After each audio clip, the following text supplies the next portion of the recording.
youth unemployment, environmental degradation, and attacks on vessels and crew members. Instability in the Niger Delta undermines Nigeria's economic stability and worsens the maritime insecurity in the Gulf of Guinea. Population of Nigeria. Nigeria's population has been growing at a stratospheric rate. For example, in 1960, Nigeria's population was 45 million, while that of Britain was 52. Today, Nigeria's population is 211 million, and Britain's is 68. So within 60 years, Nigeria added 116 million to its population, while Britain added just 16 million. The population of Nigeria is exploding, growing more than twice as fast as the world average. That is especially true in the north, where fertility rates are typically around 7 children per woman. Middle class is defined as the ability to afford bottled water and a generator. Social scientists would argue that nations with wealthier and more educated people tend to have smaller populations than those with largely poor and illiterate people. Of course, religion and tradition also matter. Predominantly Christian countries which practice monogamy are more likely to have smaller populations than countries with large Muslim and traditional believers who practice polygamy. So, Nigeria's exponential population growth can be explained in terms of poverty, illiteracy, religion, and tradition. Yet, no cultural, religious, or social factor can justify the alarming predictions about Nigeria's future population. According to the World Economic Forum, Nigeria will have the third largest population in the world by 2050 and overtake China to have the second largest by 2100. Paradoxically, while most major countries, including China, fret about population decline, the worry for Nigeria is about population explosion. Another thing Nigeria has to worry about is security. On average, 7 middle-class Nigerians and oil field workers are kidnapped and held for ransom every day. A complex set of policies and agreements keeps the peace between Nigeria's many constituencies, a population of over 250 ethnicities split evenly between Muslims and Christians. In practice, that makes it hard to get anything done. Export transition, from oil to people. Many of Nigeria's issues come from oil. Roughly $100 million worth of oil pours out the ground each day. Spread across that huge population, that's only about 50 cents per person per day. That's not enough to make everyone rich, but more than enough to make some very rich. It's estimated that 80% of the proceeds from oil has gone to 1% of the population. It's money worth fighting over, and that's what Nigerians do at every level of the economy. Oil accounts for 97% of Nigeria's official exports. Over the past 21 years, the benchmark price of oil has roller-coastered between $17 and $145 per barrel. High oil prices have encouraged fiscally irresponsible policies like excess spending, vanity public works, subsidized imports of refined petroleum products, currency manipulation, and high levels of protectionism. Oil has also been ruinous for the environment. Although progress has been made, there's a long history of less than best practices by international companies, like gas flaring, which contributes significantly to climate change.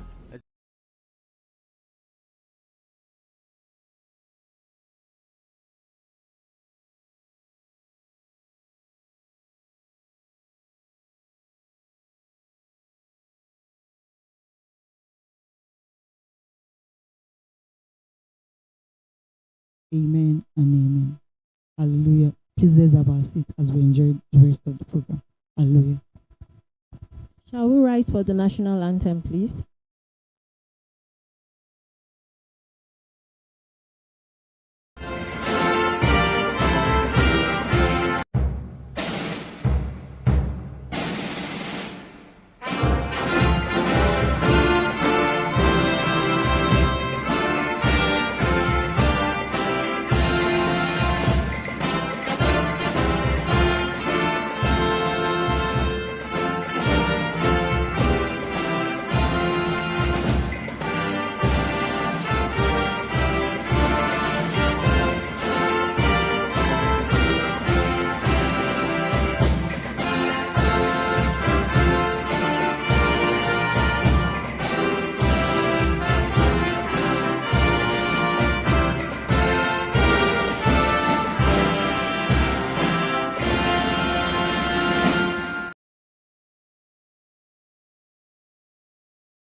All right. Good morning, everybody.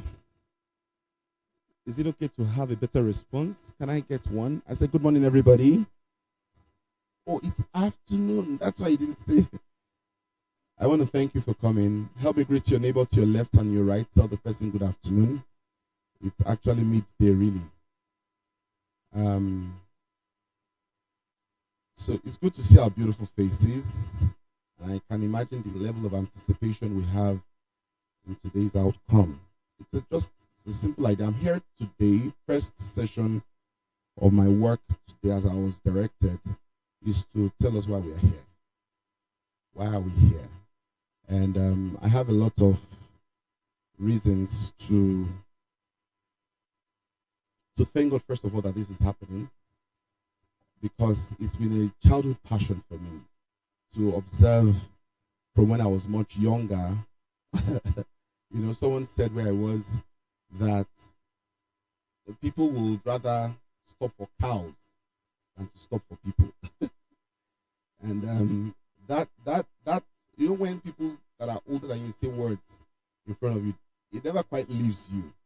How vehicles, they'll say people will run for a cow more than they will run for a car.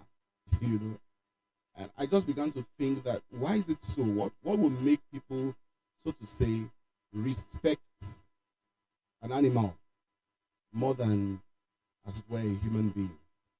Well, today we're here to bring the conversation into an organized form. We're here to discuss what I think we all have been asking about.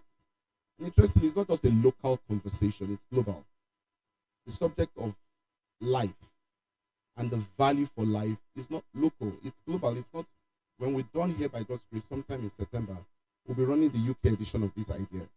So we're used to understanding that some things that we see in Nigeria, for example, don't end in Nigeria. They happen all over in the world, including the decadence of the value for life. So today, we want to bring the conversation into view. And while we know that there are different kinds of life, we know that there is the plant life, there is the animal life, there is the human life. And if we want to take it a notch higher, there is the divine life. Amen. But what I really want to draw attention to today is I have tried my best to invite people that I can trust their judgment based on recommendation. I've tried my best to bring people who don't only talk about the present but also talk about the future. I have interacted with some of them to know their pulse on the subject, because not everybody is passionate about what we are talking about today. And that's why we never really will measure today's program by an attendance that is larger than unusual. We are aware of that. We understand what we are doing. And why we are here today is to rub minds, sharing the urgency of the matter, and perhaps when we leave this place, we become crusaders of some sort on the subject of valuing human life. When the thought of, or the pain, not just the thought, when the pain of dying is better than the pain of living, you can tell that suicide is not far from the person who is thinking it. People have gotten to positions where they have literally taken the life of people for less than the cost of a meal, just because they don't even have the value for their own lives, let alone the life of other people. This conversation is not starting to stop. It's going to continue. And that's why when we're ready, we chose to start this conversation. It's going to be an annual conference. We're going to be holding it home and abroad by God's grace, just to strengthen the seriousness of what we're doing. That life has value. Life is important. It's not a religious statement. I believe it's a binding force for all human beings. When I fly my plane, I don't ask, pilot, are you a Christian? When I take Uber, I don't check the Uber man, please, are you born again? I don't want to know. Just be human. Just value my life. And that's where we're coming from. It's not, what we're saying might not be anything high up there, but it's so low that we don't see it and we step on it. That we are saying, when you serve me in your restaurant, I know, demonstrate value for my life. This exit sign was not there because it is nice to be there. It is there as a demonstration of the value for us as human beings. These things we see, policies included, are not existing just because they are nice. They exist for me, for you. Machines don't exist to train men, as it were. They exist for men. Men don't exist for machines. I don't care how big your plane is. It's a human being that will fly it. They all exist for us, no matter how big, no matter how small. I think we should start to celebrate the sanctity of the human life. You know, someone said something one time. He said, random statement. He said, all things that walk on all fours are animals. That anything that walks on four legs is an animal. And after saying it, his little toddler was passing on all fours. And they wanted to pick an animal. He said, if you touch, that's a life. That's a life. That's an animal. That the baby is crawling doesn't turn him or her to an animal. We must know that what makes that little tender being have so much value is not so much because he's big or but because there's a breath that we can neither transfer or create in that child. I am very wrapped up in this conversation, and I can tell you that as the day unfolds, I will speak beyond notes. I have PowerPoint slides, but I have enough facts to help us join the conversation. We will need you to please use some of your social media thing because much is going more behind the scene here, you know.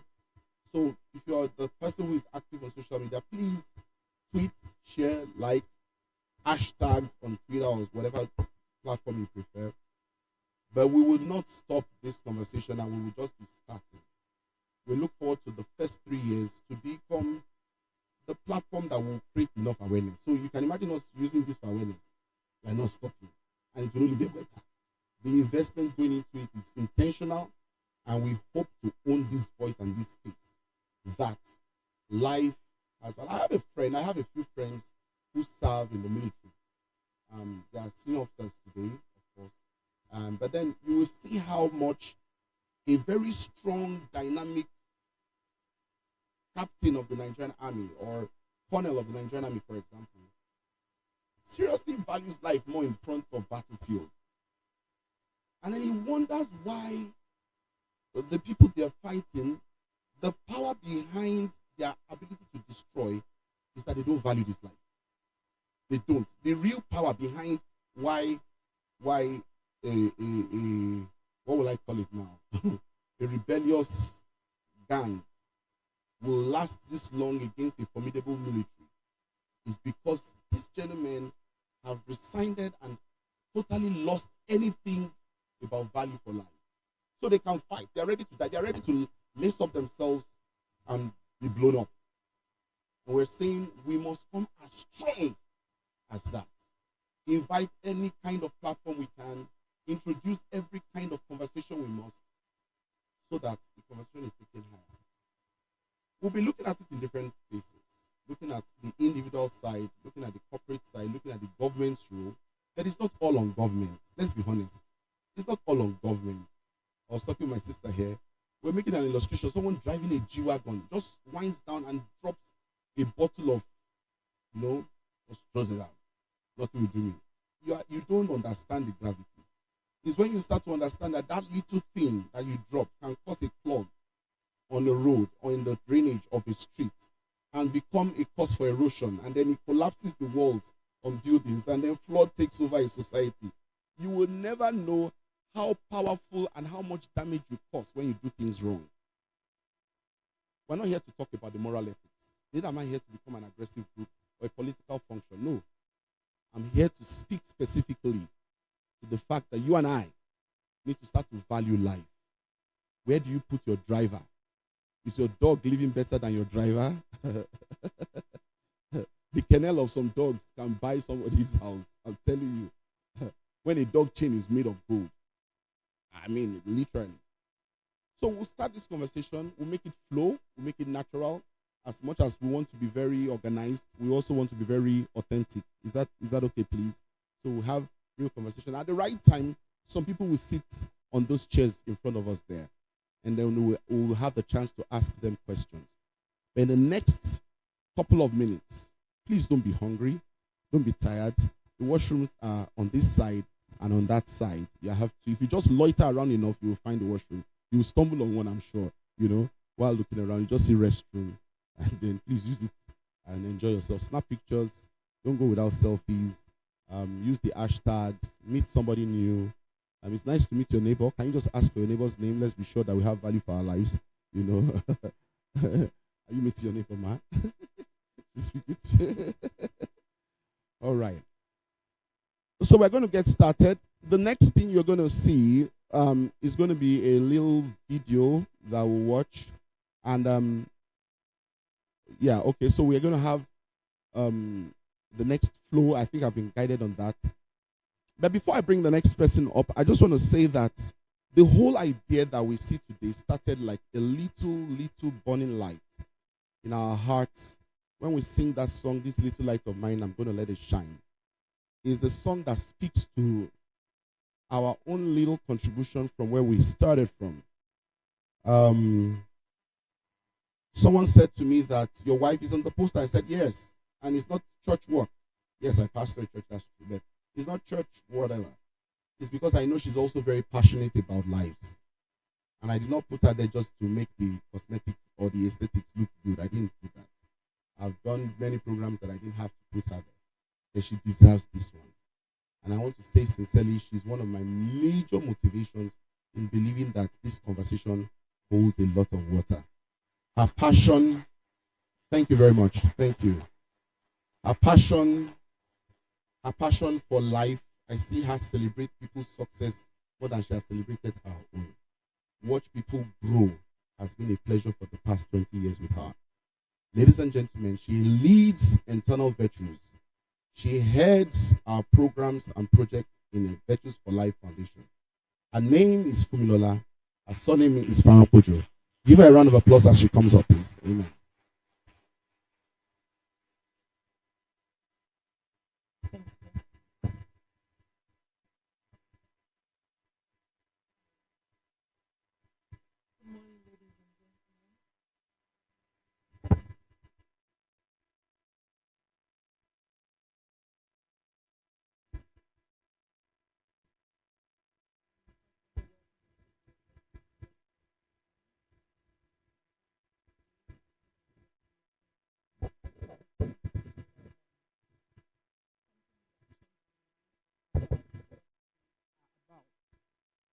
My name once again is Fumilola Farapojo. I'm a pastor, I'm an ardent giver, and I'm one who is privileged to provide leadership alongside my husband, the convener of this event. I serve as the executive director for Virtues Life Foundation and also double as the project and programs manager for Virtues Life Foundation from inception. Craig Groeschel said, "The decisions you make today will determine the stories you tell tomorrow." Question: can we truly answer? Are you genuinely kind?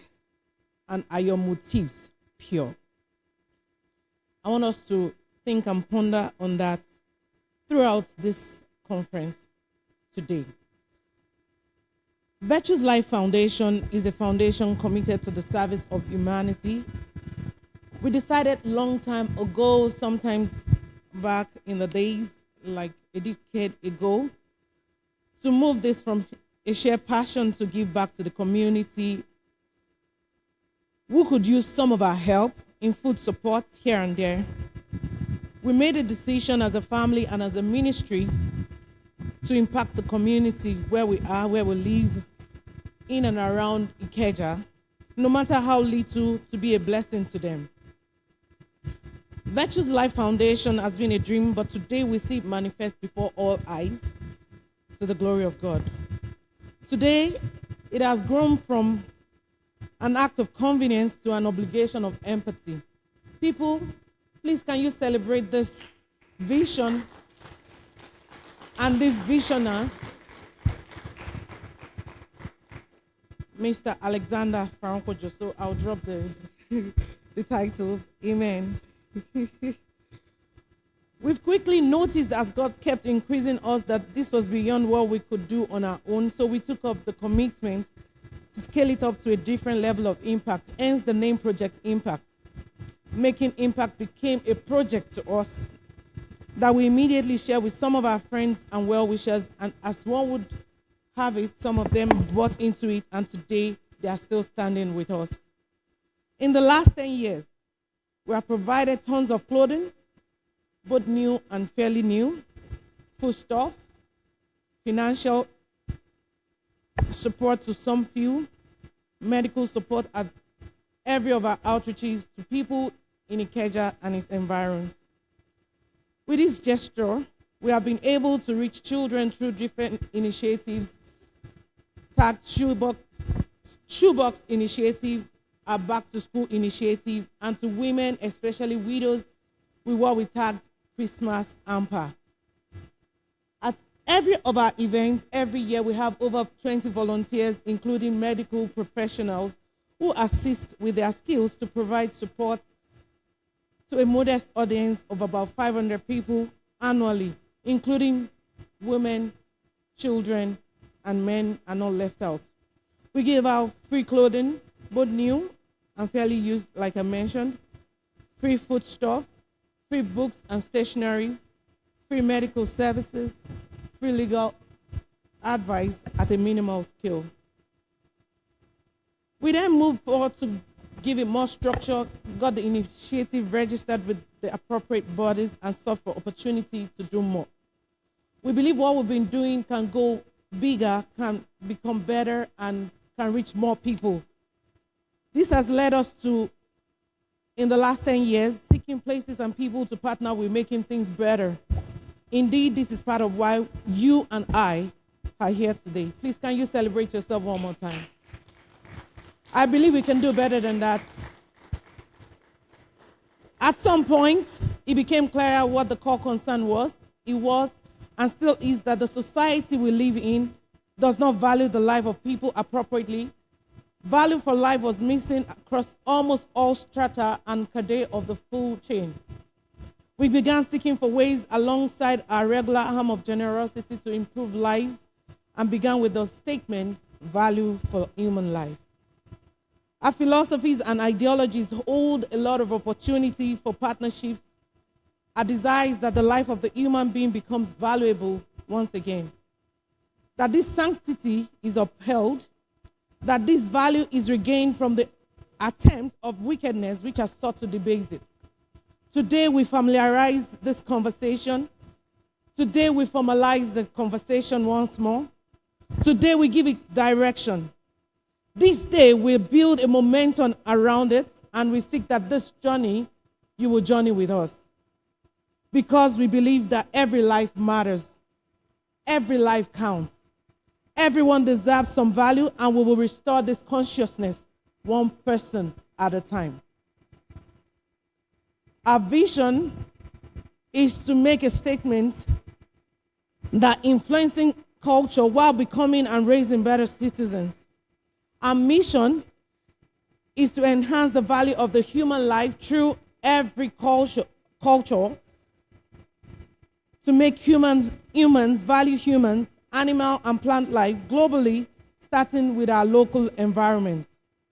Therefore, while I manage the affairs of Project Impact, our scale of involvement has by this singular project been enlarged. We seek to impact a total of 100,000 lives in the next 3 years. People, please, can you celebrate? This might look small to you, but in the long run, one person will be blessed, one life will be impacted because you believed in us. We will push, we will stretch ourselves to the extent some people gain hope and they feel the love all around them. At this junction, let me invite you to partner with Project Impact, partner with other projects of Virtuous Life Foundation. Let's make a hurricane and change the culture of value we bear to each other. Let us become better citizens. This is one of our efforts to achieving this. I want to especially appreciate our partners over the years. Unilever, Okatai Foundation, Flight Captain Abiodun Adeyemi, Mr. Olaniyan Olaiwole, Wing Commander Karina Sambo, to mention but a few who have been there from the beginning till now. We need your partnership to take us to the next level, and would like to appreciate those who are also joining us to partner right now and in the future. Project Impact and other interventions of Virtuous Life Foundation that you will hear of today. To the glory of our Father, may His will be done in this and through us as this is done in heaven. Amen. Thank you and God bless.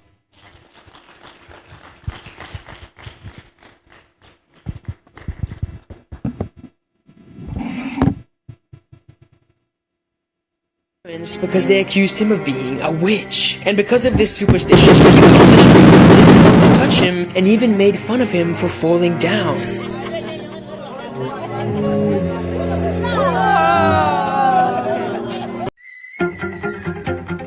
This 2-year-old child was abandoned by his parents because they accused him of being a witch. And because of this superstition, people on the street didn't want to touch him and even made fun of him for falling down.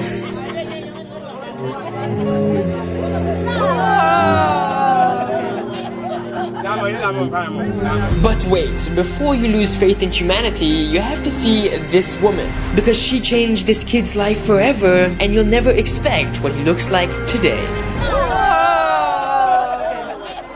This is Anja Ringen, a woman from Denmark who does volunteer work in Nigeria. And it was here in this tiny village where she found this kid on the street. No one is feeding the child? Yeah, no mother, no father, no mother, no father. I'm sorry. Turns out he was extremely malnourished and even had worms in his stomach. He was forced to eat leftover food from the floor and nobody wanted to touch him. All because his family accused him of being a witch. You see, in some parts of Nigeria, when a family has so many misfortunes, like being poor, losing loved ones, or being sick, sometimes they blame their child for being a witch.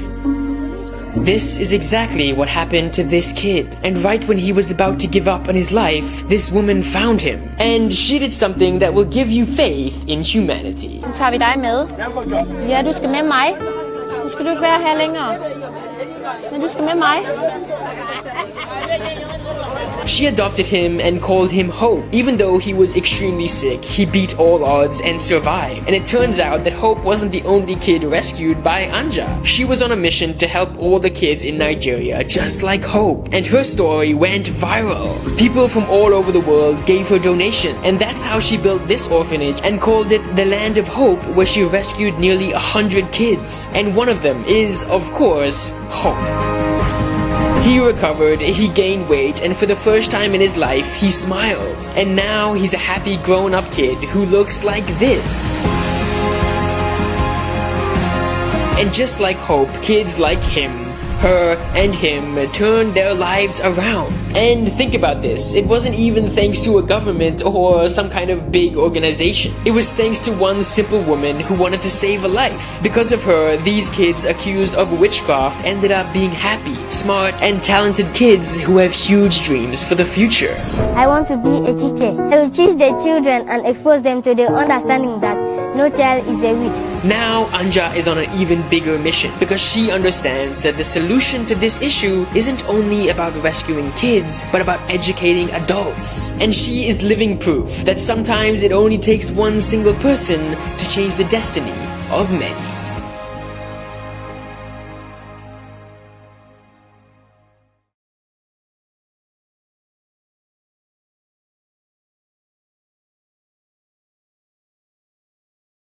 Please can we put our hands together for this beautiful woman? One of the things that is very profound here is to know that the value for life isn't the role of just the government, not just the role of corporate organizations, nor just the role of collective individuals, but it starts with every individual in this room. Right now, we're going to be going into the event proper and we'll be inviting our first speaker. But before we do that, I'm reading a little synopsis of this amazing speaker. I hope you enjoyed the ride because it's a beautiful read. All right. With multi-sector work experience spanning the education, financial, services, telecommunications, and development sectors, Odoayo currently serves as the Executive Secretary of MTN Foundation, where she drives the alignment between strategy, the SDGs, and national priorities. An alum of the Lagos Business School and Institute of Management Development, Switzerland, with executive training from the Harvard Business School and Cornell University. Odoayo is a John Maxwell certified coach, speaker, and trainer. A certified DISC trainer. She is also a ProSki certified change management practitioner. She is the convener of the Thrive Circle, a mentoring platform for individuals seeking growth. In 2019, Odoayo received the Marketing World Customer Service Thought Leader Award in Accra, Ghana. She emerged as the 2020 Sales Ruby Influential Leader of the Year. In 2021, she received the Power Woman 100 Award for Corporate Leadership and was named among the top 100 career women in Nigeria by 9 to 5 Chick. An author. Her book, Alphabets of Leadership for Young Minds, is listed in the United States Library of Congress. She's passionate about leadership, youth development, and social innovation. She's married with 3 beautiful, amazing daughters. People, if your hands are not so weak, please put your hands together as you receive Odoayo Soya. Thank you very much. Good afternoon, everyone. And I think, after having read all of that, I think what matters most is that I'm a human being. What matters most is that, we become who we are because of our interactions with other human beings. A lot has been said by Reverend Faropoja and his wife. I'll just delve straight into what I have to, speak to today. There are 3 layers to this conversation, I dare say. And that is the first layer of the individual. The second layer, individual meaning you and I, we're all individual members of a larger society. The second level is at an organizational level, which I think is we can say Virtues Life Foundation is at the organizational level. And thank you so much for having me here, today. Thank you, and well done. And the third level, is the government. I always pity the government because we want to hold the government responsible for even the things we should be doing, by ourselves. And so I'll be talking to us a bit around the corporate, level, how businesses and organizations speak to the value for life. As I prepared, I did do a little research around, what really is the value of the human life. And I'm sure you say the value of anything is the price you place on that thing, is the importance you place on that thing, is how dear that thing is to you. And I found out that the value of life is an economic value, is an index, an economic index, that is your index, that is used, to quantify the benefit of avoiding a fatality. And that is to say that it's a measurement criteria that is used to say, what will it cost me if this person dies, or if this person does not live to, their highest level of existence. And so it is, I have slides, so I don't know if you want to help me project. It's also referred to as the cost of life.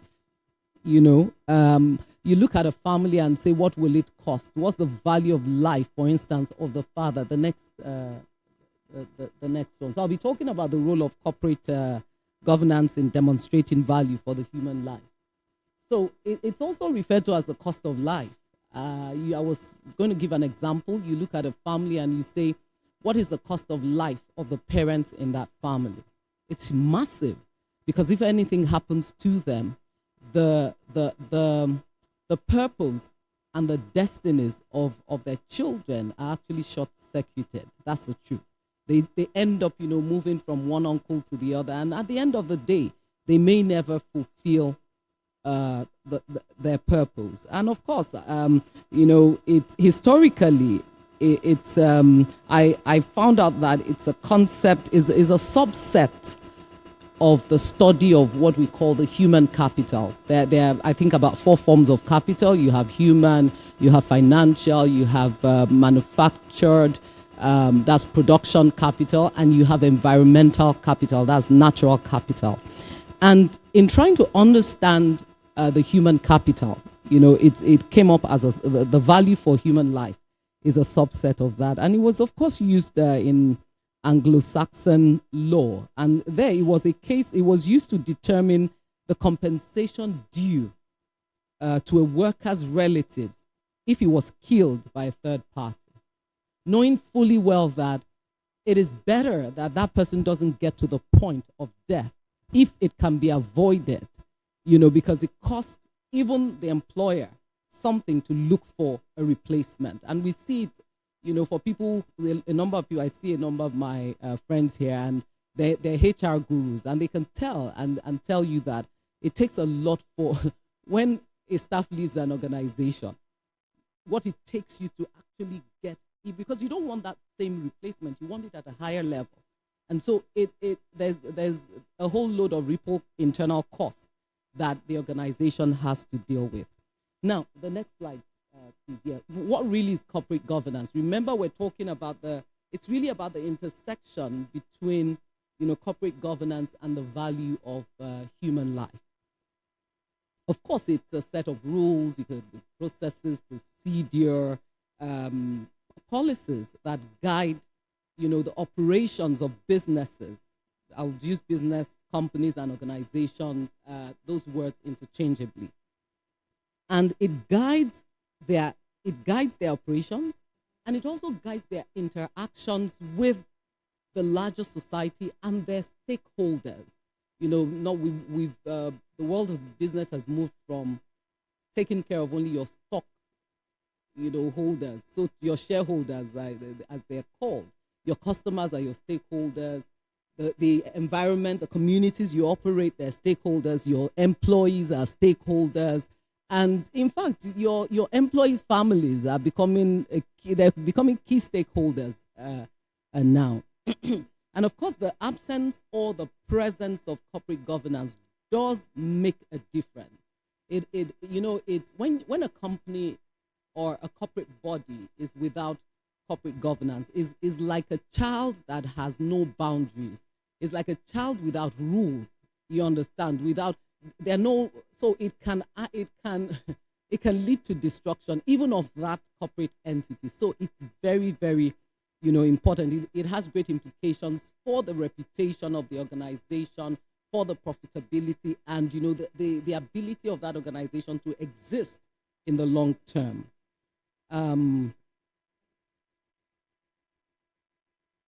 I've been, for like 2 years, I've been personally carrying out researches on, the state of the environment, the loss of biodiversity, and all of that. And you find that as human beings, that they say we're in the Anthropocene age.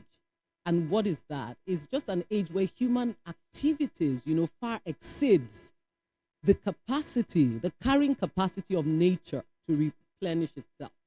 Now, our environment is it's a self-balance. It has a self-balancing mechanism. And so it is expected as you take at a rate at which the environment can replenish. But you find out that the rate of, technology, the whole thing, the dynamics of the larger environment has changed. Nature is losing its essence by the day because we want a better life. That's the truth. We love the phones. We love they help us. They've made life, very easy. We love the computers. We love, everything. But there's a cost. And so we're developing, humanity is developing at a geometric rate. But nature that supports us is only developing at an arithmetic rate. I'm not even sure. It's, I think it's slower than the arithmetic rate. And so it's important. Corporate governance is extremely important because nature, the environment, the community is now a key stakeholder for every business, every organization who intends to be here for the long run and intends, to meet its targets. Of course, corporate governance entails it covers the areas of environmental awareness, ethical behavior. It's about ethics. It's not about morality, so to say, but it's about, there's nothing beats doing the right thing. It's about not just knowing the right thing, but knowing the right thing and doing it. That's what, I would say ethics really are.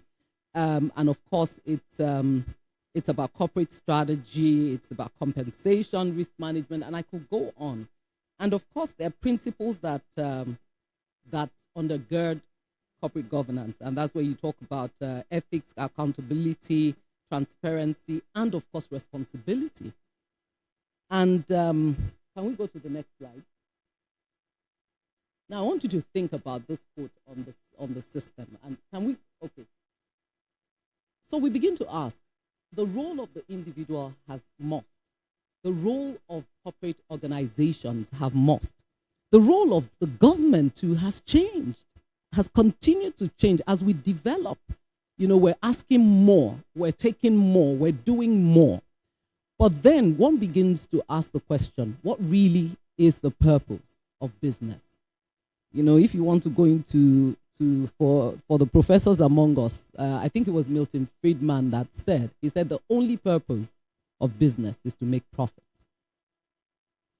But that purpose has changed. And that's why I love this quote by Hoffman. He's also an academic. And he says, the market is the most powerful institution on earth today. And the business or the organization within it is the most powerful entity within the market. And so that means that the role of, so if you're here thinking you want to start a business, you want to start a company, and the role of organizations have totally, they've changed. And so where are we now? I think about, it was in 2015, placing a lot of value on the human life. The United Nations got together and, put together the Sustainable Development Goals. Now, it started initially as the Millennium Development Goals, but today we have 17 of them, and they all speak to, they address the issues of poverty, they address the issues of education, they address the issues of societal imbalance as a result of gender and, maybe religion and all of that. They talk about the need to exist in clean societies, for people to have clean water. They talk about collaboration, knowing fully well that those things cannot happen except, we pull resources together. Now, a target was set, and the target is 2030. And in 2015, it looked like it will take humanity only 15 years to get to a point where we will, have it all. But it's clear that since then, for instance, the poverty levels around the world, especially in middle-income countries, have continued to go south. And so it's clear that for us, 2030, will it happen? And that's why even as a people, we're already beginning to talk about, as a government, as organizations, are setting targets for themselves as per what they will do by a particular time.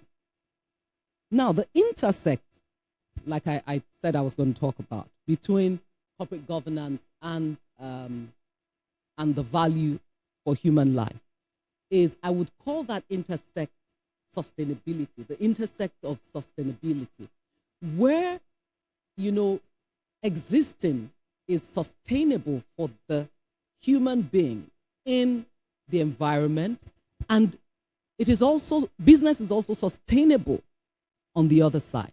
And remember, I talked about the fact that the role of the business has changed. And so, what really is sustainability? People will tell you a lot of definitions, but the most, the dictionary meaning is the ability of a system, a process, to keep reinventing itself so that it lasts longer. Sustainability scholars will tell you that it is the ability of current generations, to meet their own needs and live a good life without compromising the ability of future generations to meet their own needs. But are we really doing that? And so that's what sustainability is. Where everyone is going, I see some, young leaders here.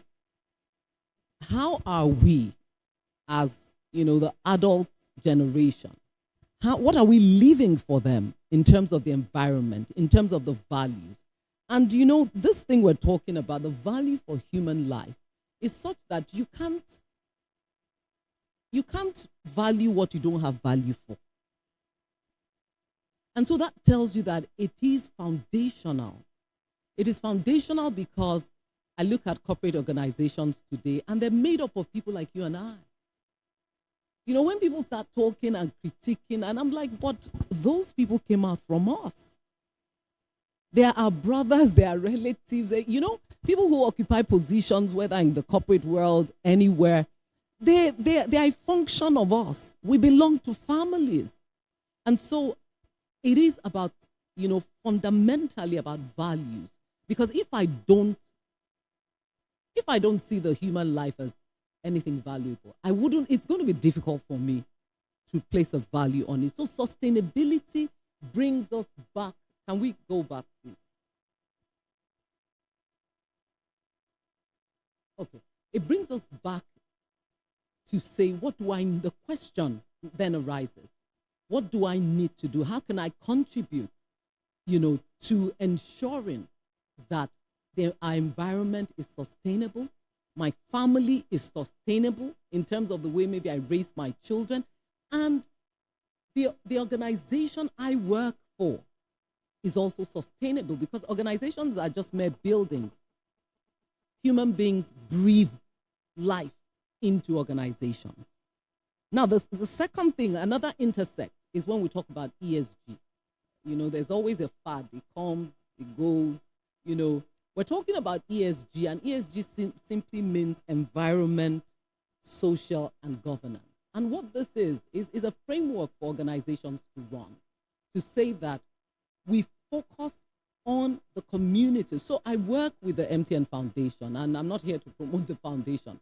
But if there's something we're very clear on as a business, as MTN, we're very clear on the fact, and it is a statement of finality, that the success of our business is very much tied and dependent on the well-being of the societies, the communities within which we operate.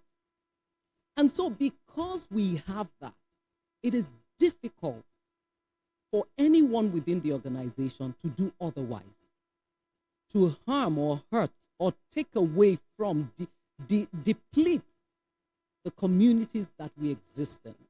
And I see a lot of people here today. Some of us, like I said, we're planning on starting our businesses. Some of us are already business leaders. And some of us, we own our own, we're entrepreneurs. What are you doing? You have a key role to play. So in your organization, is it clear to all what you stand for when it comes to human life?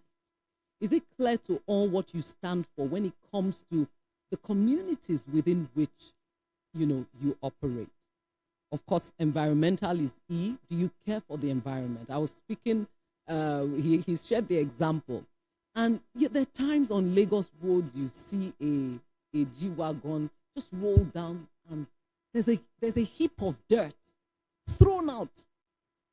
And of course, he's talked about what the implications could be. But we're not very mindful of those things. We must take care of the environment. Now, the challenge with the environment is that there are about 9 planetary boundaries that have been set. We have transgressed every one of them as human beings. You know, in terms of carbon in the air, in terms of the ability of people to earn a living, in terms, you can search for it. We've transgressed all the boundaries. And it is said that for us humans to survive and get the quality of life that we should get, we need 9 planets like Earth. There's only one. And there will only ever be one. There are only other 8 planets. But we need 9 of our planet today to contain what we today, not the future generations to come, are doing, the damage we're causing. We're still talking about the corporate leg of it. So we talk about social is the S in ESG is how you interact, like I said, with your environment, making sure that the people are better off. You know, the jobs created, the way you impact the level of living, taking it to another level. And of course, governance is very important in any organization, because if there's no form of governance, then you know you're running riot. The organization, we know the stories of Enron, the stories of Wells Fargo, and all of that. So ESG is really an intersect. CSR too, corporate social responsibility, and listening to Mrs. Farankojo, you talked about the impact program that you do, and the fact that you want to touch 100,000 lives by in 3 years, over the next 3 years. And you said something. You said someone might think 100,000 is small, but the most important thing is that you've made a commitment. And you know what? You're not only touching 100,000, because we're a very communal set of people. So when you touch one, you're indirectly touching 3 to 4 people that will benefit from that little thing that you think you're doing. And so CSR is important. It's just corporate social responsibility. Organizations must begin to relook, you know, their purpose. What are we giving back to society? We take, and what are we giving back? I know years ago, MTN we have, and I say it, I don't say it to push MTN, but we have a statement, a belief statement in the company. And what it is that we say that everyone deserves the benefits of a modern connected life. And when we talk about modern connected life, we're not just talking about voice and data. We're talking about and I'm still going to talk about creating shared value.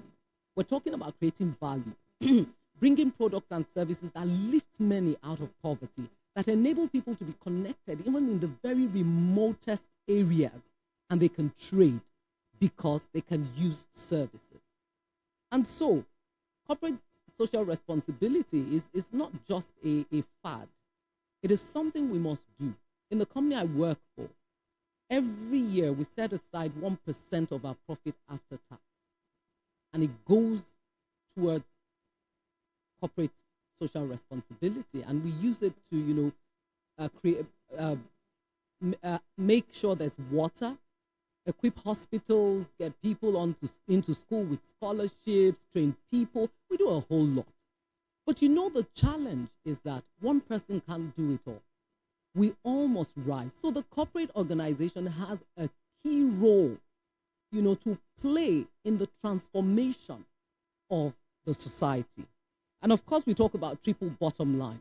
This came, I think, it was John Elkington, if I remember very well. And he felt there had to be a better way that companies reported or report their earnings, their activities.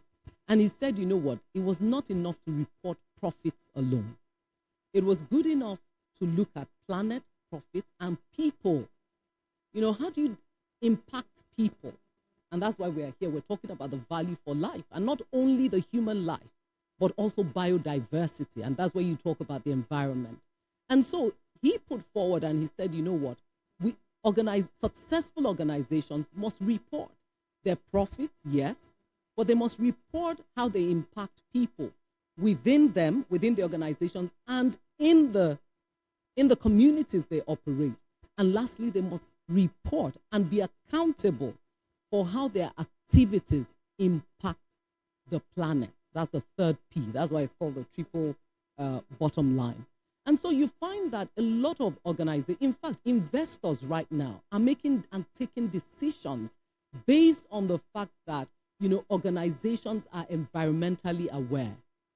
They place a premium on organizations who understand the environment, who take care of the environment, they give back. And so the landscape also is changing for businesses. If you want more, then, you know, it's about how accountable are you in terms of the environment and in terms of people, not only your profit.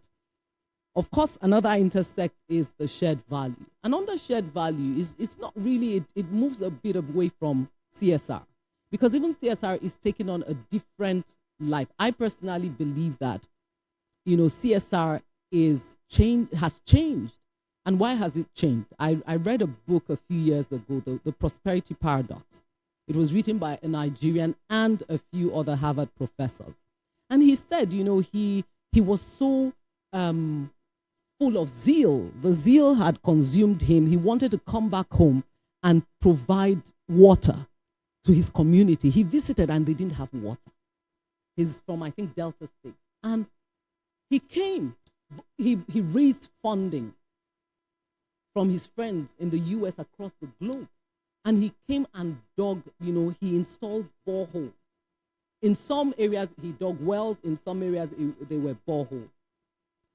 And it was, you know, all full of celebration. People thanked him. And he went back to the US.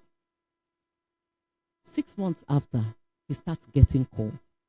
The well has collapsed. The borehole machine is bad. This thing was this. That was that. And he said he hung his head and said, wow, that wasn't really the solution. And, you know, in that book, they talk about the fact that Africa, more than any other continent, has received the most of foreign aid. But it's not showing. Because you know what, and that's where culture also comes in. I see these things a lot. You install a borehole. A month into the installation, a submersible pumping machine is excavated and nobody knows where it went to. But the community is quick to call that corporate organization to say, we can't find a submersible pumping machine. When are you coming to fix another one? And so as a society, we use and we move. We use and we move. If only we also know that these corporate organizations that do these things, they are accountable to other people, to their, you know, stakeholders, their investors, that they're accountable, you know, to. And so, for me, CSR has morphed. It's not just about giving. It's about giving with a purpose. It's about giving with the ability to raise you and lift that community out of poverty. And what am I talking about? It is, you know, CSR has become what I'll call innovation. How do you give? But when you're giving, you're not just giving because it's a handout, but you're giving something that the community can continue to depend on for a long time, you know, to come. And of course, shared value. Shared value is when your products and your services is really not about CSR, but it is when your very essence as a corporate organization and even an individual, your very essence is about creating value wherever you find yourself. So naturally, for an organization like that, your products and services will be valuable to the community. You are thinking of the impact. It's not just about making a sale, It's about the fact that this thing enables you to do more. This thing enables you to become more than you currently, are. And so entrepreneurs must begin to think within the framework of the shared value. It's not just about making this money.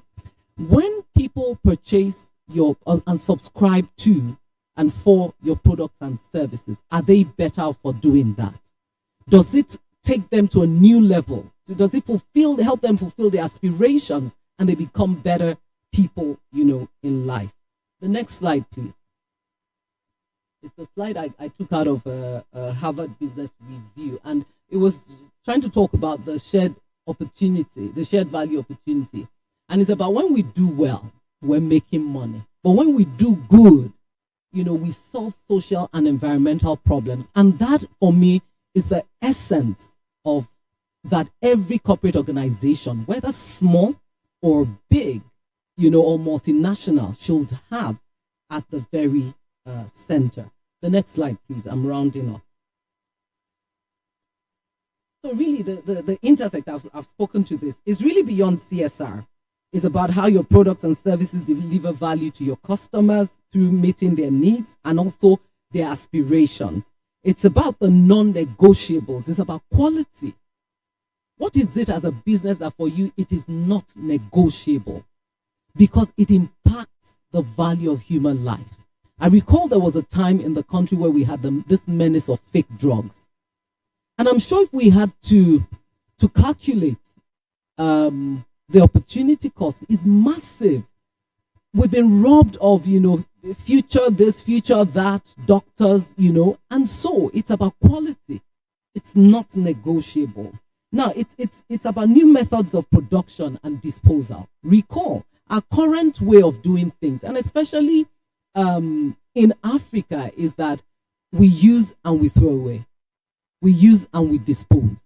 But how innovative can it be if within that, and it's called, you take it from cradle to grave, you bury it, you birth it, that product, and the end of it is dug in the ground, a burial ceremony is held. That's the way we dispose of things. But can we go from cradle to grave to cradle to cradle? That means at the point where we are, because you see, a lot of environmental issues that we face, they are design problems. They're function of design problems. Because at the point of designing, at the point of conception, we've not thought fully to say that, how do I make this thing have a minimal impact on the environment? And so if we move from, and that's why we are the cradle to grave. Now, if we move from cradle to cradle, that means I have manufactured in such a way that it is biodegradable. I have manufactured in such a way that I have moved away largely from plastics. I have manufactured in such a way that, my emissions are reduced in terms of my carbon emissions, green gas emissions in the air. I'm not flaring gas and I'm not doing all of that. So we need to look at those new methods of production and disposal. And, I'd like to tell us here today, yes, it takes a huge plant, not a huge plant, but, you need a recycling plant and all of that. But you know what I do in my house? I don't put plastics in the bin. Unfortunately, we don't have a culture of, I separate my waste. I separate to paper, cardboards, and I separate the bottles, taking it such that is even easy for me to dispose of. If at times I go and I see a recycling, they have this waste, I don't know what they call them, but they're placed at different strategic places. At times I drive, they drop the plastics there because they can be used to do other things. They used to make building bricks and used to make, God knows, many other things.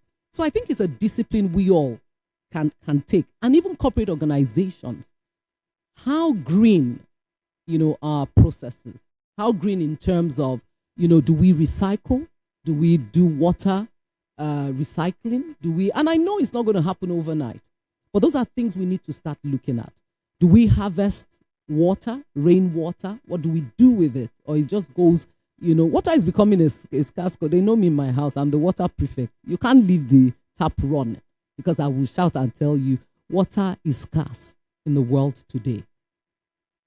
You can check online and see the pictures of Lake Chad, what it was 15 years ago and what it is now. Now it's just parched, arid land. And so we need to begin to look at these things. And people call it the circular economy, call it the green economy, whatever it is. We must, as corporate organizations and as individuals, take on, those habits.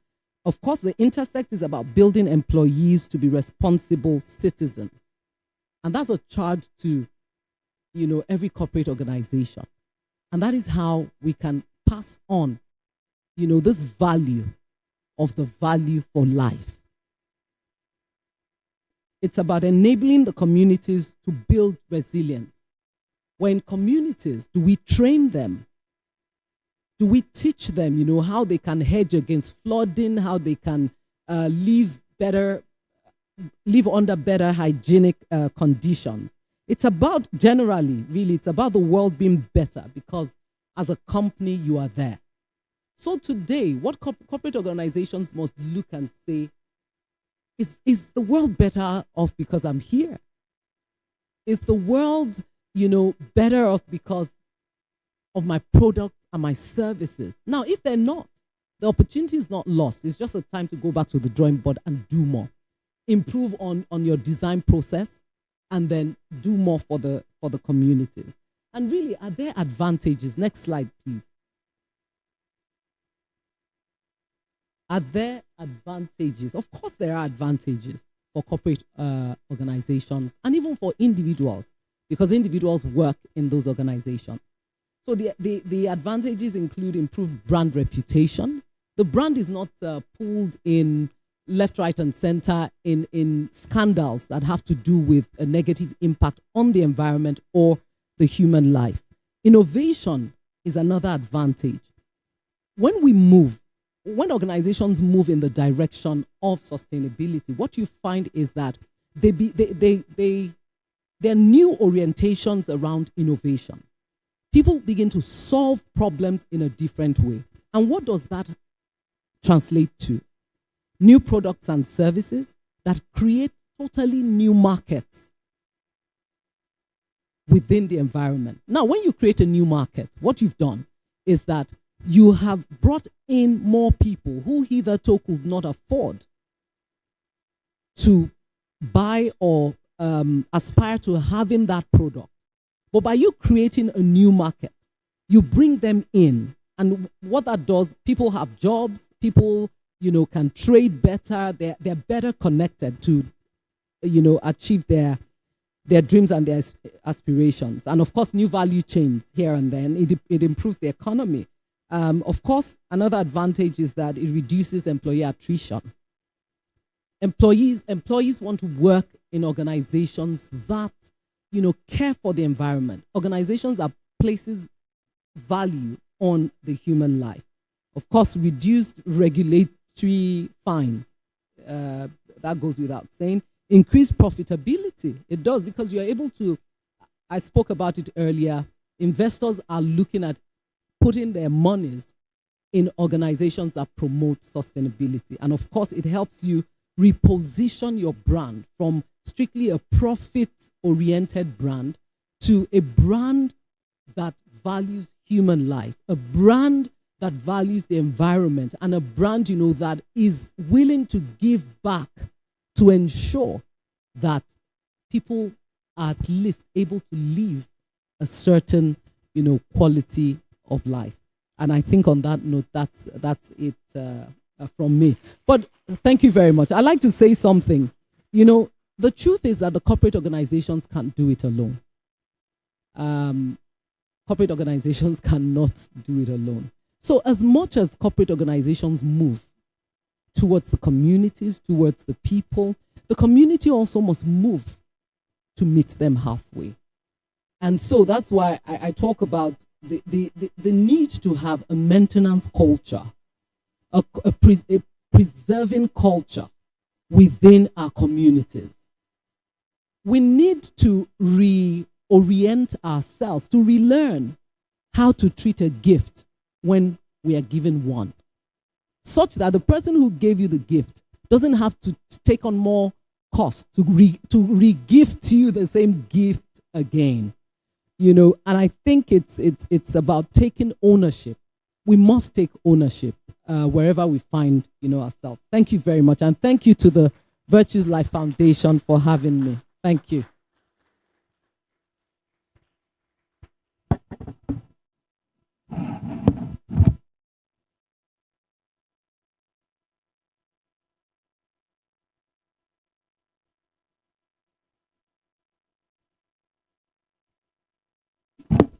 I think that deserves a resounding round of applause. That was really powerful. One of the things that I got here is the fact that brands are actually created not just to make profit, as much as profit is also very important, but it's more tilted towards the fact that lives who are engaged in the business, both as employees and as customers, has to be valued. The innovations have to be centered around the value for life. The employees, processes, and policies have to be centered around the value for life. I think that was very powerful. I think we should give her a round of applause again. Thank you so much. Thank you so much, ma'am. Right about now, we're having an exciting time. I hope you're also having an exciting time. So, this is a very classy event, as you can see. Everybody is very cool and headed. But we're not your regular anyways. All right, so we're live on Twitter. You can check our hashtag value for life on Twitter, and just drop a comment, drop something there. Hashtag value for life. Value as in V capital letter value, for as in F capital letter for, life as in capital letter L for life. And you can also engage in the tweets. Just try to be, careful on the Twitter streets. The streets are not so easy. Okay, so right about now, it's going to be an exciting time. We have beautiful children from Caleb International. And these are very beautiful children from Caleb Magodo. They're here to, also show that they also have a voice and they have something to say about the value for human life. People, please, Caleb, put your hands together for them.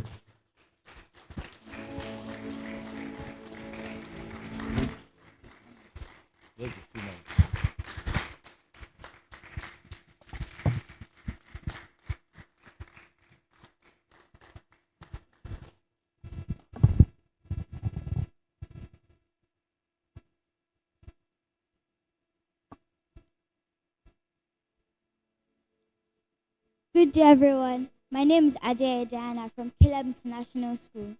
I just want you to take a moment to think about your generation, your children's generation, and how to make the world a better place. Please sit back, relax, and enjoy. Thank you.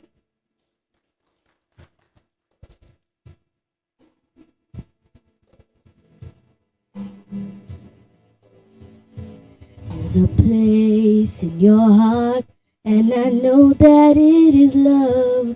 And this place could be much brighter than tomorrow.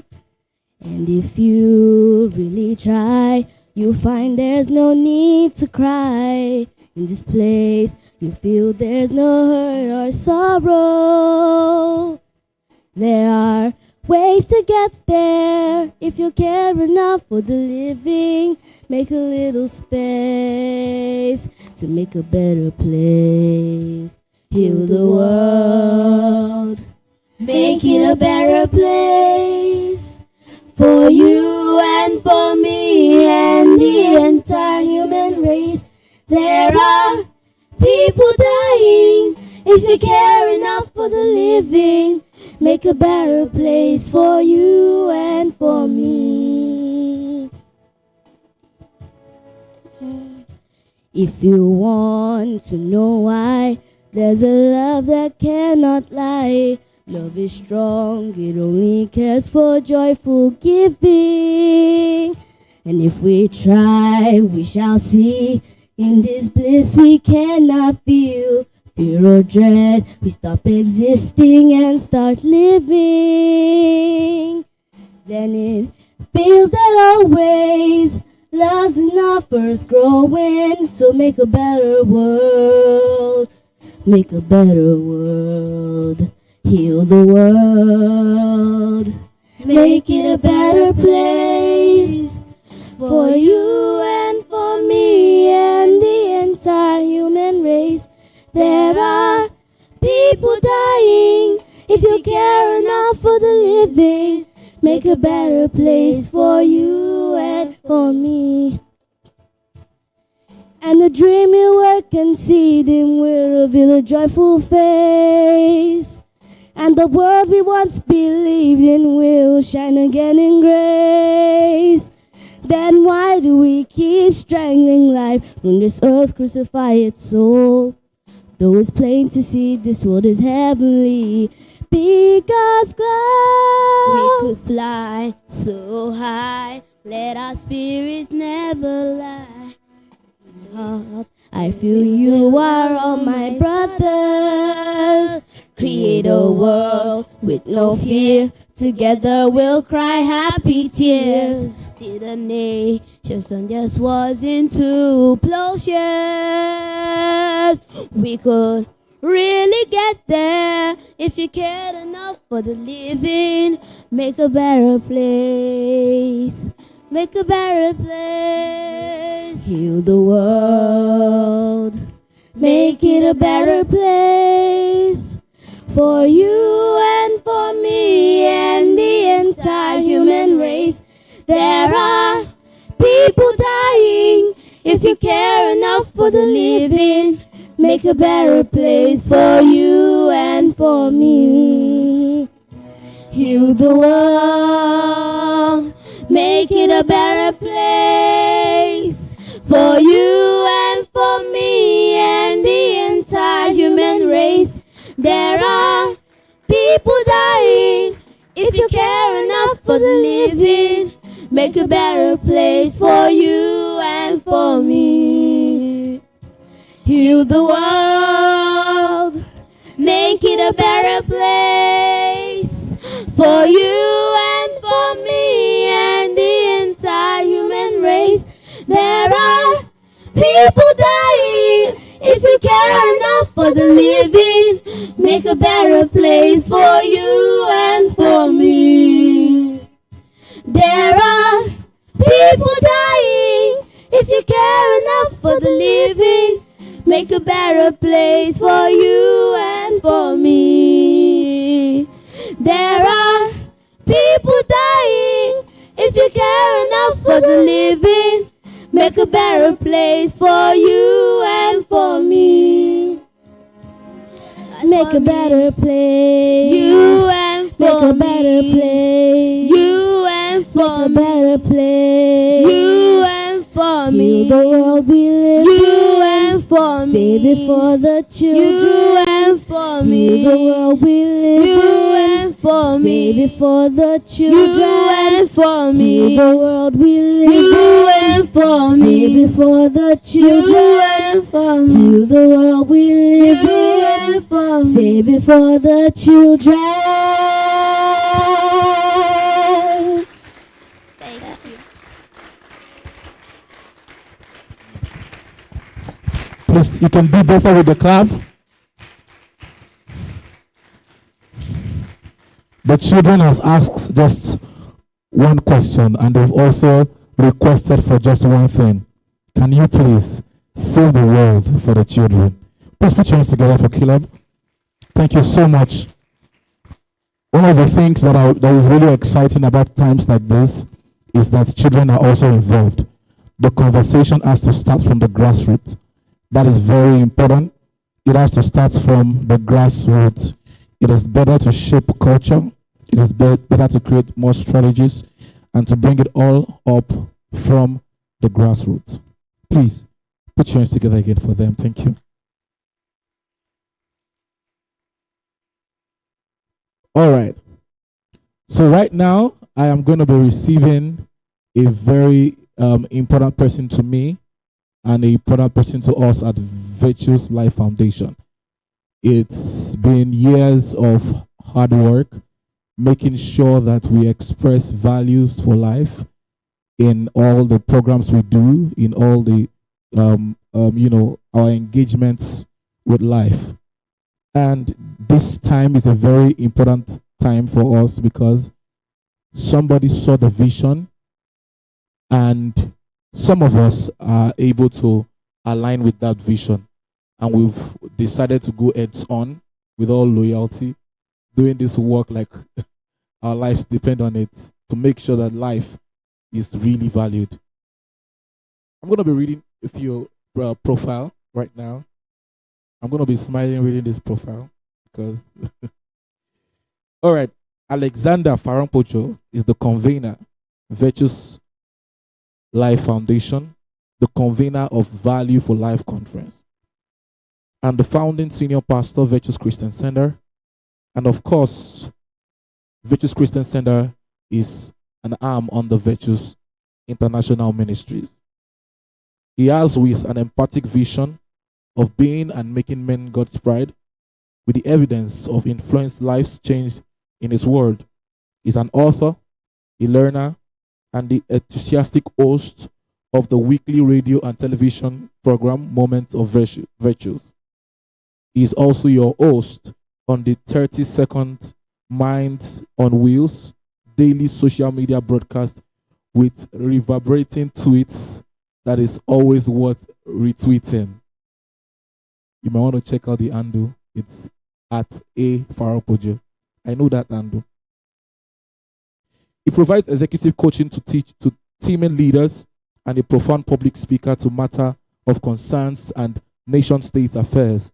A graduate of insurance and a master's holder in actuarial science from the University of Ibadan. Alexander Farampocho lends his professional commitment to organizations in trainings and executive management, strategy implementation. This is after many years in various industries, including parastatals, financial, and bank assurance organizations. He is also currently studying to be a lawyer after becoming a certified risk management. Sorry, I beg your pardon. After becoming a certified risk manager and analyst from the Institute of Risk Managers in Washington, D.C. As a fellow in VIEW with the Nigerian Institute of Management and Institutes of Management Consultants, he sits on advisory boards of other multinational organizations. A reverend gentleman, a giver, I expect someone to be clapping, a lover, a scholar. Alexander Farampocho has devoted his life to service to God and to humanity. Is blessed with a very beautiful wife, Fumilola, and 3 children. I know in church I'll have to rephrase that name. And 3 children, ladies and gentlemen. Please receive with us today the convener, the Value for Life Conference, and the President, Virtuous Life Foundation, Reverend Alexander Farampocho. Put your hands together, people. Thank you. Thank you. God bless you. I'd like you to make up your mind today about living life consciously. I want to say that today is not one of those days that you want to forget in a hurry. Today's date is 9th of April. That means that we are in Q2 for those that look at it economically. And much more. We said Happy New Year just a few weeks ago, if we'll capture it right. The next couple of minutes will be my opportunity to say a few things that I want to be very clear-cut on. And I want to regard the first speaker firstly. Thank you very much. Can we just appreciate her one more time? And thank you very much, ma'am. I want to welcome others that I see here. We'll get to meet ourselves after now.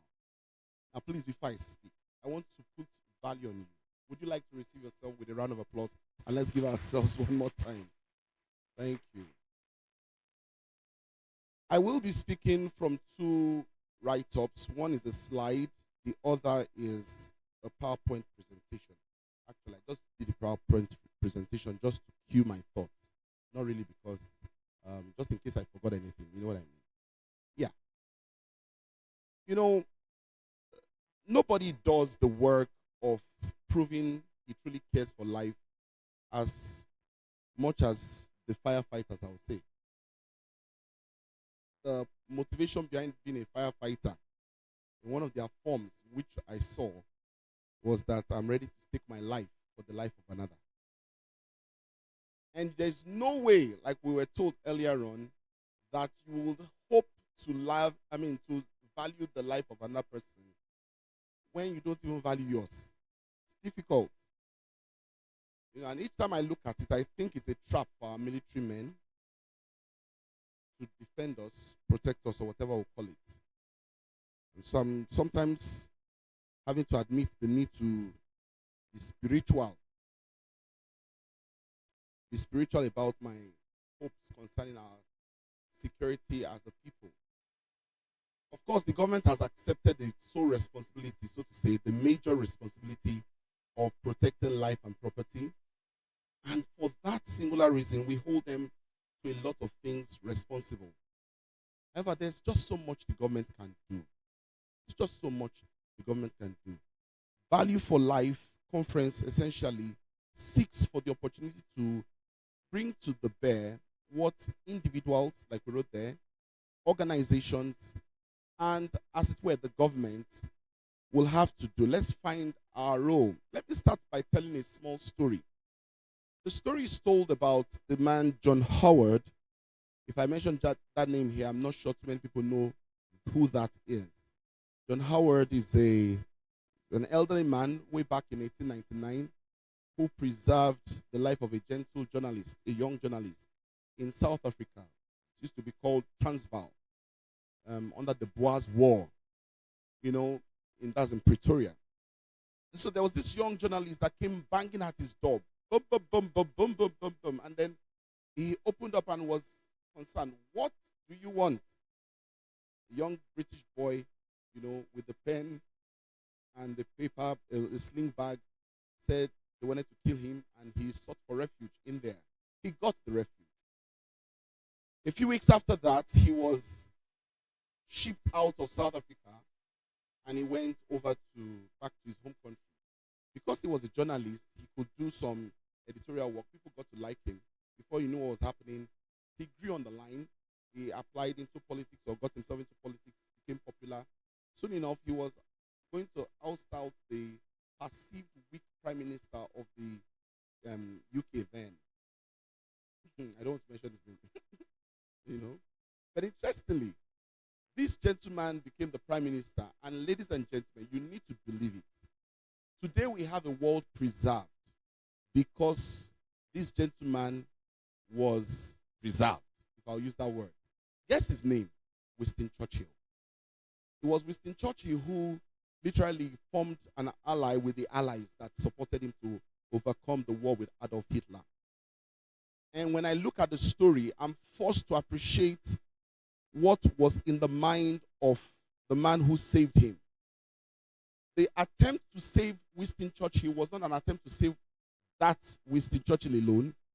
It was an attempt to save the world, really. Maybe we would have been speaking Dutch by now. You know, and forcing ourselves to greet ourselves by force. But because of the power of one person who knows the value enough, he was able to give himself to it. And I'm just going to say this to us, that the power of this conversation is such that I pray resonates in the heart of someone who will someday save a little girl in an office from being molested, who will save someone from being insulted, who will save someone from the prejudice of the environment, the prejudice and the attack of life itself. When I took out time to break down what I'm going to be speaking to very shortly, I saw that we can look at this responsibility starting with the individual that I mentioned earlier on. What is the value of this individual's life on himself? Why should we even value life? What's the essence? Why do we have to regard life? I'll come to that shortly. But I want to tell us something interesting. I found out that there has been a growing market for human life recently. Believe it or not, you hear the story of ritual killings, and then the body harvesting. You need to believe it's real. I pray you don't ever know somebody that you happen to. That's really the best prayer. But unfortunately, it's real. So I was listening with a few analysts, and they were talking about it, and one brought up an idea that I thought I should mention here. That the recent increase in the need for body parts is not only that they wanted to do ritual killings. It was not only about ritual killings, really. It was because there was an increased value for human life, both in the terrestrial world and in the spiritual world. And that they realized that a person's life can make somebody become a millionaire. A person's life could make somebody else become whatever he will be, both in the terrestrial and in the spiritual. And I know what I'm saying. I'll come to it. What that simply means is that in the spirit world, they want life. In the physical world, so life is precious. In other words, if we don't wake up to it, whether here or there, your life is needed. Blood is needed. And until we wake up to fight it, so to speak, with such competence that cannot be evaded, we will be gaffing out in life. I'm telling you, it looks like a joke. People I know have passed on. I know of someone personally who Nigeria happened to, whatever that means. And I'm simply saying that we should wake up. Life is happening to us. And until we realize that we are here to do some things bigger than ourselves, we think it can never happen to us, and God forbid until it happens to us. So I'm speaking from that, and let me just complete what I was trying to initiate there. Those analysts were saying that the increase in the value of, in other words, there's a market for life. You literally can go there and say, I have a human being to sell. And I'm not kidding you. In fact, they've gone so much that they don't need the whole human being, they need parts. It's interesting. So there's something about this life that we're not paying attention to. It's going beyond just saying, literally a market. Although someone said, and that was what really caught my fancy, that not everything is for ritual. Some people need body parts abroad to help their loved ones in the hospital, and they need to get the parts for cheaper. So somebody who would have bought that same body part, maybe $13,000, for example, maybe need a cortical on my finger for so $13,000 on someone's finger. Who will pay $13,000 for cortical? So he says, get me cortical from anywhere. And so he's going to pay $2,000 for the same cortical. Now, cortical can be bladder, can be liver, can be kidney, can be something else. I'm only using that just to be mild with it. So the truth is that there's a harvesting going on. And this is not science. We're not watching a film. We are literally living in the environment where this is happening by the day. By the day. Although, like I said earlier on, it's a global conversation. Well, let's start from our Jerusalem. Let's start from where we are. Maybe by the speaking out, somebody will learn to restrain a little more. Maybe by the speaking out, we become more aware of the aggressive mischief of those who are willing to fund that market. Maybe by speaking out, people that die in our buses don't die anyhow anymore. Maybe by speaking out, biases will reduce. Maybe by speaking out, value will be conferred upon everyone we see. Maybe by speaking out, abortion will fade. Maybe by speaking out, life will become sacred once again. So this course is more than just trying to, speak to a nice, the people coming about it are vicious. They will kill for less than a meal, I said earlier, and it's true, they will. For less than a meal. For less than a meal. And I'm saying a meal as low as 1,000. One day I was in my office some years back in Ikeja, and I got a call. This is what happened to me. And so it's my own story, and it's the truth. And the gentleman said, Reverend, I said, yes. He said, I know who you. I said, I know you. I said, who am I speaking with? He said, forget about that. He said, I'm just going to ask you for a favor. I need 2,000 naira. I said, okay, let's start. What's 2,000 for? He said, if I don't leave here tonight, I might die.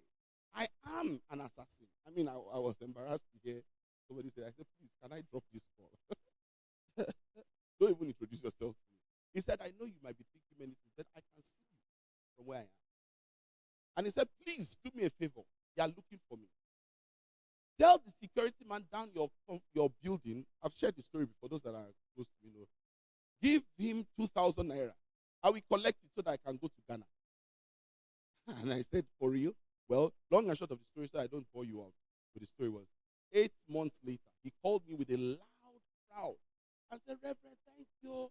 Thank you for saving us 2,000 naira. For giving us 2,000 naira to go to Ghana, where he now reconciled with family and other people. That night, he knew that there was a mission he was supposed to kill someone, and he didn't want to do it because he felt at doing it. I think he said he had a visitation or something, something spiritual. That at doing it, he was going to join the person he did it with. I mean, he killed. In other words, whoever he's killing, he's going to die with the person. So he said he knew he was not supposed to die. He just needed someone to give him transport fare. So you've been killing all this long. You're not even a rich person. That's why I said they will kill for less than you imagine. I'm telling you a true story. He called me 3 times to say thank you without asking for any other extra. Just saying because I prayed with him and all of that. I don't know him. So if you say who is, I don't know who it is. But he got my number. And I spoke. And it was from then my heart started to shiver some more. That these people are close to me. They are close around us. And the more we start to rise up and become alert, just maybe we will retard or deter their motivations. Just maybe it will change something in the conversation. So let me answer the question. Why must we value life? Number one, we should value life for its existence. Because you can't transfer it. It's not like data. Madam, I can't say I have 2,000 gig. I'll give you the rest. No. If I'm leaving 42, a young man, one of my juniors in school, passed on from the train bomb blast, the train attack recently. Very sad. He can't give his father some. You can't transfer life. It's the total. You are in custody of it. You own it. You can create it either, so to speak, if you know what I mean. Because somebody thinks that conjugation gives back to children. Not entirely true. So the existence itself makes us value life. What else should make us value this life? In my analysis, I saw that it's important to put value on life because of the potential of what that life can do. What can that life do? One life can change a story. One expertise, one woman, one person can make the whole world change. And many have made the world change. Start from classrooms to education to science and technology to how modern living has evolved, to machines, to rifles, to guns, to good food, to style, to fashion. You find out that it has been the tremendous contribution of one singular potential to good music that we all dance to today, to good clothing, to this microphone. It is the contribution of a life somewhere. That it is not you does not mean you will not be next for somebody else. And so we must celebrate the potential in your life. You have something to offer the world. And until we begin to confer that value on ourselves, we'll keep thinking that we are doing our employees a favor when we employ them. When you employ a staff, you think he's just here to collect salary. No. You employ him because of the potential he has to bring value on board. In fact, they call them talents these days. You say there's a talent he's bringing about. In other words, what talent does this gentleman have? He's able to market. He's able to put value to the table. And so we have that second and that potential as our second reason. The third reason why we should value life is because of the possibilities. That's different. Potentials mean what he can do. Then the third one is the possibilities, the various intrigued possibilities that can evolve from just that life. Possibility is powerful. Who would have ever thought I would stay here in Lagos, Nigeria, and through a video call be viewing a friend in the United States? Literally, possibilities. Ladies and gentlemen, I want to say that our world is full of possibilities. The more lives we take, the lesser possibilities we have. Miles Monroe said something very profound. He said the richest place is not the banks, of industry. It's the graveyard. And I agree completely because of the amount of potentials and possibilities that have diminished from there. I'm almost doing without a note. Let me just track myself so that I don't get too involved. The fourth reason, the fourth now, is because of the performance. What I mean by that is that not only is it possible, is that people that deliver on their promises, you need to know what joy it creates, that an object can lift from the ground, rise 37,000 feet above sea level, maybe more. Do well for 6 hours, some 12 hours, some 16 hours, straight up. Mercy. Ladies and gentlemen, man's life is what makes life count. The performance of man's life. It is the ability of a life to perform his task, his duty, his job. And I just want to say this as much as we can put it in priority list, that we should please start to see life from the angle of these four things. Number one, the core fact that it exists. The second fact that it is potential, beg your pardon. Then possibilities inherent in it. And of course, number four is the performance that comes with the human life. I wrote here that there are 4 different kinds of life. I mentioned that earlier on. Plant life. Plant life. Some climes have already begun to talk about plant life. They're no longer talking about human life. They're already talking about how to preserve vegetation, keep everywhere green. Then we have the animal life. Some people, a friend of mine was telling me about how that his dog was the best thing that happened to him during COVID-19. And I said, what do you mean? A dog was the best thing that happened to you? Don't say this publicly. And he laughed and said he's serious. Because it was the dog that was pacifying him when his father died. I say, are you serious at all? But it's the truth. There are some. He said he's not allowed to let the dog go out without the escort of a human being. You can't leave a dog anywhere.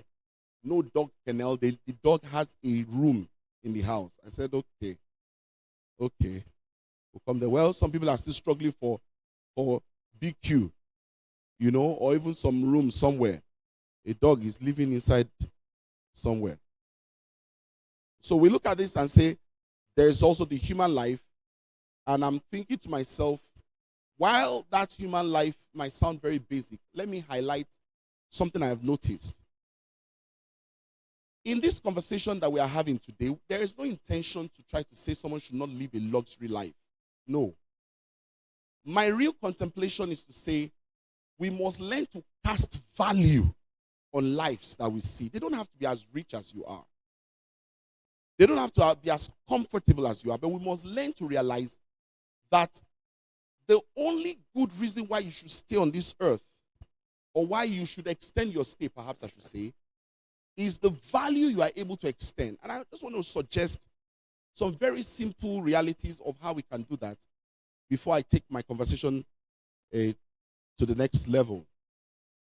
There's a scripture I know very early. I learned that scripture from my childhood. It says, a man is valued by what others say about him. Very powerful statement. A man is valued by what others say about him. So you might be seated here. If I just say, this is the richest man this is the richest woman in Africa, that singular statement changes how we perceive him. Ladies and gentlemen, this is the current, this is the owner of this building. You see greeting. Good morning, man. Suddenly, value is conferred when there is benefit selfishly. When there's a potential for what you can benefit. But I'm asking that let's not do it that way. I don't need to know what you have or what you can give me. Let me learn to give value for the fact that you are human.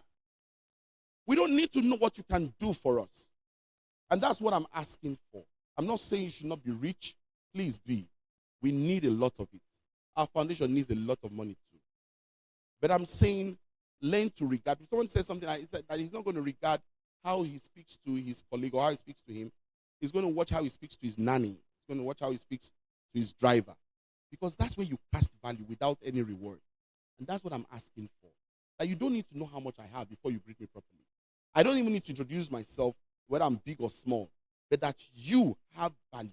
Ladies and gentlemen, the time is now to talk about it. You have value.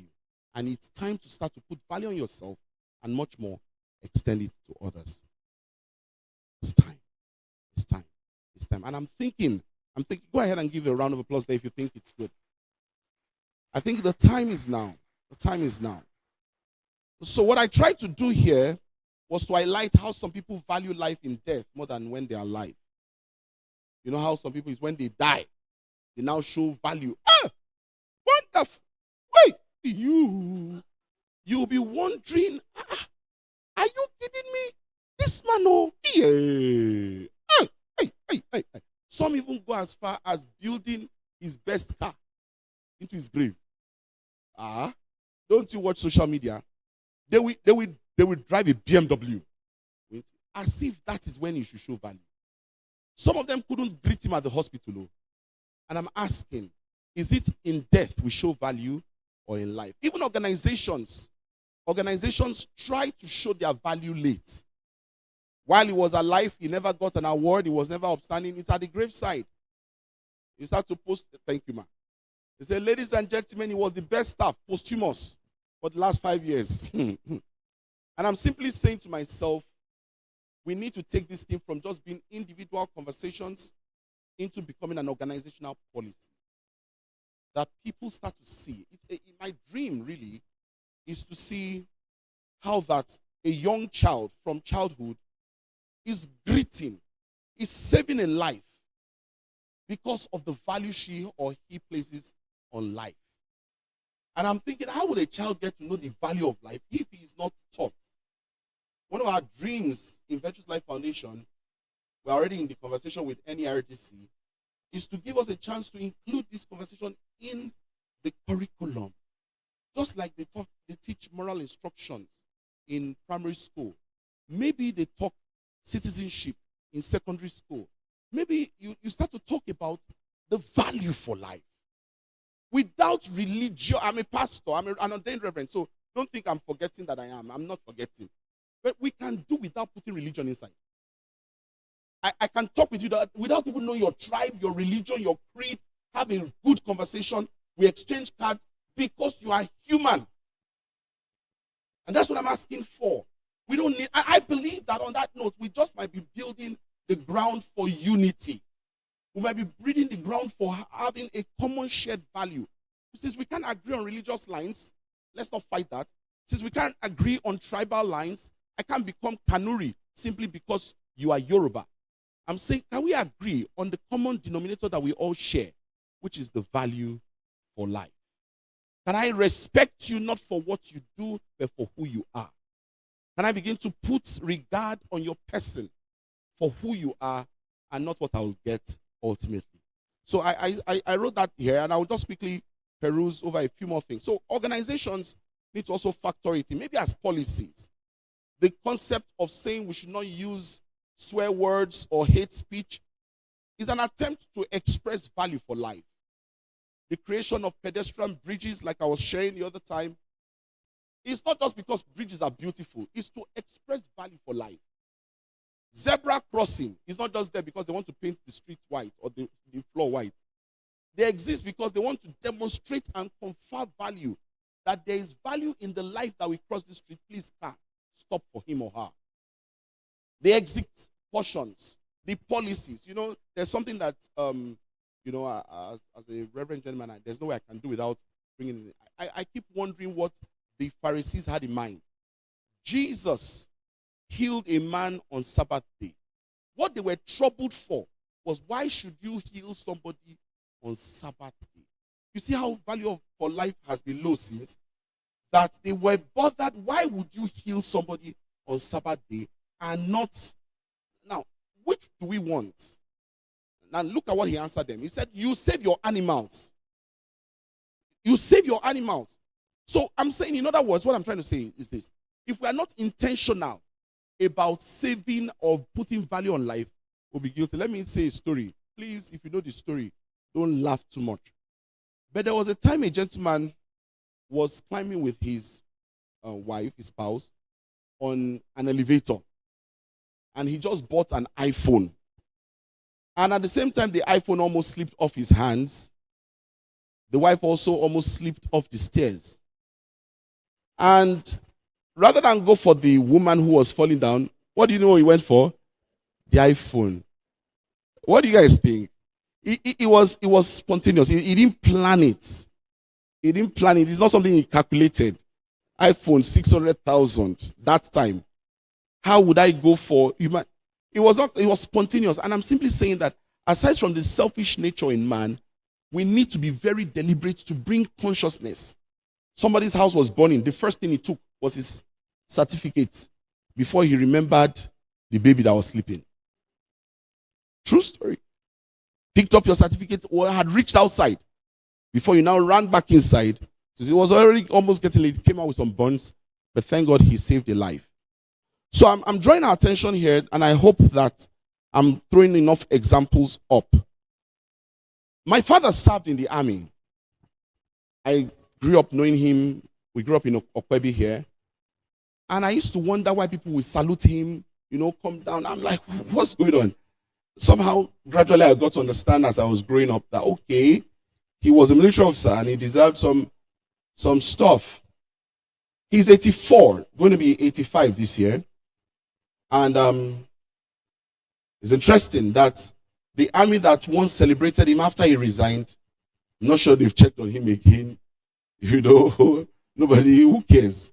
You have done your bit and you've packed. But I'm thinking that even the aged in our country should begin to become a consideration.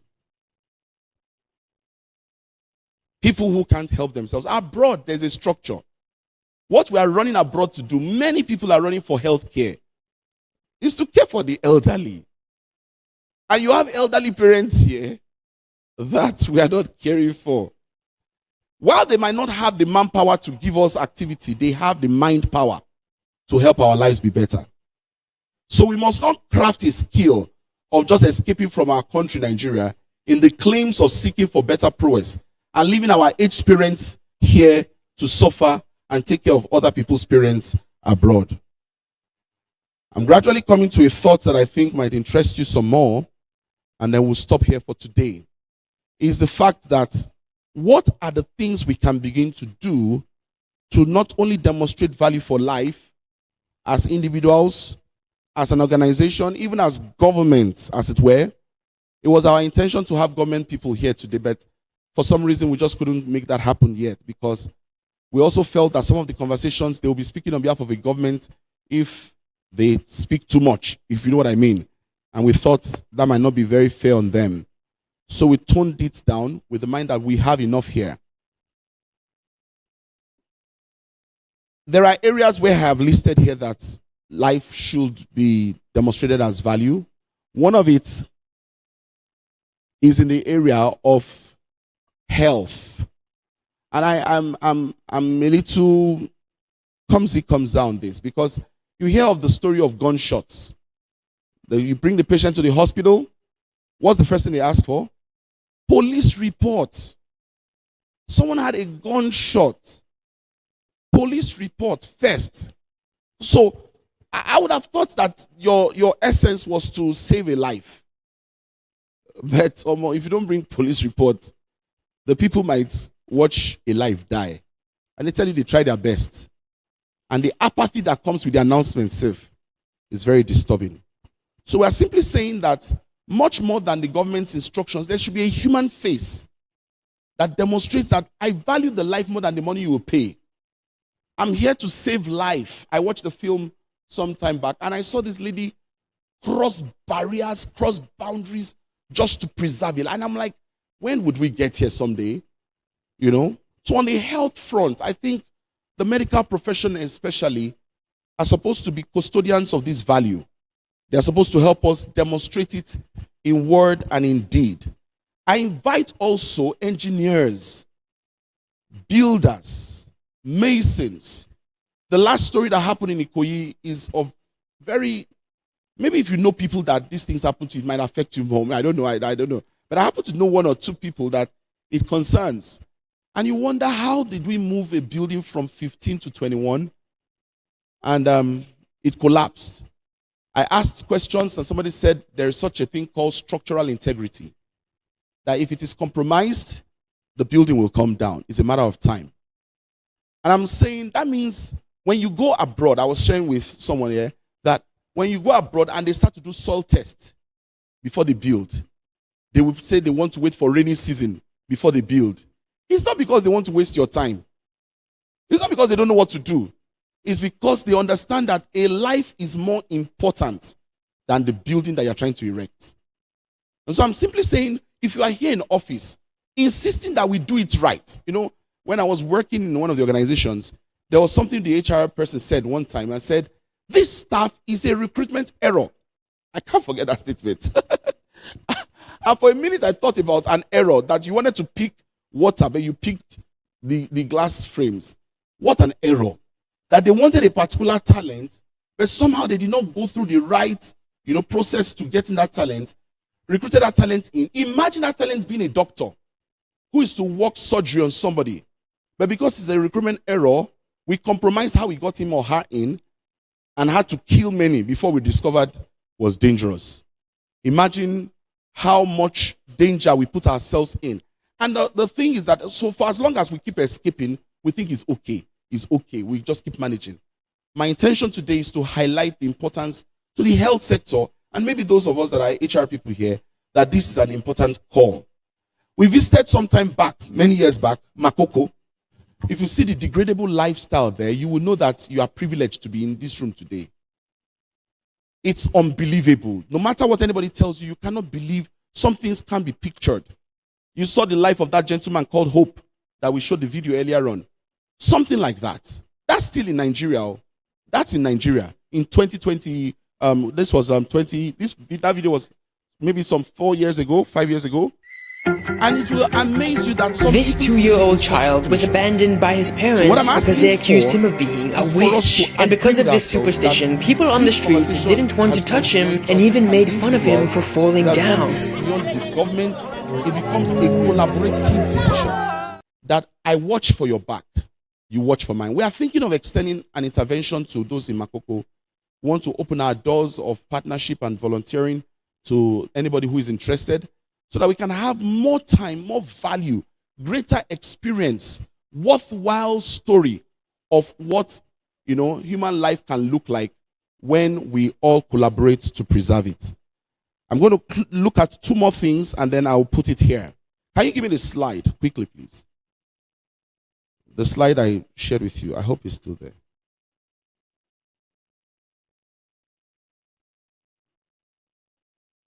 Please let's welcome our beloved guest all the way. Give me a round of applause. Thank you very much, sir. You will hear of him very shortly, so let's just be patient. Yeah. Can I have the slides? Yeah. Is it coming up? Have it handy. I just want to share 2 more things there, and then I would drop it. I want to speak from the position that I have seen things from. Just 1 second, please. I've seen things from different sides, from the government side, from the individual side, from those of us that are responsible. I realize that the responsibility of what we're inviting ourselves to do today is not so big. It's not anything too big. Do you have the slide for me, please? Okay. All right. If you don't have it, no problem. I'm sure. Just 1 second. No, not this. So we see how that in all of our conversations, there are 4 things that we need to try to do from this place today. And that's number 1 for me is we need to make a decision to collaborate with ourselves that life will be preserved by every means that we have. I remember as a little young boy, I left my mom from a prayer camp and I went home in a taxi. I've shared the story before, from Dagada to Okwebi. I remember the man looking at me like this, little boy. He said, "Do you know your house?" I said, "Yes." He said, "Young man, what happened to you?" I said, "I left my mom. She was praying too long." I left her. I'm telling you the truth. I left her. I said, "Mommy." And then when I came back, when she came back from the prayer ground, she looked at me and said, "You want to make me a reckless mother?" I was young, but I heard her. You want to make me a reckless mother. And she said something to me. Said, don't you value your life? You know, those words are very, when you are young, those words stick. They stick. Don't you value your life? And I just want to look at it today that thank God for that driver who spared my life that day and didn't take me to, some strange places. I'm asking, whose life would you save next? Who would you stop to assist if it's possible? I'm not asking for you to just be foolishly humanitarian. No. I'm not saying just be nice like one dummy. No. I'm saying we can become more sensitive to know that this thing is a conversation that has to last, that has to hold. From the office to the mall room, to the theater, to everywhere we go to, the attack on human life is becoming more aggressive. And the more we collaborate together, the more we can withdraw the power of the attack from having a festing on us. I want to comment that, please, from this place, we do desire that not only on Twitter, because some of us do these things on Twitter, talk well on Twitter, at the next opportunity, when we are going for our visitation, if you can volunteer, let's go together. Let's go together. Let's walk this walk together. And of course, through Virtues Life Foundation, we're not just going to demonstrate value for life, we're going to create a posterity that will allow humans live in a better condition. Our vision remains changing culture while raising better citizens. And I'm hoping that from this little conversation, I will leave the rest to the future. Our futurist is here. Ladies and gentlemen, let's give ourselves a round of applause for the time taken. Thank you very much. Amen. I'm going to stand to ask us to please, let's watch the next video. And from there, please come on, help me get this up. And then from here, we can now take the conversation with a panel. I'll be back. I've tried to, skip some things I would have said in the panel session, and then we'll come back for it. But if you have questions, if you have things you want to ask, please kindly just note it down. The time for that is coming very shortly. I'll leave you to a video. Please enjoy. We'll be back. Thank you. Aches, reaching to her son. For months, my pen has ached to write, but the ink froze.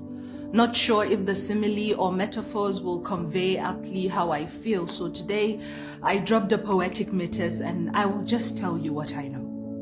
But this is not an activist's poem, just a citizen with a mouth full of questions. I know of a restless mother whose heart aches, reaching to her son somewhere in a government school in Nigeria, hoping he makes it back, praying her eyes warms her heart at his sight again. I know a young wife, pregnant, who yesterday smiled at her soldier of a husband, said, "See you later." He kissed her forehead, but that was the last of it. I know dreams buried. They aren't seeds. They will never grow. I know dead youths whose country has failed them. I know sore cries of desperation and anger caused by power-drunken people that have created the monsters they no longer can control.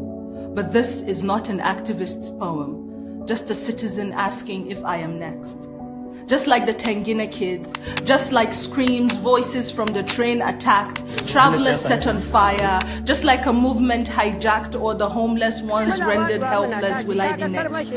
On an unfortunate day, a number on a bandit's list, will my blood be the next to warm the soil and hold me in its belly? Can I really count on warmth in this feeble blanket of security we are supposedly offered? I know of broken kids whose future will never be the same, victims of the asymmetrical war my country is in. I know old folks with weak bodies left behind, of able-bodied men in tears, watch as their families disperse, torn apart. You will never know anything worse that makes one feel powerless. This is what it means to lose a battle. To sleep with your eyes open, make music out of rumbling intestines, make a home out of anything, most times just the sky, make a cover out of anything, most times just your skin, quench thirst out of anything, most times just your tears. Bless the broken. Someone once said, you either die a hero or watch yourself live long enough to become a villain. Which is it gonna be? But this is not an activist's poem. Just a citizen asking, will I be next? Nigeria. What way?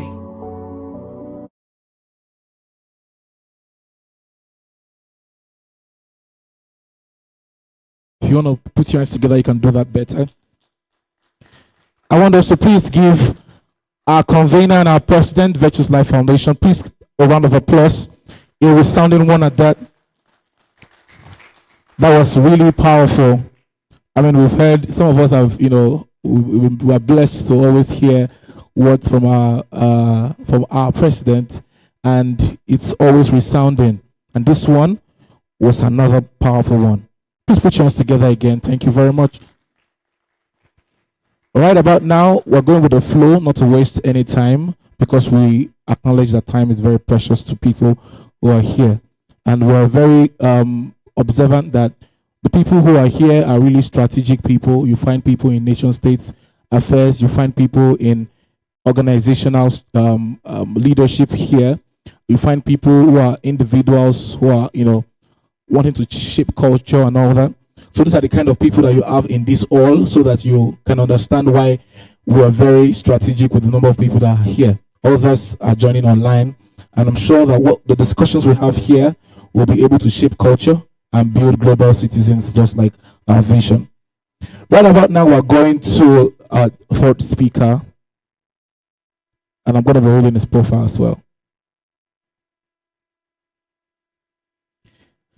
The futurist, iconoclast, global thought leader, and transdisciplinary keynote speaker, thought-led global influence and relevance consultant and strategist, culture shaper, philanthropist, social impact investor, mentor, spiritual guide, teacher, and CR. Those are words used to describe no other person but Kunle Olakunle Soreyan. The Ruckus, as he is called by industry colleagues and stakeholders, works globally, helping leaders and high-impact individuals, culture shapers, deep thinkers, risk takers, change makers, decision makers, and news makers reach deeper dimension of meaning and purpose, discern and embrace their due season for newness, architect high levels of expressions, global influence, and continued relevance for themselves personally, and the ideas and projects they hold dear. Simply put, Olakunle Soreyan helps action figures make the move from point A to point B globally. I think that deserves a round of applause. For 2 decades, Soreyan has been birthing newness and next level for people everywhere, and doing so in ways societies are grateful for. His skills are serving many individuals, families, businesses, organizations, and arms of government across the globe, including the Fortune 500 companies like Coca-Cola, Microsoft, Total, and Shell. With a smile, also give a round of applause. Olakunle Soreyan is the Chief Knowledge Officer and Lead Strategist at Kenneth Soreyan Research and Idea LLC. You can check the meaning for that. An organization single-mindedly focused on high-impact individuals, visionary businesses, and organizations, including future-focused Christian ministries, dailies. He is focused on 5 things, namely 1, helping leaders see the future of the world and supporting them to take their stake in it. 2, helping visionaries become influencers and helping influencers become visionaries. 3, helping individuals and families finding their personal meaning and purpose, maximizing their humanity and live out the best version of themselves. 4, helping people and organizations spread their ideas to the exact people and places designed for those ideas anywhere in the world. 5, helping high achievers pivot or disrupt their highest accomplishments and birthing their necessary next level in the process. Soreyan is also the founder of Assure Africa, a 501c3 organization mobilizing and empowering 1% of the African population who live in Africa, as well as people of Africa descent everywhere, to function as a movement unlimited in thoughts and action. As a person of faith, Olakunle Soreyan express his authentic call in the 5-fold: a prophet, a teacher. I was stopping so that the claps can come in. Christian apologetic, marketplace apostle, and relevant influence strategist helping Christian leaders and ministries. He is happily married to his beautiful wife and gifted wife, Tiwa, and they are both blessed with a son, David. Please give a Davidic clap for a man, the futurist, Olakunle Soyan. People of God, please put your hands together. Thank you. Thank you very much. I'm very grateful to Pastor Alex and Pastor Mrs.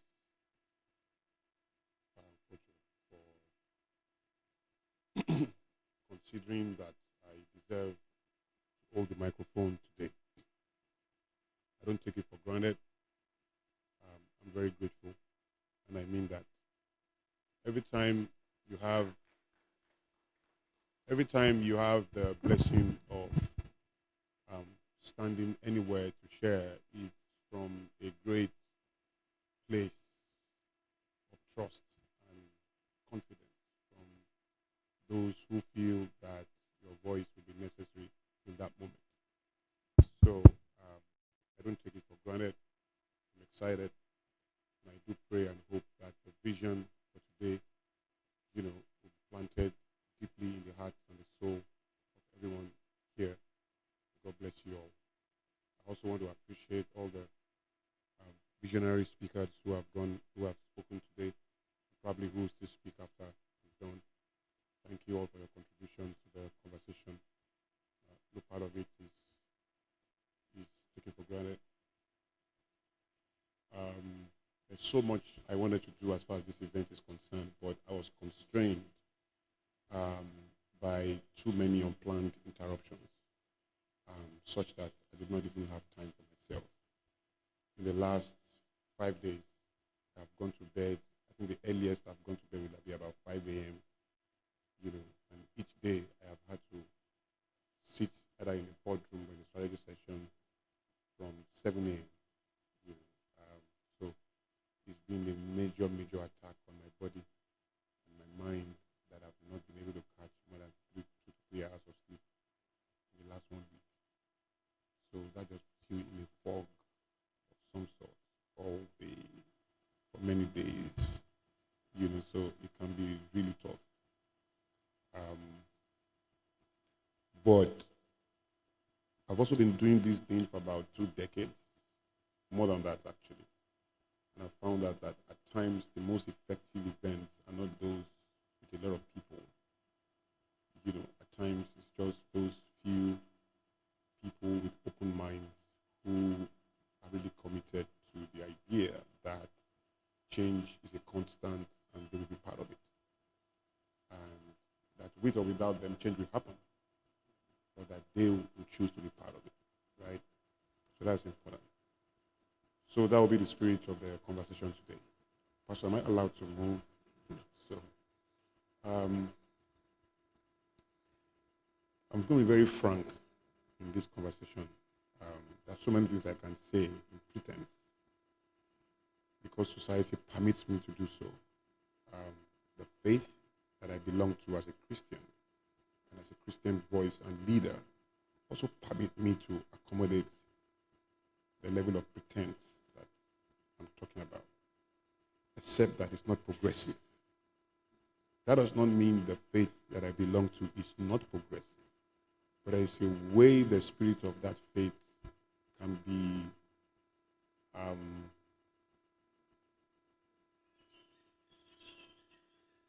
be impossible because human beings who will manage it will define it within a meaning that transcends the thinking and expectation of the God of that faith. So, enter religion. So religion becomes a major weapon in the world today.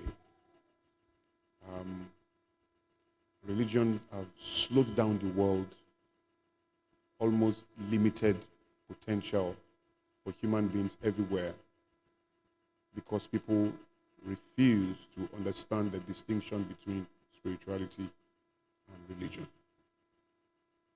I know that religion is not in the future, and I know that will unsettle so many people, but the truth is spirituality will grow, faith will expand, religion as you know it will die. And that is not because anybody wants to kill it, it's just that in its construct, it cannot survive the profile of Gen Z and Gen Alpha. It's not going to survive it. The natural rebellion in the soul of those two generations, their commitment to freedom, their insistence on transparency and accountability, all of those things cannot accommodate religion. So religion as you know it is not in the future. I'm even sure, I doubt it can survive the next 50 years, quite frankly. You know. But you see, once you remove the lead of religion of your thinking, particularly as an African, that is probably when you stand the highest chance of coming to terms with your greatest potential. Because there's so much around us as a people that is almost existential, right? And those things are not actually, but they are almost that. So when you look at the world today, there is no society that is predominantly black that is prosperous. There's not one. Any society that is predominantly black is terribly poor, impoverished, underdeveloped. And then the excuse, of course, is to plug into slave trade and plug into colonialism and say that those things are responsible for how we got to where we are. And on many levels, they are responsible for so many things. But that is not what is responsible for why we are where we are. But even if we take the liberty to assume that that is why we got here, we then have the choice to choose how we want to navigate the future, regardless of what our history is. I mean, how do you continue to define wisdom if you evaporate foolishness? Foolishness has to be constant for wisdom to continue to have value. Any commitment to define God in a flawed world without understanding the place of evil is naive and ignorance. You really can't take away evil out of this world. The devil is not going to die. What do you think? New level is new devil. You must have another way of articulating your responsibility. Some people came together and said, we need a party of Christians. I said, that's the party of blind people. Hello? Because if you put good people together in a society with irrational human beings, you've just made a big mistake. If it is possible for good alone to change the world, God will have killed the devil in the garden. Power dynamics dictate that the one who orchestrates the disruption of an order of peace and reading must also be on ground to organize its restoration. Power dynamics dictate so. So, for example, who started slave trade? The white man. Who ended it? The same white man. Who started colonialism? Who ended it? Who started military rule? The military. Who ended it? The military in civilian uniform. Whether it's terrorism in the Middle East cannot be ended by America. It can only be ended by the Middle East themselves. Who brought all this madness on the world? The devil. Who restored us back to the devil? I hope you know. Or did God kill Jesus? Without shedding of blood, there's no remission of sin. The reason why the devil was not killed is because power dynamics dictate that the one who created the breach in the order of peace must be on ground to organize its restoration. Power dynamics dictate so. And so the devil has to be on ground to put all the work of redemption back together. Have you thought about that? So my thinking is, scriptures, and I'm sorry if you are not a Christian, I'm just trying to shift your mind into my own space. You have scriptures like, I prepare a table before you in the presence of your enemies. And it's so easy to forget that that is not in the presence of your friends. That's not in the presence of your families or your allies. It means that there is a food you are going to consume with your enemies on the table. Otherwise, you're not going to eat. And a society that is filled with diversity of religion, diversity of, ethnicity, and all of that cannot be curated from a position of a point of view alone. And so Christians and Muslims and African traditional worshippers and whoever have to come together to build Nigeria. And there is a sense in which your wisdom has to be high enough for evil to find inspiring, enough to defer to, for you to have a chance to manipulate that evil. I hope I'm not speaking above your head. But quite frankly, there is a reality that we have to understand. Where every time you say first world country, can you name one first world country in the world? Great Britain. Is that what you said? First world country. One first world country. By the definition. Come on, guys. First world country. One. United States. Come on. Another one. France.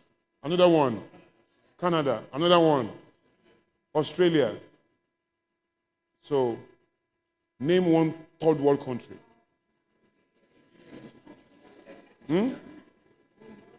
Well, Nigeria, second one. Togo, another one. Congo. India. Developing. India is developing. Right? Tanzania, right? There are 5 ideas that define those two constituencies. A first world country has 5 things. And it is to the degree that they have those 5 things that determine how first world they are, or the most powerful of them, when you aggregate all those 5 things together. The first one is quality of life. Quality of life. When they say first world country, the meaning is, or they say a developed nation. 1, quality of life. 2, enabling environment. Enabling environment, where every iota of talent and gifting receives the attention and resources its individuality deserves.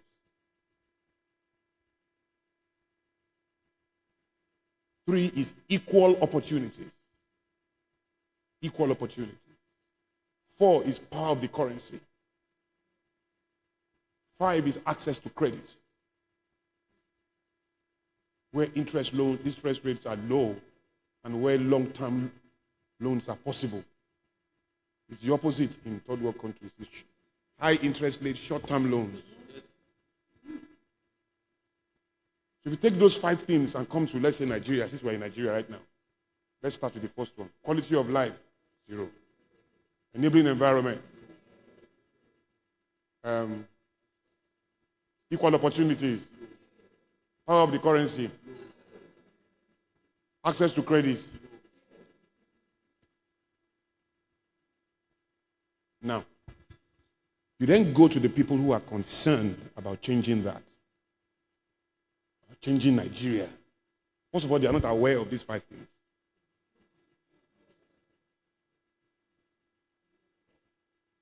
Right? They're not aware of these 5 things to start with. Then, the next thing is, please, how will Nigeria change? I have asked pastors, imams, traditionalists, I've asked economics, professionals, businessmen, entrepreneurs, they have the same answer. God will do it. In other words, hope. Hope. Hope. And the way I understand hope is that hope is a tool of performance. It has never performed. So, hope is not an independent variable. On its own, it will design your weariness. In fact, it's the hope that will become your enemy. I guess that's why the Bible says, hope deferred, make the heart sick. Because hope sustained unnecessarily and not converted into outcome real quick. That same hope will be the maker of your weariness. So, if Nigeria is your younger brother, or your Nigeria is your wife, or Nigeria is your husband, and you ask your younger brother, Nigeria, come, what's your plan this what's your plan for this year? Say, well, I don't know, but I know God will do it. Or let's say Nigeria is your head of sales in the company. And you call him, head of sales, please, what's our plan for revenue this year? So, well, I really don't know, but I have hope that God will do it. We trust God. We are praying. Assuming Nigeria is your husband. So what's our plan? He says, I don't know, but hope. You will fire that staff immediately, won't you? You will take that your brother down and say, what do you mean? That's what you're going to do? You won't apply for a job, you won't get your CV ready, you won't get out there, start a business, do something. You will just be hoping. You won't tell us what you are going to do. You won't take it. You won't take it from your husband. You won't allow, if Nigeria is your son, you will sit on his neck every day. If Nigeria is your brother, man, if Nigeria is your staff, I know for sure you'll have fired him by now.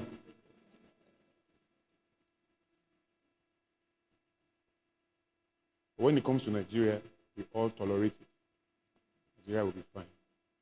That same hope and excuse we cannot accept for our brothers, for our cousins, for our husbands, for our wives.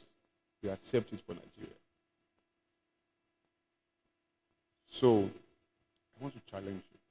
The conversation is very simple. If we get very angry in this room to speak to each other, we are not the judiciary. We are not the legislature. We are not the executive. It's we the people. So all the people that we believe can change Nigeria are not in this room.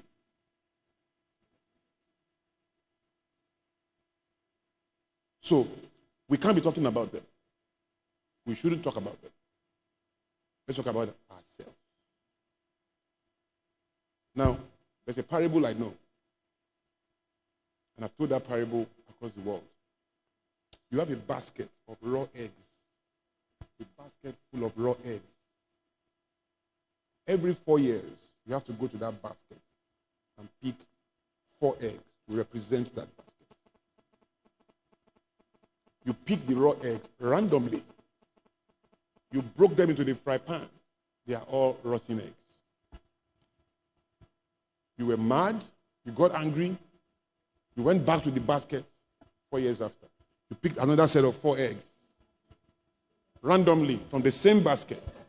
You put it in the fry pan, rotten eggs. You were livid. Nonsense. These useless eggs. You went to the fry pan again. You bring up another set of 4 eggs. You broke it, raw eggs. And for over 50 years, you have been going to this basket to pick raw eggs, 4 of them to represent you. And every time they get to the fry pan to be consumed and to perform, they are rotten eggs. 50 years is long enough for you to pause and say, maybe this basket itself is a basket of rotten eggs. And so picking 4 out of it is not a problem. That if we do it for 200 years, we'll continue to pick rotten eggs because The Nigerian leadership is not outsourced. And it's not imported. It is chosen from the Nigerian people. They say a people deserve the leadership they get. You really can't have the freedom to point fingers at the leadership of a terrible community and forget that that community itself produced those people. It is gross hypocrisy to blame the government and excuse yourself. You are the creators of the government. The people in government now pointed fingers 20 years ago. They pointed fingers 40 years ago. I met some young people who said, old people are the problem of Nigeria. And that they have to hand over to young people and give young people room, fools. First of all, nobody gives you anything. In this life, nobody gives you anything. Number two, nobody gives you what you deserve. If they give you anything, it won't be what you deserve. Number three, if you are going to get anything, you are going to get what you negotiate.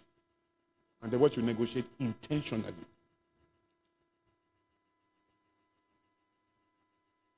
Number three, number whatever.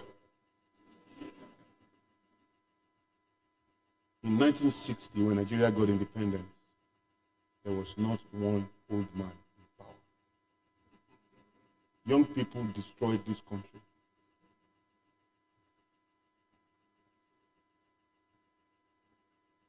There was no 50-year-old in government in 1960, not one. As a matter of fact, you will struggle to find a 40-year-old. All of these guys were in their 30s. Some of them in their 20s. Gowon was 29. All of them young people. Continue to grow. They continue to grow. And everybody in power today were yesterday's young people who were in power. In one form or at one level or the other. I've seen young fools. And I've seen old wise men. I've seen young wise men and women. And I've seen very old fools as well. It's not young people we need in leadership. And it's not old people we don't need. We need human beings, young or old, with a head on their shoulders. And with a heart in the right place. Who can combine the head and the heart to create miracles for people. That will be true in Nigeria, to be true in Congo, to be true in the United States, to be true anywhere. Are you here? You see what is happening in Ukraine?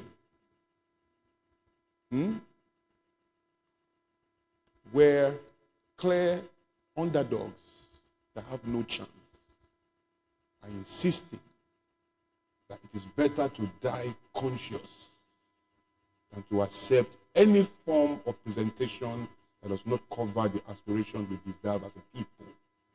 We would rather die fighting than accept any other condition in the name of freedom. We will not. You see that spirit that is fighting in Ukraine, and I'm not asking you to go and carry a gun, but that is a spirit. That spirit that is fighting in Ukraine, that is what Nigeria does not have. That will continue to recycle what you don't want to see. Because anything you are willing to tolerate will never change. I told a lady yesterday who is having some challenges in her marriage. I told her, my dear, there are many things I can tell you, but I'll be lying. I'll be honest with you.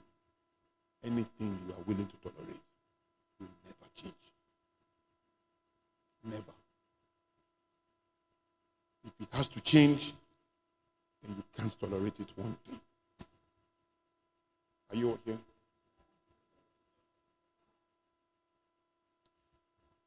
So there are different levels to this transformation. First of all, it is the person that is well that can donate blood.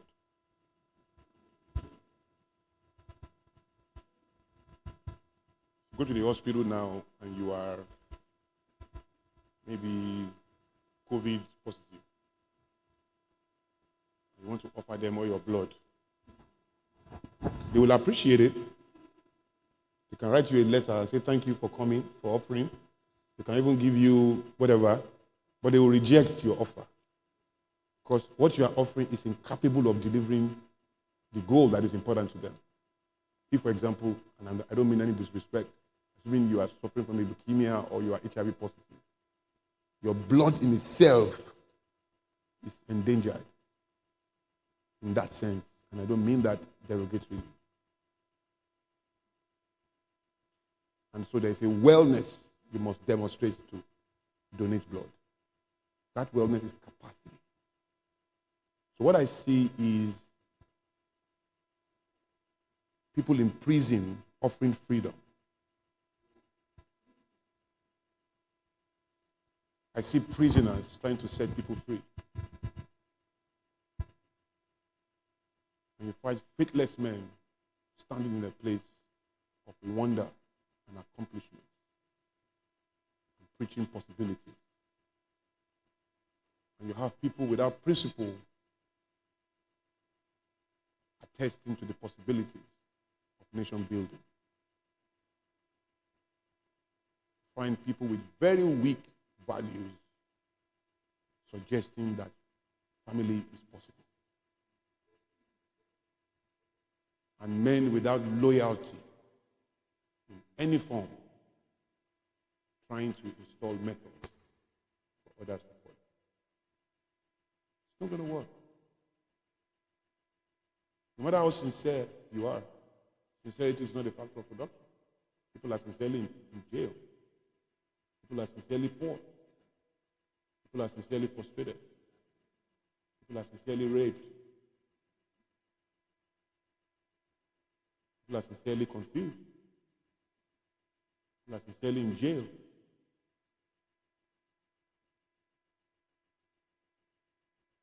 So there must be another way to look at your contribution. It begins with yourself. First of all, save yourself. The country has no plan for you. There is no plan.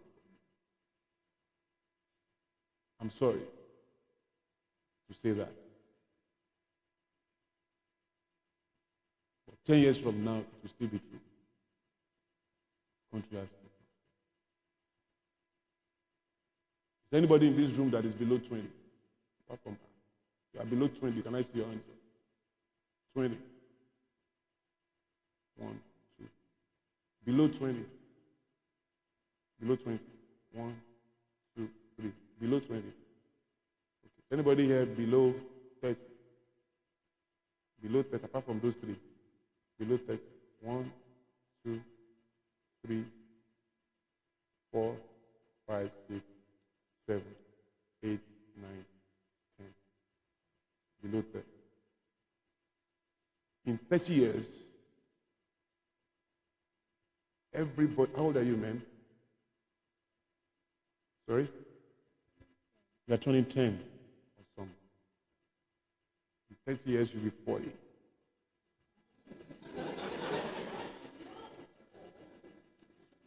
In 30 years, you'll be 40 years old. Sis, believe me, everybody will be calling you mom, auntie. People will be kneeling down for you. You won't believe it. People will say, good afternoon, man. You won't believe it. It's going to happen to you.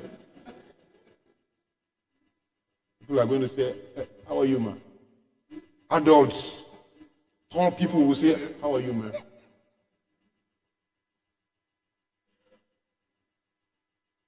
In 30 years, if you are 5, you'll be 35. If you are 1, you'll be 31. That's your 1-year-old baby will be 31. You are 20, you'll be 50. You. 50. If you are 25, you'll be 55.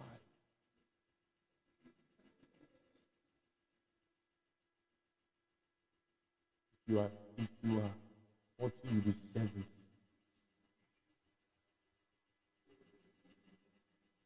If you are 50, you will be at the departure lounge of life, ready to take the flight, if you have not taken it.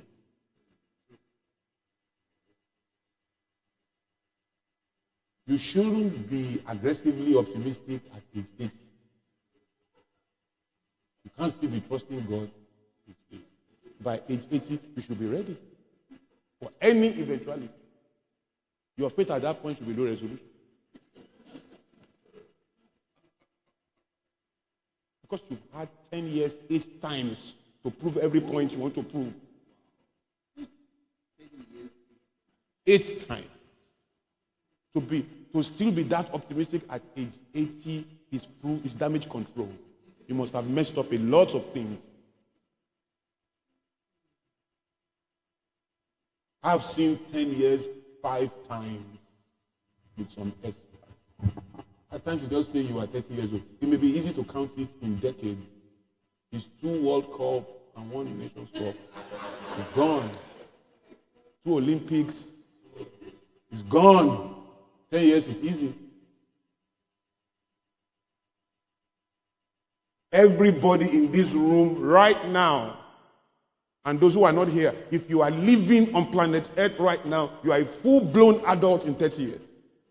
Or you are dead. Everybody living. Change is coming, guys. If you are 60, you'll be 90. That's really being magnanimous.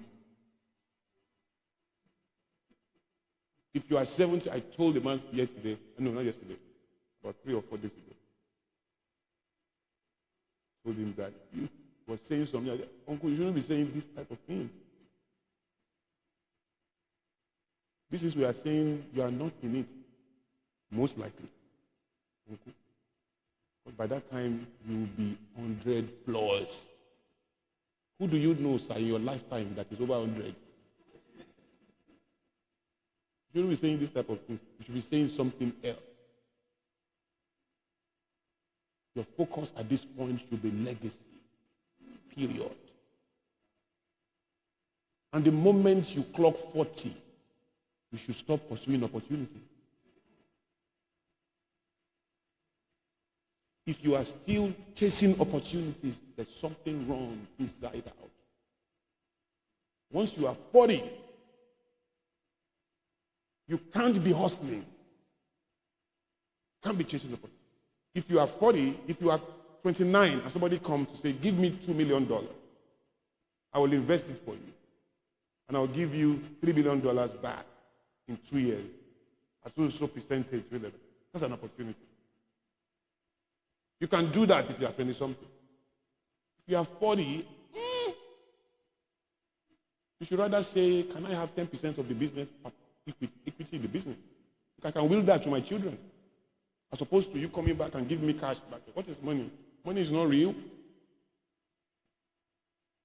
you understand what I'm saying? Equity in the business is more legacy sensitive. To receive 20% back after 3 years, that's just an opportunity. Put more cash in your hand. Economics don't struggle because they don't have cash. I hope you know. The central bank can print a lot of money. It's not because there's no cash. So having cash is not a problem. That's my problem with savings. Because if you save a lot as your critical strategy, you are betting on devaluation and inflation.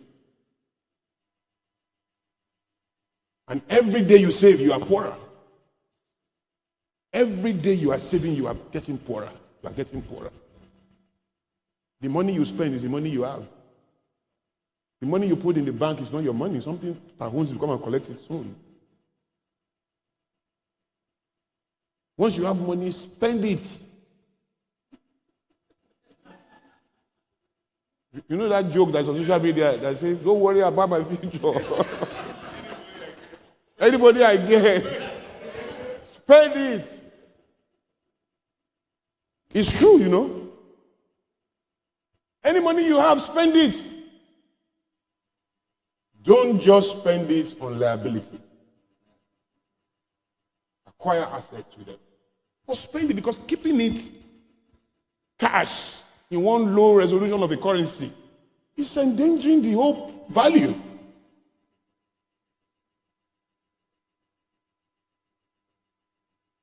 Personally, I don't have savings. I don't do savings. I do investment. Do you know, sir, if you save $100,000,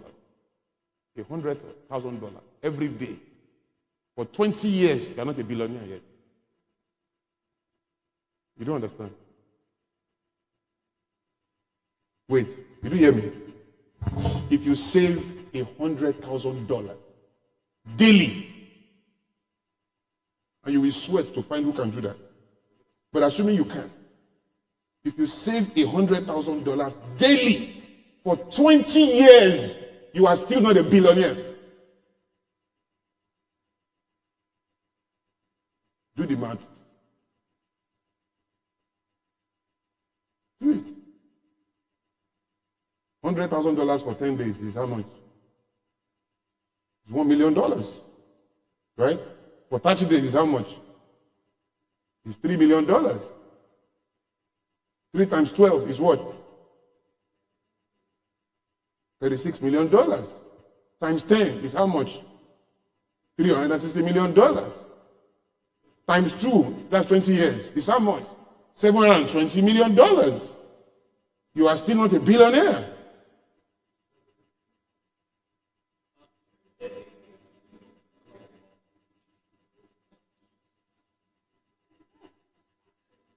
Apart from the fact that at $100,000 this year, it's not the same $100,000 next year. You don't see, you still have $100,000, but in real value, it's probably $93,000 or $92,000. But you still have $100,000 in your mind and in cash, but that's not the value anymore. As against if you put $100,000 every day in one business or the other and having equity. Because if you had put $1 million in Facebook,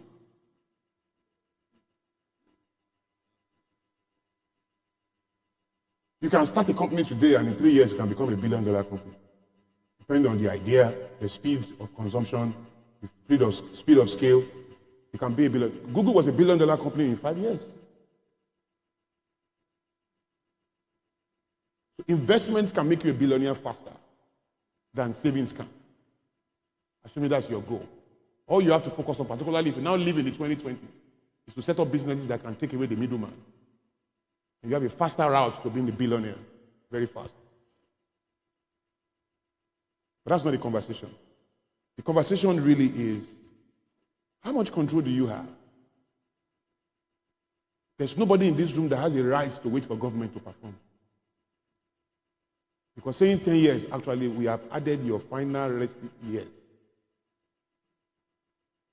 We should actually give you about 20 for active engagement. Do you understand what I'm saying? So if it's 20 years you really have,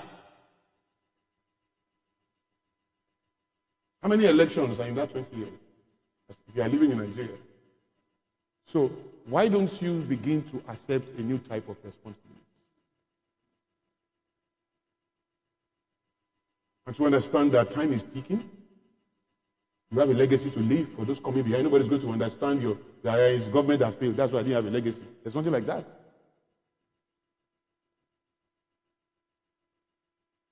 So, if you understand those 5 dynamics that I said, how do you first of all make sure that you have access to those 5 things?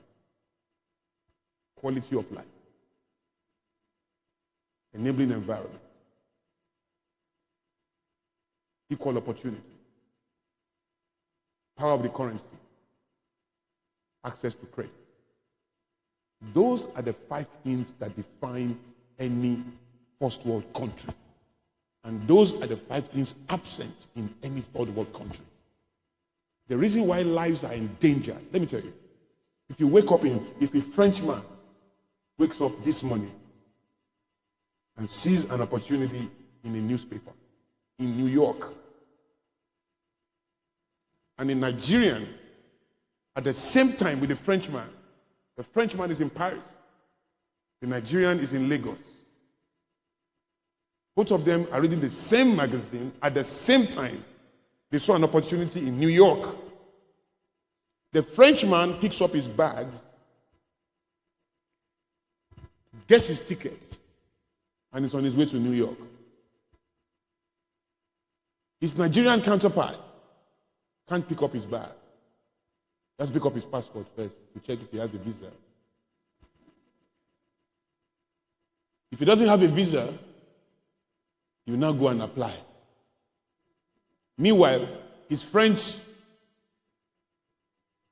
colleague is already in the flight. If he managed to get an appointment to get a visa, by the time he's getting that appointment, the Frenchman is on his way back to Paris. The opportunity is done and sealed.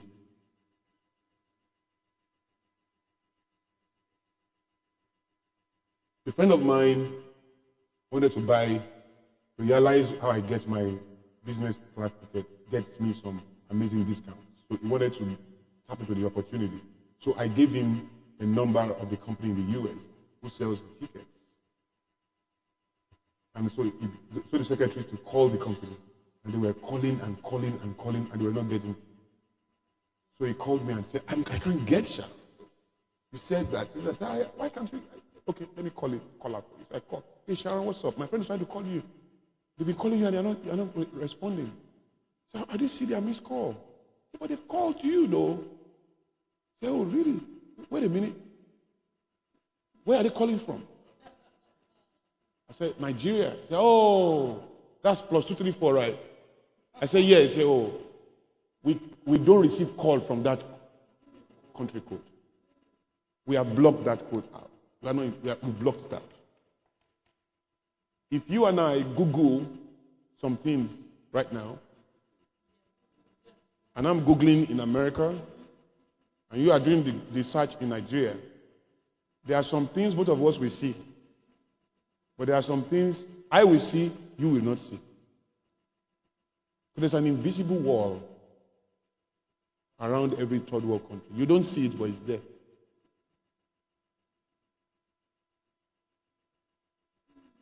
So, if you now have a VPN, you don't need a VPN to be able to put your phone like your phone is in New York, even though your phone is in Lagos, so that you can see the things that are in New York.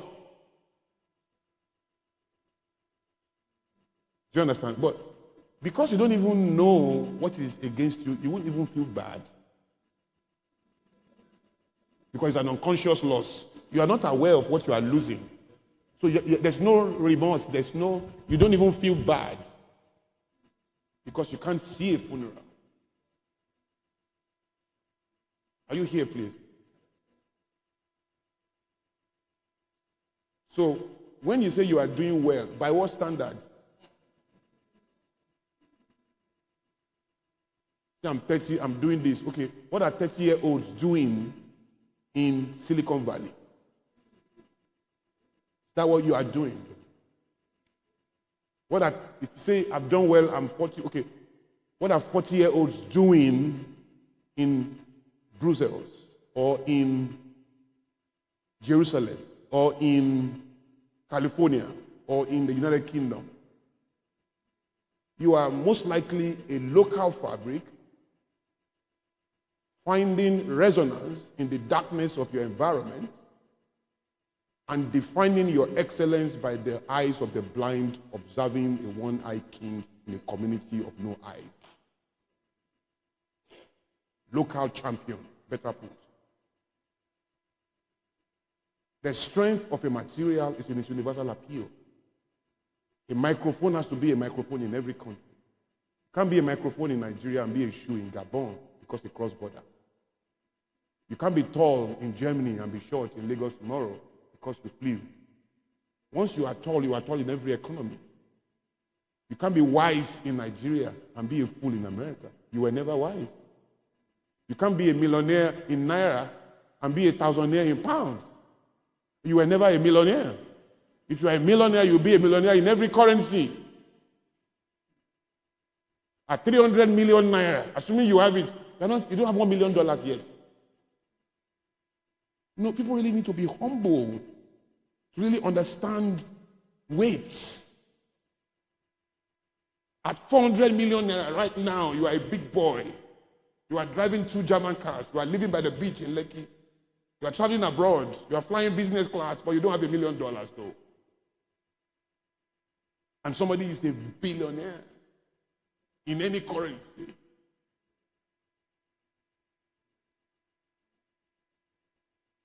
Today, by the end of today, as at my last check, I'm sure 2,500 children are going to die in this continent. They died yesterday. They died 3 days ago. They are going to die tomorrow. It's a constant.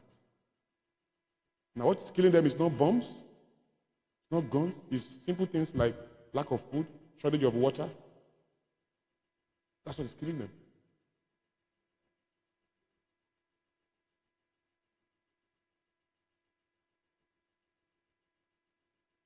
So, when we say that something is wrong with the country, we think of very big things.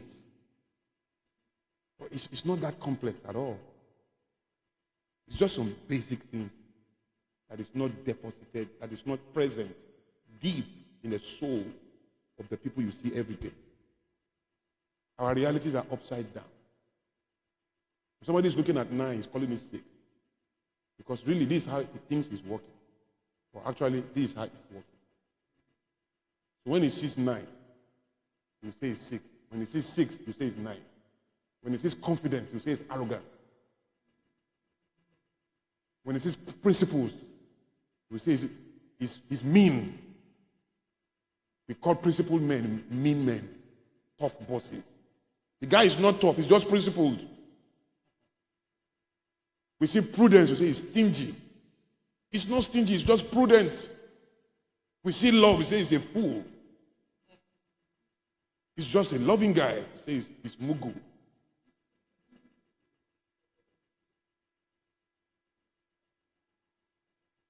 Are you here?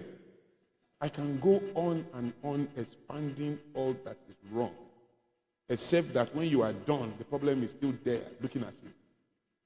You have to choose what you want between being justice and progress. If you want to be correct, just take a chair, sit in front of your house, and say, PDP is mad, correct. APC is stupid, correct. The president is too slow, correct. NEPA is a crazy institution, correct. The police force is corrupt, correct. You will be, when you are done being correct. Now what has changed?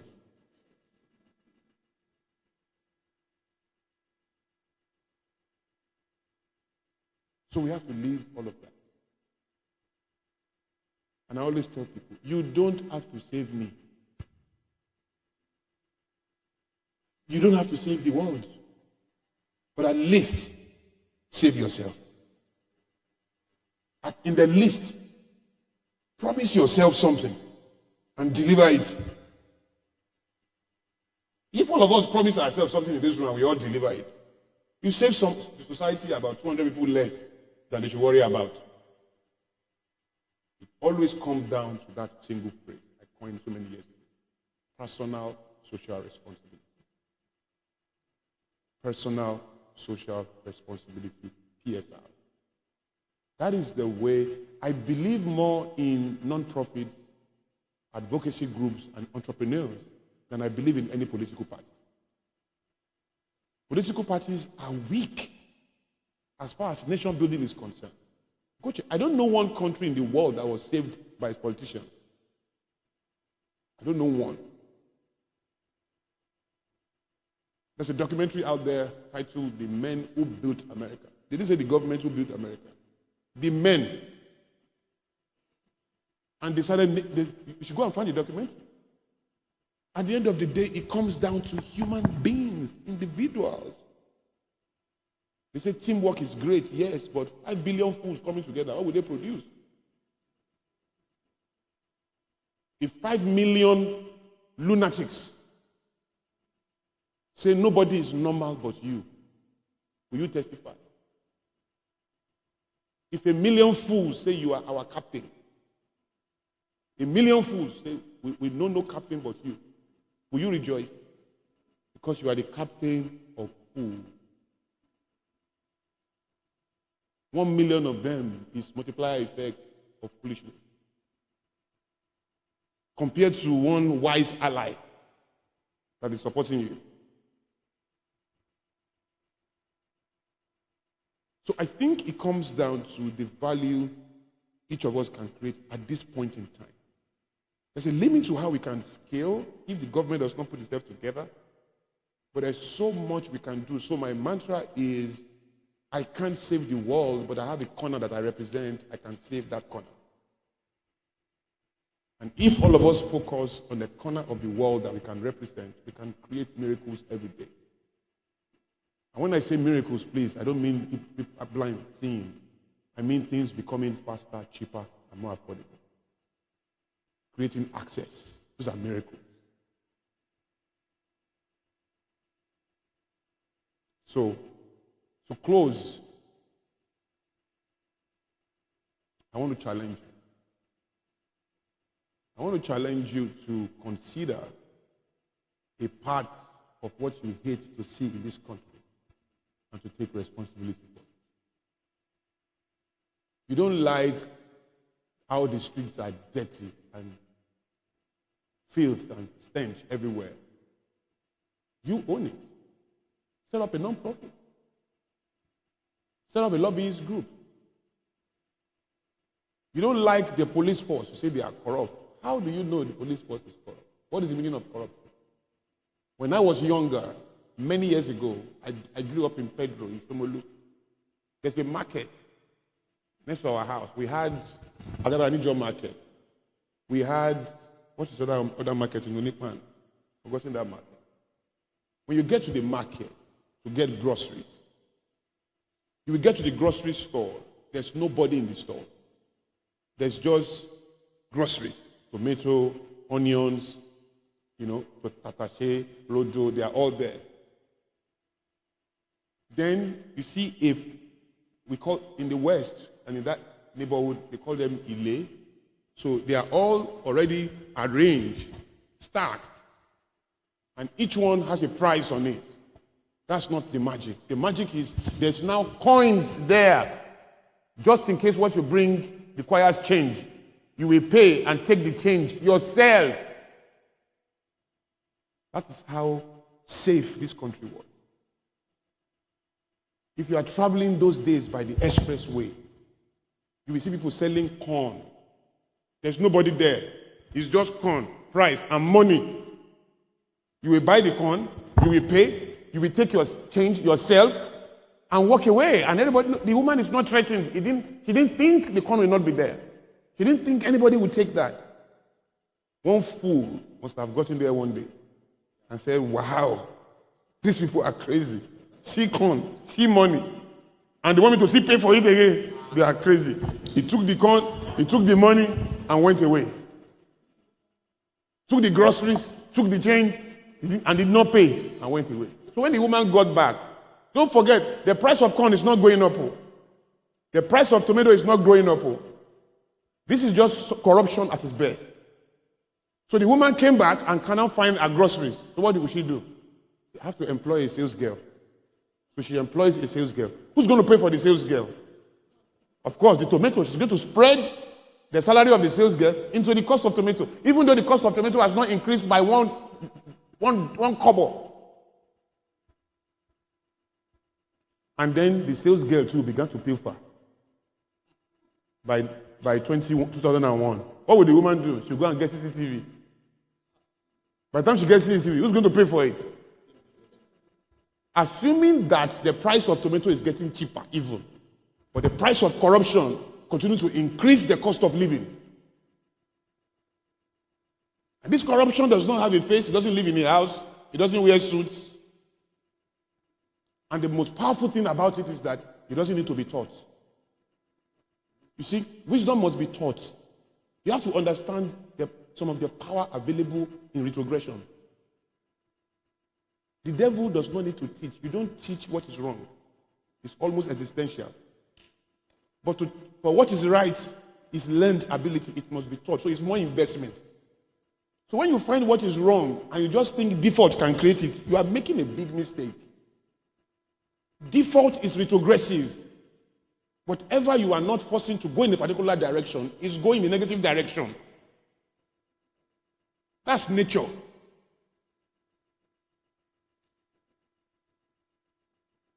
So what do? So I'll give you some things to do. The first one is heal yourself. What did I say? Heal yourself. Because I'm concerned about the people in this room. I don't care who is outside. And whoever is listening to us online. Heal yourself.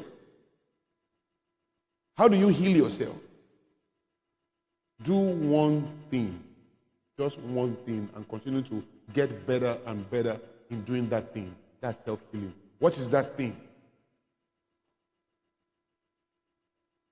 Abandon the majority play of the pursuit of ownership of private property, which is taught as a right. Ownership of private property is a right, right? Supposedly, but it doesn't build society. What builds society is stewardship of private property. The problem everywhere with the CEO, with the lecturer, with the teacher, with the security guard, the problem everywhere is that people want to supply stewardship of private property when they have not mastered they want to supply stewardship of public property when they have not mastered stewardship of private property. And society is so flawed that everyone growing up is taught that ownership of private property is legitimate. So this guy has lived for 38 years mastering ownership of whatever property. Ownership, because the common denominator in those two statements is ownership and stewardship. So this guy has lived for 40 years of his life, and he has worked so hard, and he has been told that ownership is legitimate as long as he did not steal or cheat. So this guy has mastered how to own. So with ownership mentality, he has practiced ownership of private property for as old as he is. Then at 41, you give him a public office, and you want him to supply stewardship of that public office. He doesn't know how. He has his house, his car, my wife, my children, my husband, my friends. He has mastered I all his life. Then all of a sudden, he should come out and supply stewardship. How is he going to do it?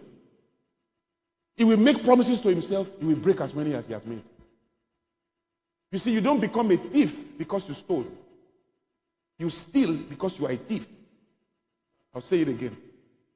You don't become a thief because you stole something.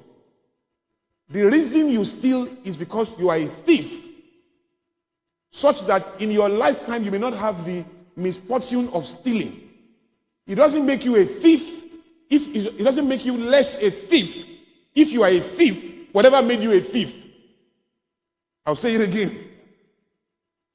Such that even if in your lifetime you never had the misfortune of stealing, it doesn't make you less a thief if you are a thief, whatever made you a thief.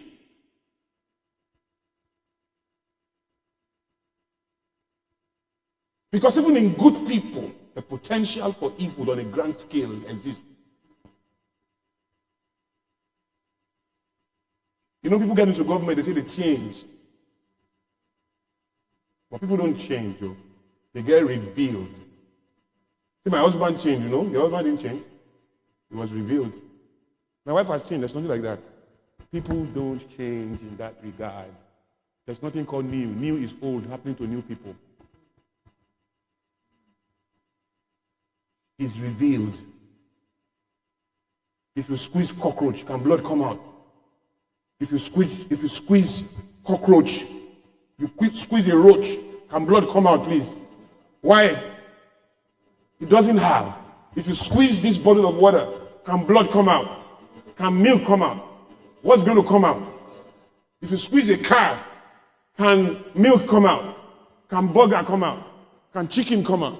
What's going to come out? Metal, or oil, water, or gas? In other words, when you put pressure on a thing, the content of the thing is revealed. There's nothing like, it's what you said to me that made me raise my voice on you. There's nothing like that. You are a voice raiser. What he said to you puts you under pressure, yes. What he said to you squeezed you. But what you did is who you are. You slap somebody, you can't say, hey, please, if you don't want me to slap you, please, stop talking to me like this. It's the way you speak to me. In other words, you are trying to transfer that reality and pass that buck, preserve your own wretchedness, and convince your victim as the owner of your own wretchedness. That's the highest level of oppression. You slapped her because you are a slapper. Period. You know how you've been slapping before. Somebody else will hear the same thing. He will be as angry as you are, livid. Because he doesn't know how to slap, he'll pick up his jacket and go for a walk. You see what I'm saying? If he doesn't know how to slap, he will just put on CNN and ignore you. But when he knows how to slap, he's going to slap. The same pressure, the same condition, revealing people to each other. Now, when you get into government, they say people change. People don't change. Government is a pressurized environment. When you get into, particularly in a third world country, it's intensified. It's pressurized, intensified pressure. That is government in a third world country.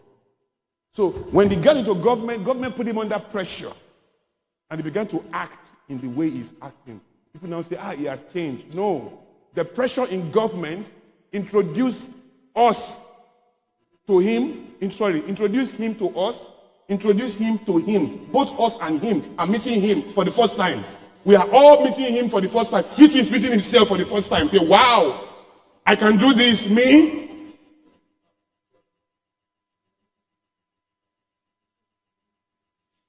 So at the end of the day, it comes down to you.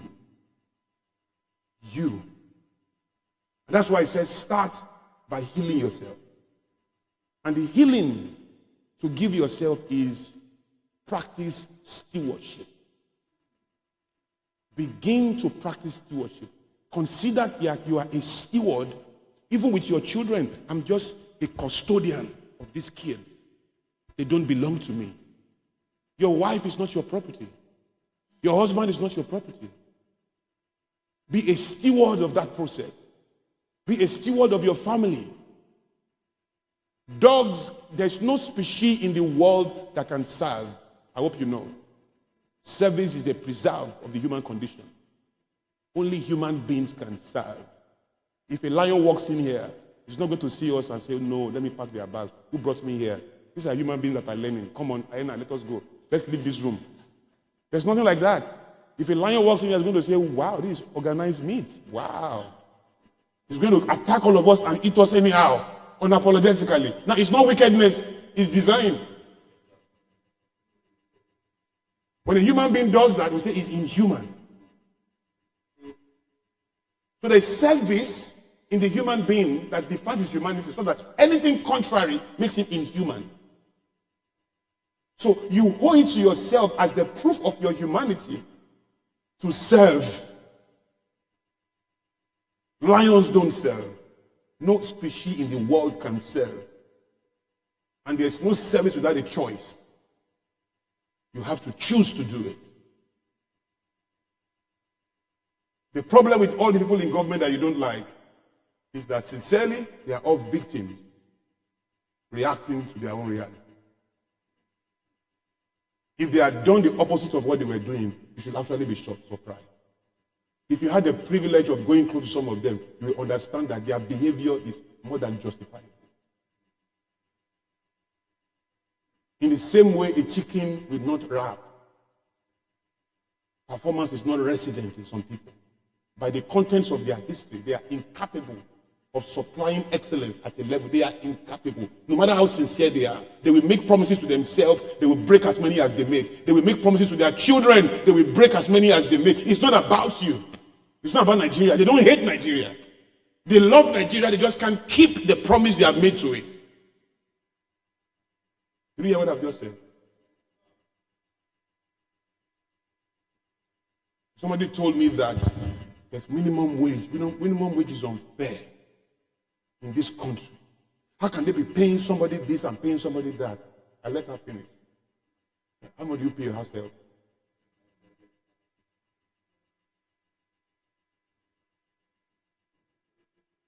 Listen to me. And I need to say, we're talking about human life, have we? If you pay anybody in this country less than 50,000 naira in a month, you are a slave master. If you pay, no matter what they do for you, if you pay anybody less than 50,000 naira, you are either sincerely ignorant, behaving wicked, or you are wicked. It's one of the two. Because any money you pay people must be able to do something. I'll tell you what they can do. If you pay me any money, as a human being, the money first of all must meet my basic needs, my right existentially, to eat, to drink, to shelter, to go out, and to come back. Whatever you pay me must be able to do that. Number two, whatever you pay me, I should be able to put something aside.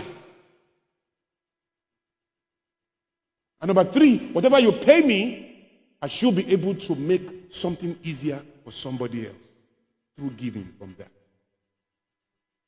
If what you pay me, deny me even one of those three things, you are not paying me, you are using me. And it's fine if you cannot pay me, but let both of us have the humility to understand that I deserve more, but you can't afford it now. Don't come and say, I'm paying you. What are you paying me, though? There's a guy whose son was almost kidnapped. And everybody was pitying him. The kidnap did not work. Then they were in the house. I was there. All of us were all. But I was silent all through. I was so silent. My silence became so loud. I knew he would ask me. You have not said anything to me. You have not. Because I didn't congratulate him. I was just in the corner watching everything. And I gave my silence microphone. It was so loud, he got it. So he came and said, my fear for you is that the next house help will try it again. Your environment brings out the beast in these people. The way you talk to people. I say, he's kidnapped, you see. What if he's putting something in your food every day? You're not even aware. As he's cooking the food. Okay, sir, this is the food. And you are eating palm oil and saliva on a daily basis. How do you even know? And you are going to leave your children with these people that you are screaming on every day. You are shouting on every day. Somebody who grew up in an amala joint. They've been cursing her since age 2. They wake her up with curses. That's how they talk to her.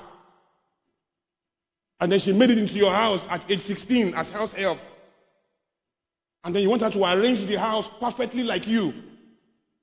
To know the difference between a glass for white wine and the glass for red wine, and the spoon for tea, and the one for soup, and the one for ice cream, and to need to arrange your throw pillows and put them and set the house like this and know that your carpet is this and know all of that. Do you know what it took you to be able to know all of that? You went to the university, you read magazines, you watch movies, documentaries, you travel around the world. You did so many things to be able to do that. You want this girl to behave like you. In other words, you are asking this girl to think like you think. If this girl can do all of these things, won't she be a madam somewhere? Would she be a house help in your house? Can't you see that you are the real foolish oppressor? You are placing a demand on somebody that has no capacity to deliver it. You should be. This is what you are paying for. And then you are paying one down 15,000 naira a month. Plus all our ignorance. But all our nations. You are not paying her rubbish again. I told her, if you don't want to complain, if you want your house to be arranged like this, hire me. Me, I'm the one that can do all of those things. And pay me 50 million a month. Well, you won't believe it. The way I will help you arrange your house. If you can't hire me, whatever this girl does, you swallow it or do it yourself. You are an oppressor. You sit in the car, you see the driver's shoes. Why are you turning this? Why are you turning? You should have driven yourself. Don't you know that by this role she's playing is proof of a level of thinking? You think if she can actually think better, she'll be playing this role? So you want your driver to be an executive thinker, scenario planner? To just figure, really? You want a, because I always say my friends, it's not driver you need a scenario planner. Because it's only a scenario planner that can deliver this value that you are looking for. Except that the salary of a scenario planner starts with about $15,000 a month. Do you want to pay that? Are we together? So look at the way you treat your cook, your security guard. How much do you pay that guard? How much do you pay this house? From how many years ago, I knew that if I'm going to bring anybody into my house, even when I could not afford it, I had to go and work and save 70K a month. If I can't, this is like 20,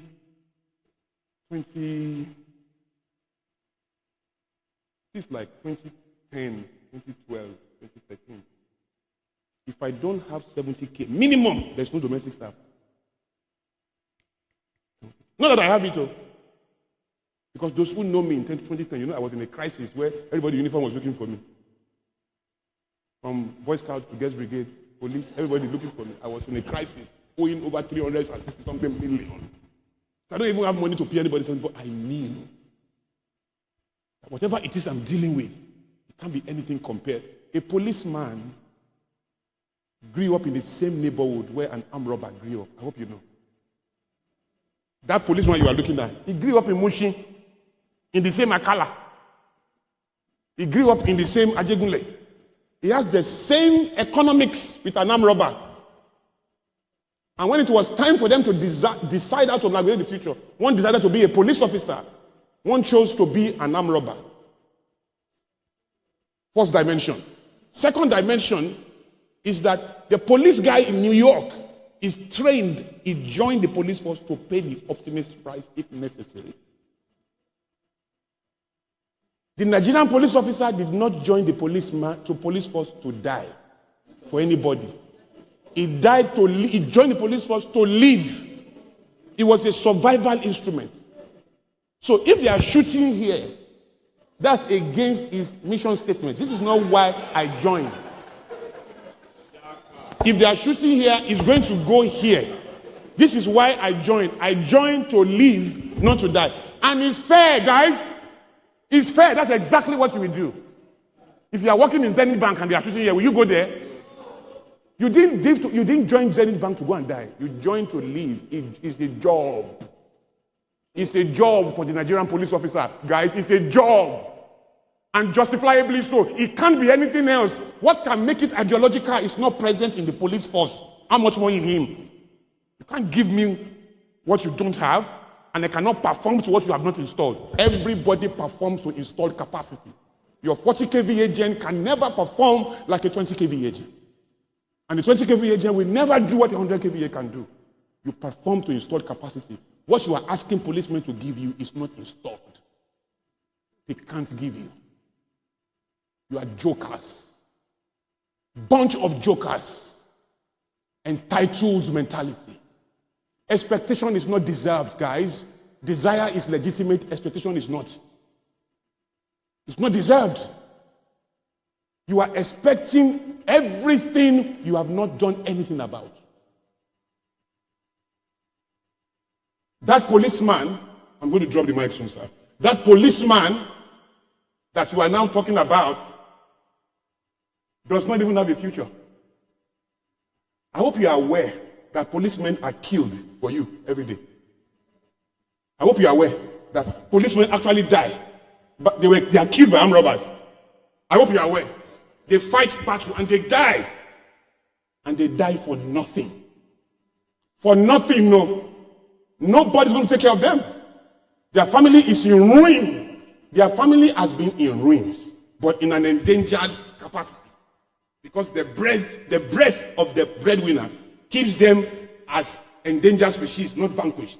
The death of that man keeps them vanquished. They are dead. He's hungry. He has no future. He has dreams like you. He's hoping that his children will give him the comfort his individuality deserves at twilight. He expects to live in a house like you. He expects to drive a car. He wants to have what you have. He's a human being like you. He has a right to everything you have a right to. He's hungry, endangered, zero future. You're not giving me a gun. I say, protect us. Wow. Wow. The same gun in the armed robber that has the same condition.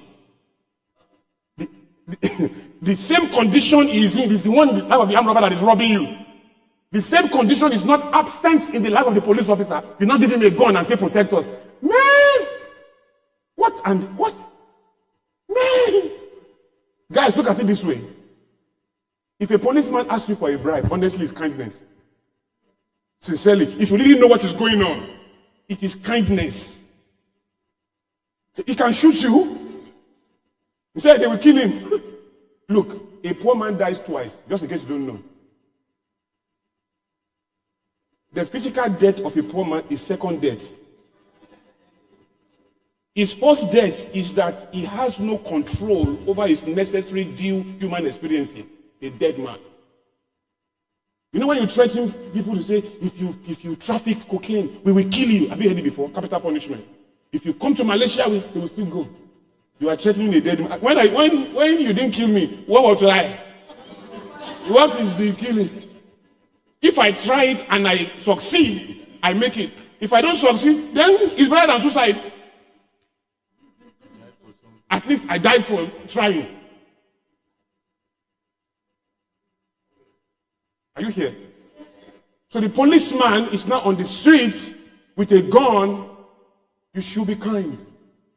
You should not even wait for him to ask you for a bribe. You should put water in your trunk. And I was doing that every day. I put ice block in it. I put soft drink there. How much does it cost you? You're talking about human life. Start from there. When you get to the checkpoint, see your guy, go open the trunk. Go take something there. Even when all your papers are complete, share good. Pay attention. People are going through a lot. It's hard for people. You that you are in a Benz, you are the one that will suggest to the thinking of that police officer that rich people are not bad people. Give him something. Show him what it means to be comfortable. One day I was going to church with my driver on a Saturday afternoon. We got to Town Planning Way. We were going to Ilupeju. I'm in Fountain of Life Church. I was going to church. And the policeman stopped us. As he stopped us, I tell the driver, don't talk. Wind down the back. Let me talk to you. But as we wound down, I said, good afternoon, sir. The policeman said, what did you say, sir? I said, good afternoon, sir. So I got to go. But because of who I am as a researcher, I couldn't go. You stopped us. Search us. Check us. Why did you say we should stop? I said, oh, God, they go now. They go. I said, no, I understand, and I really appreciate it. I said, I just want to understand. Why did you say God and I should talk to me? Nobody don't use sir for me before, even for my office. So, at the use of the word sir, I unlocked his sense of meaning. He could identify with that moment. Even if I have 3 million human heads in the car, it didn't matter anymore. Just because I spoke to his dignity, it didn't matter to him anymore. A friend of mine said, me and police were at war. I said, wait, I can bet. Somewhere in your 52, somebody will shoot you. You will see. A police inspector, true life story, a police inspector said that I talked to my boys with respect. I'm not sure my boys cannot shoot me. Police inspectors, when I'm talking to my boys, I talk to them with respect. Because I'm not sure what they can do. They are cracked, broken. So guys, it starts with us, man. The dignity you will not share with anyone. First of all, the dignity you will not contain inside of you, you cannot share with anyone. And the one you will not share with your neighbor, society will never see. It all starts with your neighbor. That's where we should come. How do you treat? A man told me, I don't believe in fidelity. I cannot be loyal to one woman for the rest of my life, just one woman. I don't judge you for not being faithful to your wife. Don't get me wrong. I don't judge you for that. You are a human being. Stop that.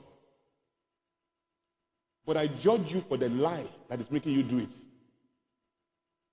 Do it and say, I enjoy this thing. God help me. It's okay. God help you.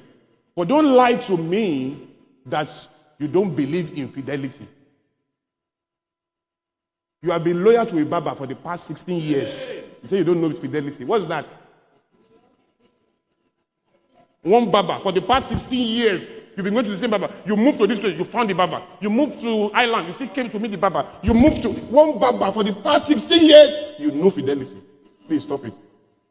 You've been loyal to one football club for you can kill your neck. They can kill you there with that club. You say you don't know fidelity. You have been loyal to a designer, to a car.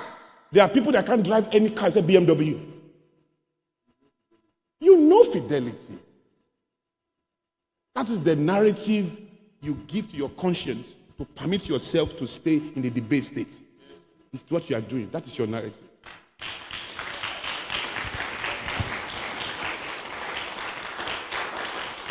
But the real instruction, guys, is that it starts and ends with you. Heal yourself first. Bring stewardship into your meaning. Serve yourself. Serve family. Serve community. But forget about community. If you can't serve within your own zone. What is the testimony of your driver? I got into the office one day, holding a file like this. A file like this. I walked into the office. The receptionist ran to me, wanted to collect it. I said, no, you can't collect this. You just resume. It's one of the new stars. We don't do that here. It's not heavy. I don't offer unsolicited help. You can't help me. What? I don't need help. Obviously, I don't need help. If I encourage you to carry this thing, I am already investing in a new type of order. I am encouraging a new value system inside of you to offer meaningless support. And because when I allow you to do it, I will say thank you. I am rewarding that meaninglessness. And it's only a matter of time before you begin to perfect how to offer. That is the beginning of lip service. So you are actually entrenching high service and lip service in your system by rewarding unprofitable exercise. So I said, you can't carry it. It's not heavy. Because I know if it was my driver that came in with 20 boxes in his head, what you be telling me, move to that side. Don't pour it on me. Move to that side, though. You won't help him. So you are not a respectful person. You are a respecter of persons. It means you must first of all appraise the value in front of you, connect it to your own interest, find the meaning in your reality, before you determine how to release your virtue towards that person. Because if you're a respectful person, it doesn't matter who's in front of you. You just want to support. Do you understand what I'm saying? So guys, this is the way to look at it. Whatever it is, whatever experience you are not delivering, please don't expect anyone to give it to you.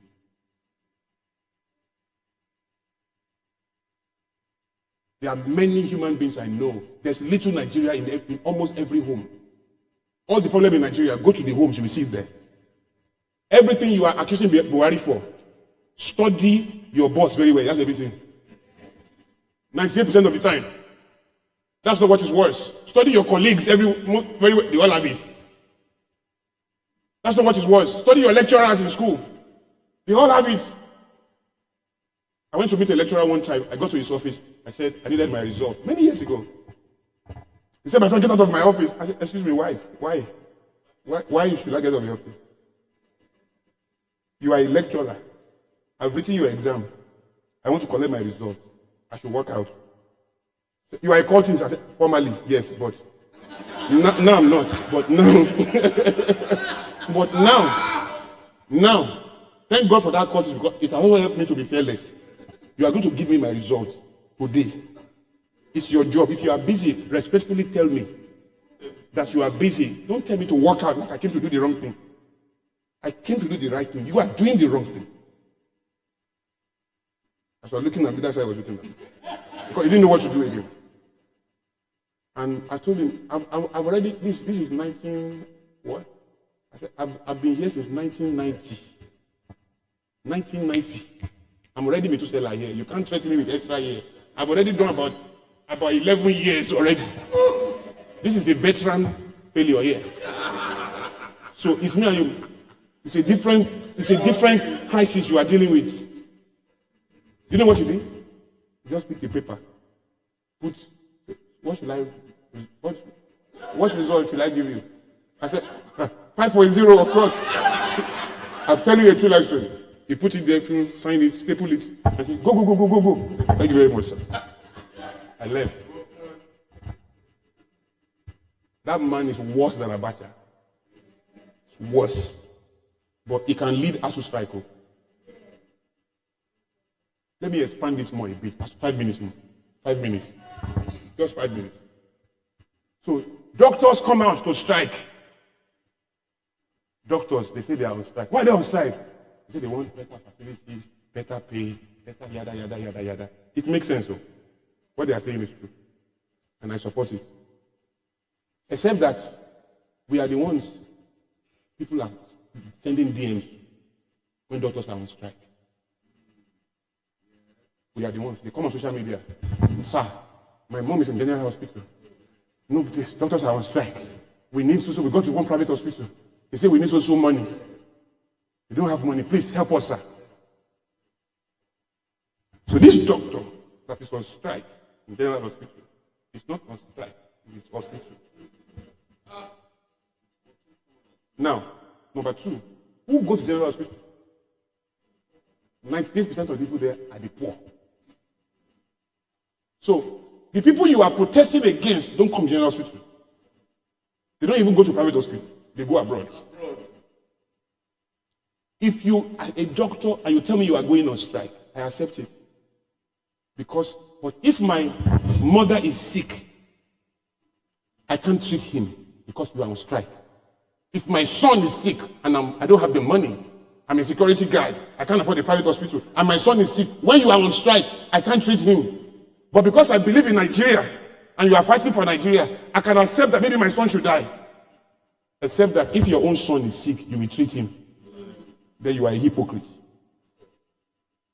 You are fighting your war at the expense of my own peace.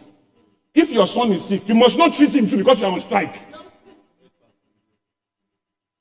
If your cousin is sick, they bring your brother will call you. You will rush to their house, go and treat him. You are on strike. You will treat him. But if I don't even have your number. I don't have any doctor in my family. I'm finished because you are on strike, but none of my family members are finished because you are on strike. Apart from the fact that some of you are private hospital. You are still feeding, treating the rich there. And you are telling the poor to endure that you are fighting a cause. What cause? So this is the idea. You can't solve that problem by going on strike. You are in a third world country. Being a doctor is sacred. It's not a job. In America, you can go on strike. In Nigeria, doctors can't go on strike. You are killing the poor. You can't. You have to find another way to protest. Now, let me shock you. To go on strike is a type of agitation. It's not the limit of agitation. It's a type. There are many ways to agitate. So if you really care, before you choose the type of agitation, you consider all the stakeholders involved. How will this type of agitation affect the poor? How will it affect the government? How will it affect this? So I always say to doctors, why are you going on strike? I don't know what the logistics is, but you can't go on strike. Maybe we don't know what you can do, but we know what you must not do. You can't go on strike in a third world country. Rather pick 200 doctors. Let the other doctors who are not going on strike do extra shift. Let 200 go to third mainland, 100 sit on this side, 100 sit on this side. Because you are educated, make sure you are waiting to CNN to come and cover it. Call BBC to come and cover it. I mean, do something else. Going on strike is just a type of agitation. There are other options. Go and sit in front of the airport and stop the rich from flying.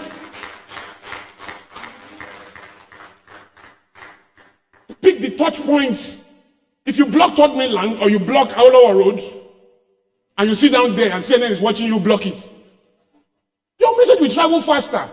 The people who are concerned will feel it. The rich will feel it. They will say, let's do something. Don't come and be punishing the poor in the name of strike. Convenient, easy energy that doesn't touch the rich nor the government year after year, and you are surprised that your case has not changed.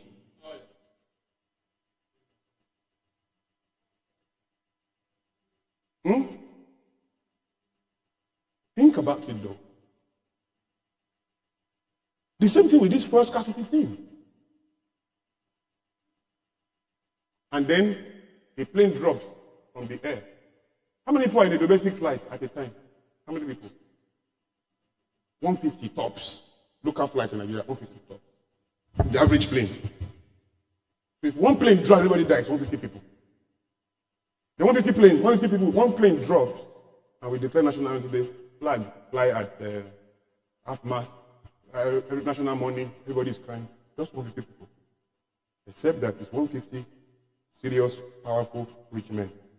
Maybe out of that 150, 50 powerful upper class, 100 middle class are in the plane. From childbirth issues, complications alone, infant mortality or whatever you want to call it, just women trying to give birth, about 300 die every month. That's how many planes? That's how many planes? That's 2 planes per month. After 1 year, how many planes? 24 planes. There's no national holiday. There's no flag flying. You know why? Who are those dying? The poor. The poor that are dying. So how much do you really care? A lot of what you care about does not count. And a lot of what counts, you don't care about. So what counts is not counted. And what is counted does not count. We can change that only in the conscience. Let's start from here. What premium do you place on the security guard, on the police officer? If you know the state of policemen, you will have started an NGO by now, agitating for the socio-economic welfare of police officers. We should have at least 15 non-profits fighting for police force every day. Sorry, sir. Yes. But that's the conversation we are having. That's what we have to do. 15. Encourage people to start up non-profits. Non-profits. We should have like 25 non-profits fighting for military veterans. Making a case for life after the military. For dignity of the army. We should have another 18 fighting for Boy Scouts. For extracurricular activities in Nigeria. We should have another 25 non-profits. Some fighting for how our roads should be clean, for recycling. Another set of 5, 6 non-profits fighting for the legislation that will make that happen. Lobbying him those are the works, guys. It's not to sit down and be complaining and pointing fingers. Every finger going forward should actually come here. This is how our hands should be. I was designing a logo for a non-profit recently. I said, use a hand like this. This is the logo. All hands back to us. We are the government. Hello? We are the government. When I came to consult for the company, their logo is for the non-profit. Their logo was like this, action. I said, no, change the hands. Point it like this. The hand should be to us, not to them. It's for us by us. It's called football. It's for us by us. Only us will change this narrative. You get what I'm saying? So my question to you is, what are you going to do?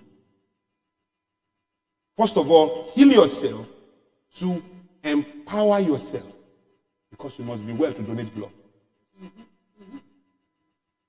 Empower yourself. Create power in your life. Succeed or get on the journey. Then start a non-profit now. Start an advocacy group now. You go and fight for legislation. You have all the legal sense to do it. You provide food for the poor. Somebody said, my vision in life is to end food shortage in Africa. I said, when are you going to do that? I said, at least I believe God that somewhere by 2030, you are not going to do jack. You want food for all by 2030. Start with food for one by the end of the month. Start with food for one by the end of this month. Find one child that is hungry and provide food for that person once a month, not even every day. Just provide for and be recording it. It is faithfulness in little that brings more. It is what you start that multiplies. So start, you want water for all of Africa. Start by giving a bottle to one person a month. A bottle of water to one person. Before you know what is happening, God will prosper it to become 2 bottles. Before you know what is happening, become 3 bottles. Before you know what is happening, you begin to dig boreholes across cities. Before you know what is happening, you are supplying boreholes across Africa. Before you know what is happening, you are on CNN. Because every month, you are providing water to 60 billion people. To 60 million people in the world. Only you. So we can all do something. Somebody called me and said, I want to be paying school fees of university students. I said, it's too much. It's too much. Just take 2,500. That's 2,500 naira a month. And bless one person. One person. It's when you are faithful with that one person that God will multiply your pockets to do it for 2 people, for 3 people, for 4 people. Before you know what is happening, you are sponsoring 64 students across the university in Nigeria. Before you know what is happening, from your own business alone, 69 kids are schooling abroad from your check.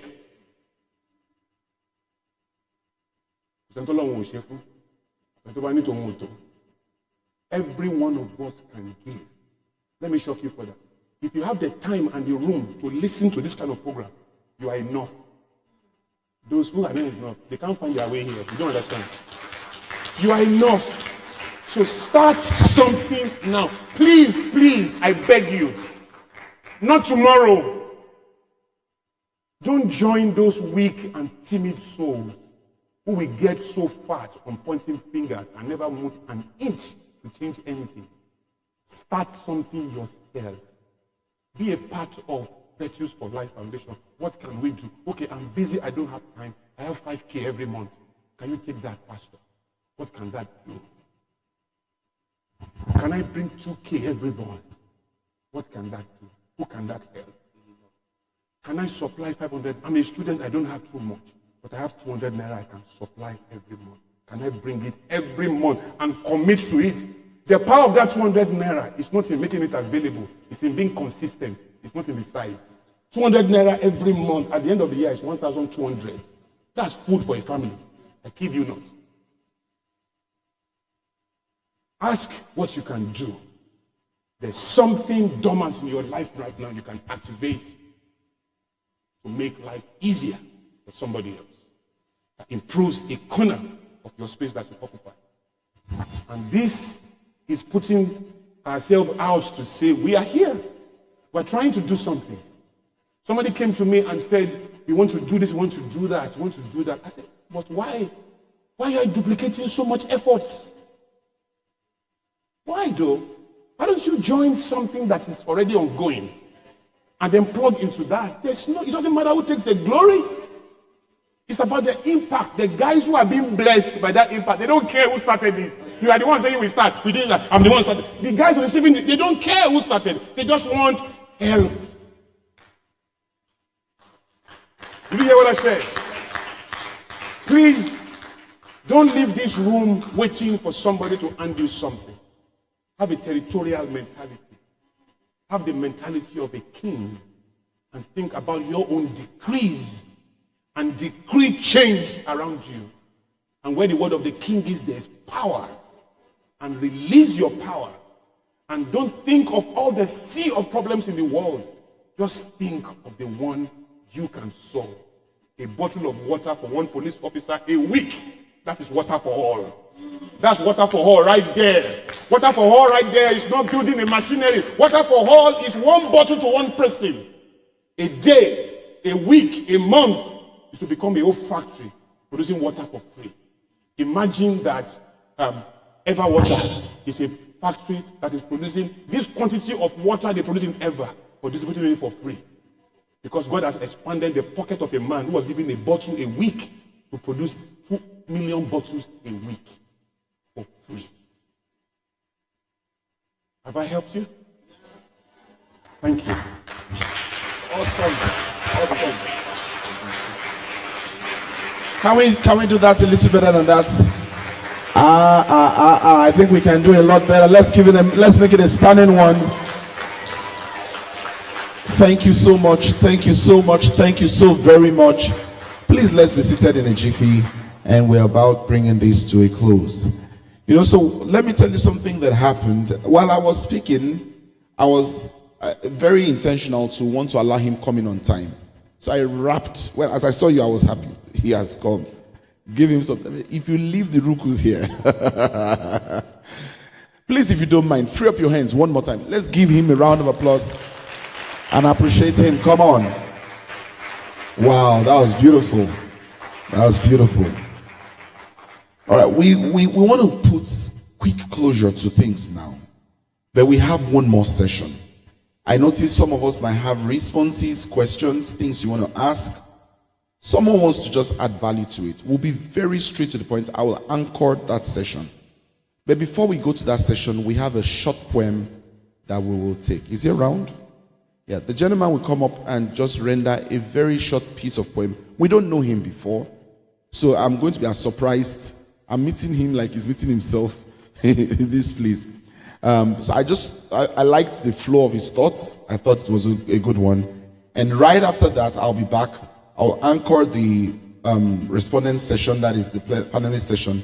It will be very apt. Please, let's be patient with it. Is that okay, please? If I get your support, then I'm fine. Let's show some support. Give him a round of applause as he comes up, please. Please be Thank you very much. I've been blessed by the speakers here.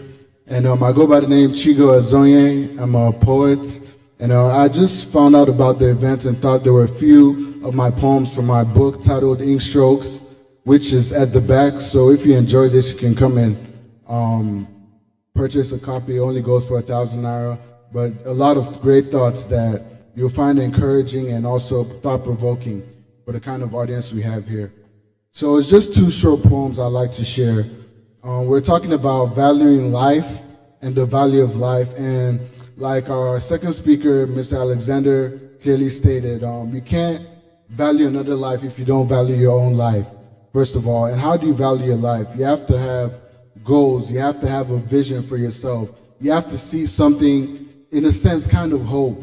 But you have to see something coming out in the future. Else, life is, like he said, Mr. Kunle clearly stated that some people, they're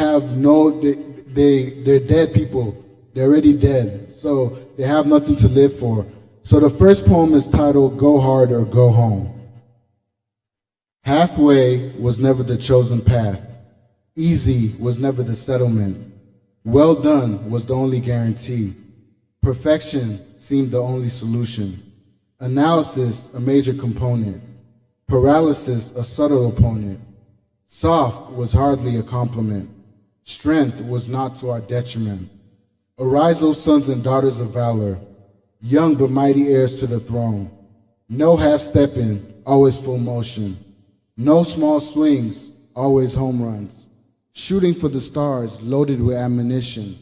In the gym of life, toning my shape, crafting my character, strengthening my will, sweating the small stuff, enduring through the storms. They say there's no other place like home. Sorry, mama. Home I have its allure, but it's time I go hard. So that's the first poem titled Go Hard or Go Home. And it's just a poem encouraging us to persist in our visions, persist and be consistent in our goals, aspire for something. Then the last one, it's titled Who Are You? And this also goes back to the theme of valuing life. And in order to value life, you have to have a sense of identity, a sense of knowing who I am, what I'm here for, the mission I have on earth, what I want to fulfill. And as Mr. Kunle clearly stated, when you know how you have to have dignity to be able to share that with another person. So you have to be confident in yourself to say, if I call this person sir and accord this person respect, it doesn't make me any lesser of a person. So this is titled, Who Are You? The question that resides in our brains, the quest to discover purpose, the quest to rescue our identity, the quest to give life meaning. If asked this question, can you boldly reply with evidence to solidify your claims? They say this is the mission of the early 20s, discovery and committing to purpose. Yet again I ask, who are you? And no, I don't simply mean your name, though that's not a bad start. Identity is much more complex. It calls to our traits. It points to our character and values. It clicks at our strengths. It growls at our weaknesses. It weighs our mentality. Identity is like an anchor for a sailor. Without it, we roam endlessly. The hospitals can't admit you without it. Neither could the schools. You can't drive without it. You better master this part of your partner before saying yes. Else, prepare your Brexit. But before my exit, who are you? Thank you very much. I have a couple copies of my book at the back. You can purchase that. Thank you. Please let's encourage him some more. Chigo, thank you for that. Well, you see, one of the things I liked about this conference was that when we put it out there, we were trusting that we will have people resonate with it and share some, interest. I just want to identify that we've gotten a lot of people calling just to give their support, calling just to appreciate, and we have some of them. And right now, I want us to go to the next form of what we'll be doing. Do you have a challenge there? Are we good? Okay. Before I bring them up, I have the pleasure of having Mrs. Taiwo Abaton. Am I correct with the name? Let's give her a round of applause. Let's make her feel very welcome. She'll be one of our panelists today. She's not someone who is joking in the HR storm world. And it's a pleasure to have you here today. It's also good to have you here, Madam, also. Of course, I have Madam Shelley here also. So strong people who came all the way. I've seen some people who had been in the hall before now. But please do me this. As we bring up the panelists, I'll just have 3 of them in. I think Mr. Yemi has gone. Okay, so that's fine. We'll have a replacement. So we'll just have this session where people can ask questions because it's going on media. So they've asked us to make it media ready and all of that. But I also want us to ask very strong questions that can relate to the audience that are not here. And because there's something about being here that makes you connect better than those. So let's make this work. At this point, can I go ahead, please? Is okay. All right. Is this the best this thing can be? Or they are still working on it? That's what it's going to look like. I thought it could stay. What happened? It's too wide. That thing is wider than it. Oh. Okay. All right. So let's go ahead. Please, ladies and gentlemen, for our progress on this panelist session, make welcome Mrs. Taiwo Abaton. Please give her a round of applause. Can I have someone help me lead her to the stage, please? Thank you very much, ma'am. Where does she climb from? Okay, she climbs from here. Thank you, ma'am. Please pick any of the 3 seats right there. All right. And the second person I'm going to call, will just be 2 there, will be our beloved guest speaker, the Rukus himself. Please make welcome our very own Olakunle Shorinyo PK. Give him a round of applause. Let's make him feel very welcome, please. Thank you so much, sir. Yeah. I'll be joining them upstage right now. Thank you. Yeah. All right, sir. Good afternoon. This is supposed to be a very short one. And I want to thank you for coming all the way. And thank you for shedding light on things that may look very basic. 2005. Buy water for your police officers. You know, and all of that. I have a roll of questions. Let me pick that sheet of paper and pen. I have a few questions that will come to you, but let me just please start with our guest at the far end. I hope that this is good for you, ma'am. Can I get an extra microphone for her? Is it working? Okay. I could. Okay. Thank you for having me. Yes, madam. You're welcome. So please, just tell us a little about yourself so that we can hear you speak about yourself a bit. Okay, thank you for the invite. My name is Taiwo Dayabata. I'm a human resource professional with about 25 years work experience. I think you could give it to her. 25 years of anything. I'm a certified life coach. I'm currently running a professional certification course with the International Coaching Federation. I'm a mentor. People call me a people and culture transformation expert. So what do? I go into organizations and try and marry their culture with their strategy. So what do? We try to create cultures, a culture environment that fits the corporate strategy. And knowing that in the now of work, people matter. Yeah. So companies no longer compete by price. It just takes a while for your company to catch up. You also don't compete by product, you compete by people. So, and then looking at the realities that COVID-19 has brought on us, people have come to the peak in the place of work now. So what do? Get people to that level where they're energized, to be able to give their best to the company. And at the end of the day, the company makes money, the people are also happy. Wow, fantastic. Can we give a round of applause on that, please? We'll do a bit of that. Thank you. Now, I have a question for you. What's your thoughts on all you've heard today, value for life? What are your thoughts, most sincere thoughts from you? While we may be thinking that is out there, I think the value for life story or philosophy also starts in the place of work. How are we compensating our people for the value they bring to the table? Beyond that, recruitment or even employment contract has gone even beyond just you come in, you do this for me, and I pay you at the end of the month.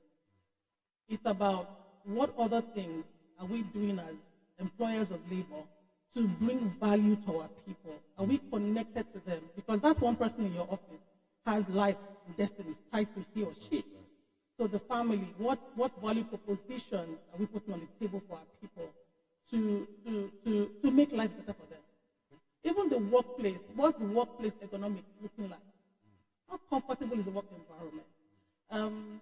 What learnings or trainings are we exposing managers to so that they're able to take care of their people better? So companies of now are essentially focusing on those things. So it's beyond come and do this work. It's beyond how can I also bring value to you as an employee. You know, most of the things that our Nigerian system has suffered has been a gross dearth of competence. And so you have organizations saying, you want me to do all these things for you. What are you bringing to the table? You know, can we match the conversation here? Just speak to it before I go to. Okay, so I will also say something that the world of work is also a bit dynamic now with the kind of workforce that we have. So we have the millennials who have their own dynamic. We have the Gen Z. And then we have the alpha generation also coming to the workplace. And these are people who are purpose-driven. They want an alignment between your purpose as a company and their own personal purpose. And so once they step into your environment and that alignment, they can't see it, they step out. And what are we seeing? We're seeing high level of attrition in the workplace because they are focused on what value can I add to myself and beyond myself to my community. That's the mindset I bring into the place of work. And so I think for employers of labor, a lot has to be done in that regard. A lot has to be done. Thank you very much. Thank you very much. Please, can we give her a round of applause and appreciate her for that response? I'll come back to you, Ma, but I have some questions for our guest speaker, Pastor Kunle Shorinyo. Thank you for that awesome, as always, as expected. We could literally put a bet to it that we'll get value for our time. I have a few thoughts that I think, your conversations steer. Not, when we think holistically, we'll agree that when you want to try something, like you said, start with you. However, the external pressure from your environment can be stronger than your internal resolution to do something. So there are things you may want to do, but the environment is stronger than your will. Speak to that. So that is a constant. I have a problem with trying to relate to the constant like a variable. You don't solve a fact. You walk around fact. You solve problems. So if you are short, fact, I like that. You shouldn't solve that. If you try to solve that, you need to misrepresent yourself and disempower yourself. You accept the fact, you walk around fact, you solve problems. So if you confuse a fact for a problem, though, or you confuse a problem for a fact, then you are in a fight. So I think what is wrong is people are ignorant. We need clarity every time. We know better, we do better. There's no such thing as a tough environment. There are only tough people or people that are not tough. The changing factor or the variable factor is the human being. It's not his circumstance. Circumstance and reality themselves are not complete. Reality is not true. Reality is perceived by. So we are in this room. We have an illusion that we are stuck. But you and I know that the world is spinning, right? But our reality says it is static. Our brain has received that deception. And so we are comfortable in an idea of a static moment. But the reality is that it is not static. Now, if you sit in a plane, the plane is faster than anything you can imagine. When you sit in a car, the car is not as fast as the plane. But you can measure the speed of the car. So your anxiety is obvious because you see that the car is fast. If the speed of the car can make you anxious, if you actually can see the speed of a plane, you will just die. No. But because you are in a height that arrests that reality, because of the interplay of gravity, you are not able to feel or measure or see the speed of the plane. So you are calm. The reality is that this plane is moving, but it's like it's not even moving at all. You can even look at it, it's like you are not moving, but you are moving, right? That is how life is. The fact that you don't have the education of what is going on gave you calmness. If you have the education, when the plane is in turbulence, it's one of the safest states of the plane. But that's when you are worried the most. The chances of a plane dropping in turbulence is so. We can count in our fingers in history how many planes have dropped in turbulence. Planes are safe in turbulence. But that's not how you receive the reality.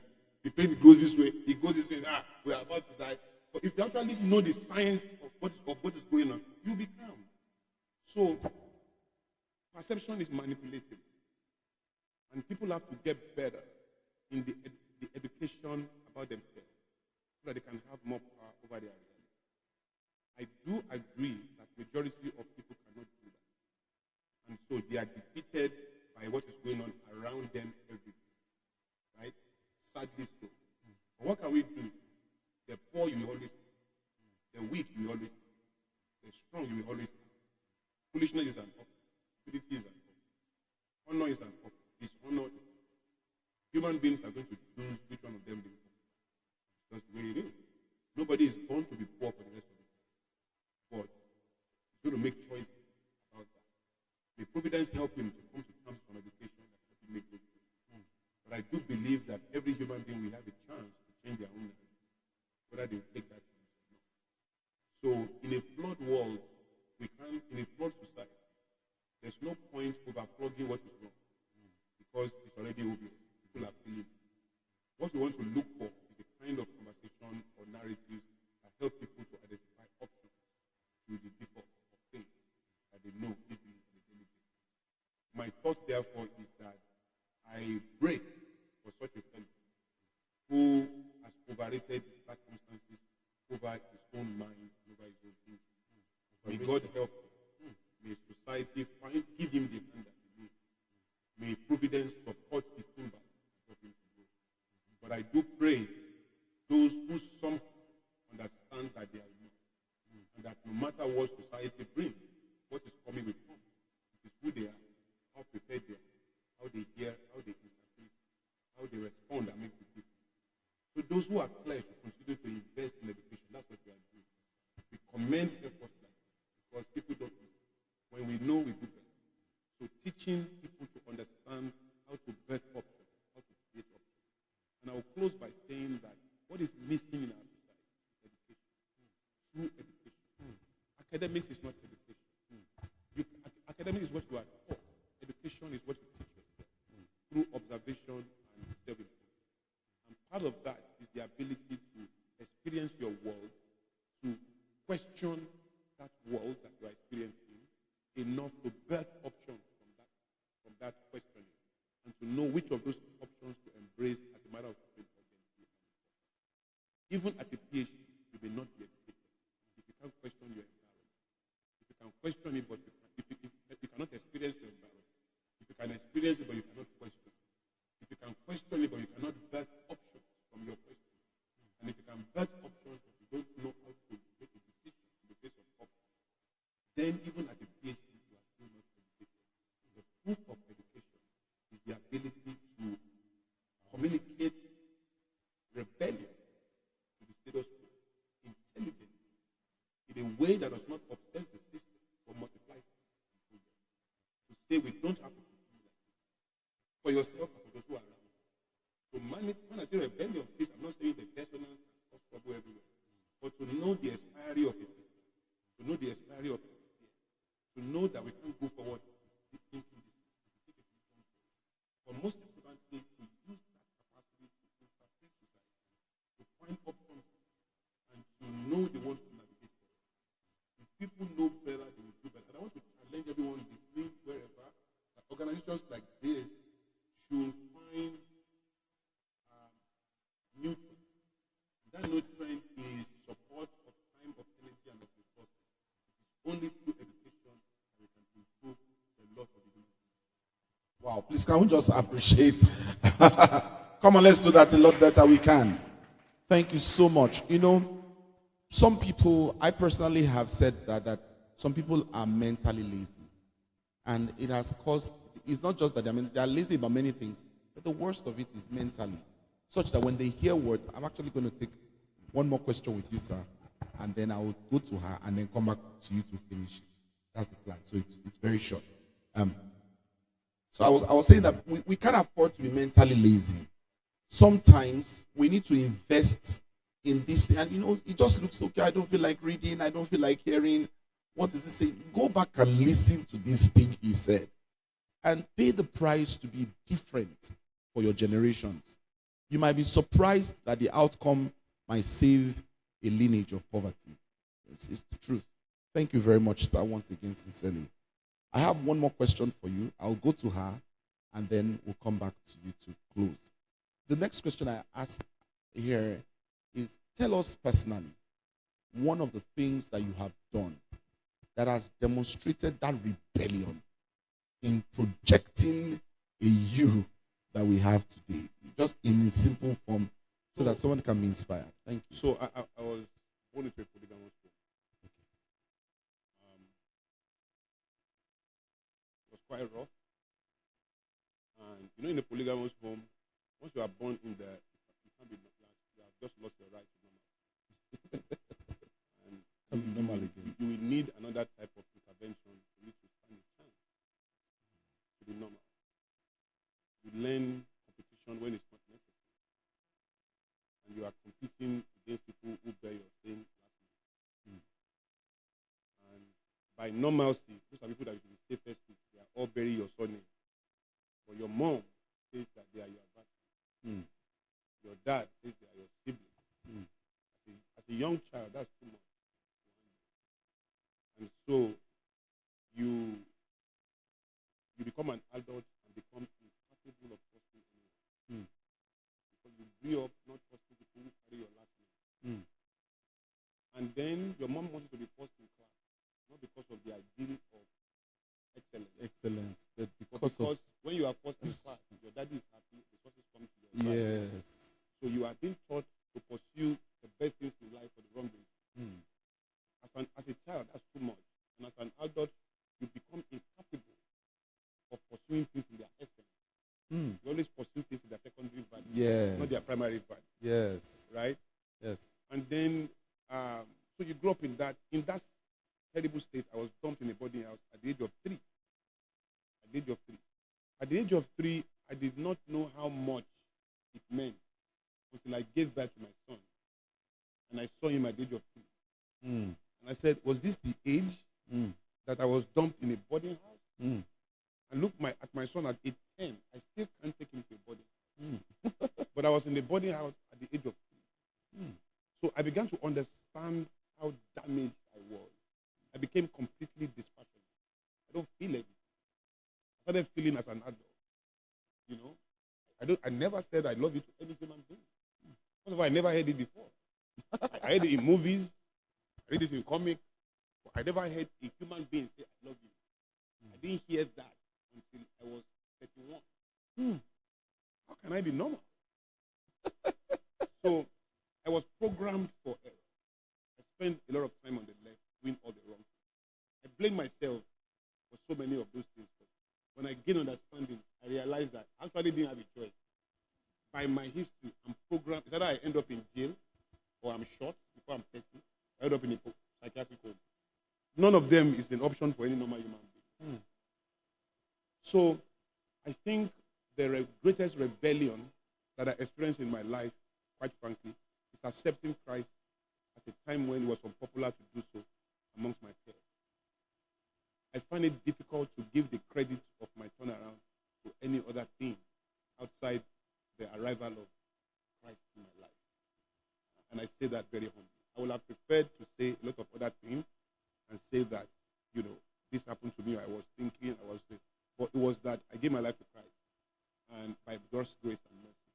And from that point, my life took a new turn. And then my rebellion began. Okay. From that point, I had the capacity to be able to question everything. But question things in a way that multiplies peace, and I keep saying that, multiplies progress, because the goal of association is peace, relief, and progress.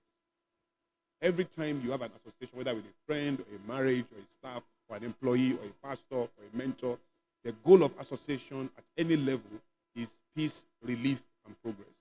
And once you don't find that in that relationship, you are in a soccer game where somebody is the soccer, somebody is the soccer, and both of you are pretending to be in a relationship. In practical terms, you are draining each other. And that can be a system, that can be a structure, that can be anything. So where I find myself is to continue to pursue that as my guiding principle, right? No matter what we do, no matter where I find myself. And where I don't find that consistent with my goal, I interpret that as a variance of some sort, and I want congruence. So I take a stand against that. I say no. It doesn't matter who is involved in that. Respectfully, I will take a decision that, and it is the absence of that, for example, that killed Kodak. Yes. That killed Yahoo. Yes. That killed the Jews. Yes. Being loyal to something and forget that it's going to change. Mm. Rebellion is the humility and the courage to recognize that point of expiring and to be able to take a position to pivot or to disrupt in that moment. Right? That's what I call creative rebellion. I don't mean disobedience. Yes. Yes. Wow. Thank you very much for that. Please, let's give a round of applause. We're coming gradually to a close, but please don't leave because we have some light stuff for you before you go. Kindly just be patient with us. We'll be done before you think about it. Thank you. Madam, this is your last wrap-up question, and then we come back to our guest here also.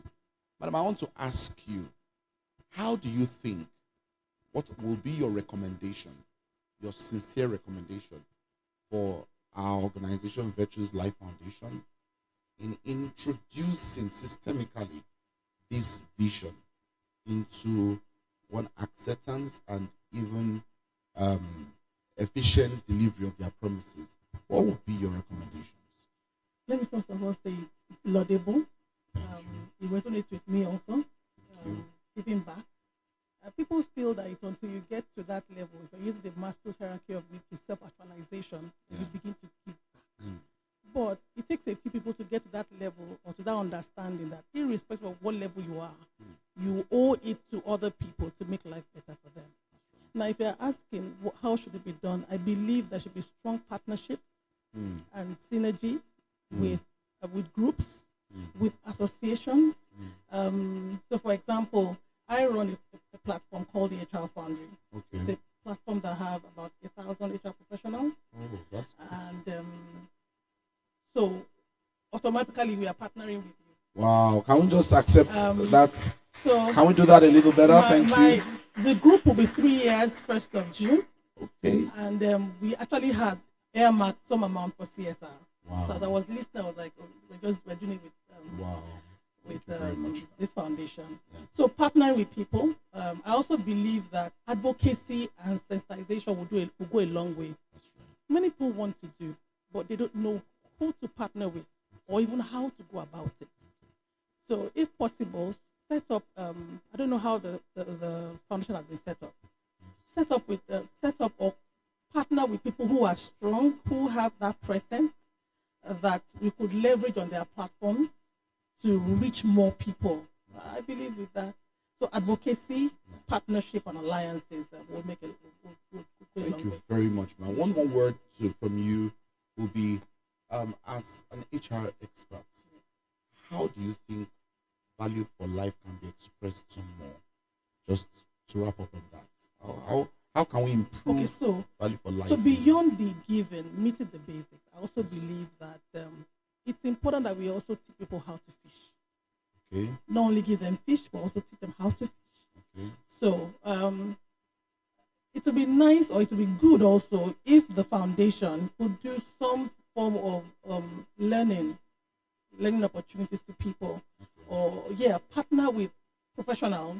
Okay, so let me give an example. We are having a problem around recruitment, getting talent into the organization, because the talents we have out there don't match the requirements the organizations want. And I know professionals who are willing to go out of their way and give their time to bring this people, to upskill these people. So sessions will be had, free. Fantastic. People will come around, and then we upskill them. Fantastic. Fantastic. And to go a long way. Can we just appreciate her for that beautiful? I think we're making a lot of progress here than you are clapping. Thank you very much for that. I was saying to someone that it's time employers stop seeing their staff as a liability. As somebody who is collecting money, you have come again. No, you can't do well with that mentality. Firstly, it's your organization. You have a staff. You are the one that wants to achieve something. Why stay with someone that you are scared of? I mean, why I stay? can also add to that. Even though people want things, have physical needs, rent, food. Some people are damaged. Emotionally, people are going through a lot of trauma. So I also belong to a group called HR Gems. When we say gems, we call ourselves Great Excellent Minds. Okay. And we're all professional coaches. Okay. Wow. So the foundation could also partner with you and have coaching sessions for people. Coach them around the 12 areas of life. These are brilliant thoughts, please. Coach them through the 12 areas of Fantastic. life: relationship, finances, career, self-esteem, health and wellness, spirituality. Just so you can prepare them physically, but if the inside is not healed, we're going nowhere. Heal yourself. Yes. I also say that. Thank you very much. Can we appreciate her before? And then finally, back to him. We'll just wrap it up here, sir. As the futurist, what is the future of life? You know, you scared some of us when you were adding 30 to everybody's life. But I just had to disconnect. Amen. So that, because you're very, very right. I was still saying it recently that I didn't think I would be my age currently. I've known him for years. I remember when we were much younger, I've always believed that we have time to do this work. Believe it or not, it's over 25. Over 25 years.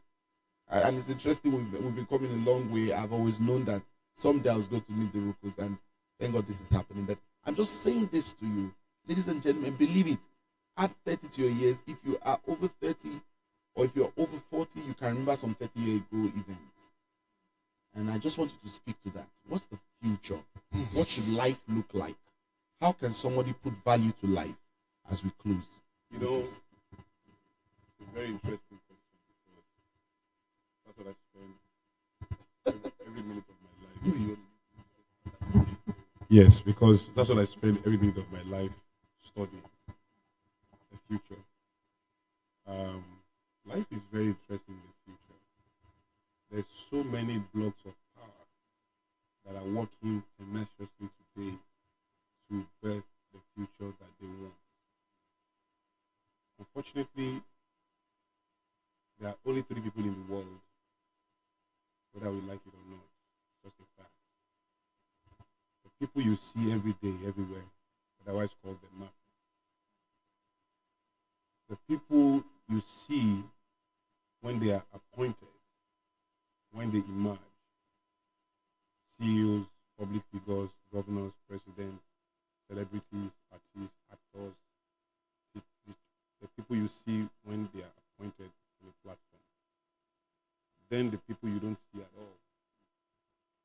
The people you don't see at all control the people you see when they are appointed. The people you see when they are appointed control the people you see every time. Otherwise called the masses. Wonderful. And the way it is designed is such that the choices of the masses are arrested. Because those you don't see create the people the masses work with. So, given an example in an election, you are told to register to vote, and you should go register to vote. It's important. But more than that, as you do that, also understand that your vote is arrested by the quality of the candidate. Now, voting does not produce the candidate. Voting produces the winner amongst the candidates. Party administration produces the candidate. Once party administration, which is where the people you don't see are, if they give you 2 fools, your vote is arrested by the options. Because your powerful vote is going to make a choice between 2 fools. You have come to the party late with vote. You have started the party early in party administration. So if you don't get involved in how the candidates emerge, they've already made a choice for you, because real power is not partisan. Whether you choose him or her, you are choosing us. It's the way life works. Some people say, I prefer Facebook. I hate Facebook. It's everybody's game. I prefer Instagram. Well, whichever one you prefer, you are paying Mark Zuckerberg. Yes. You say you don't like Toyota is too common, I prefer Lexus. You are paying the same company. Say that GoTV is too common and cheap, I prefer DSTV. You are paying the same company. Peak milk is good quality. I prefer it. 3 Crowns is useless. It's the same company you are paying. So creating options is a tool in the hands of power brokers to multiply their power in good ways. So once you don't understand that, you are living a life that is being controlled for you by the manipulation of the options, and they leave you with the comfort of your choice. Unfortunately, religious leaders, opinion leaders, teachers, motivational speakers are all hired informally to teach you to protect your choice. Let nobody take your vote. Let nobody oppress you. Don't serve, they tell you protect your choice. Your choice is your power. You do all of that. Your choice is the very instrument to perpetuate your slavery. Because you stay in control of your choice, we stay in control of the options. So because you believe you are making a choice, you will never question how the options are imagined. We control you for life.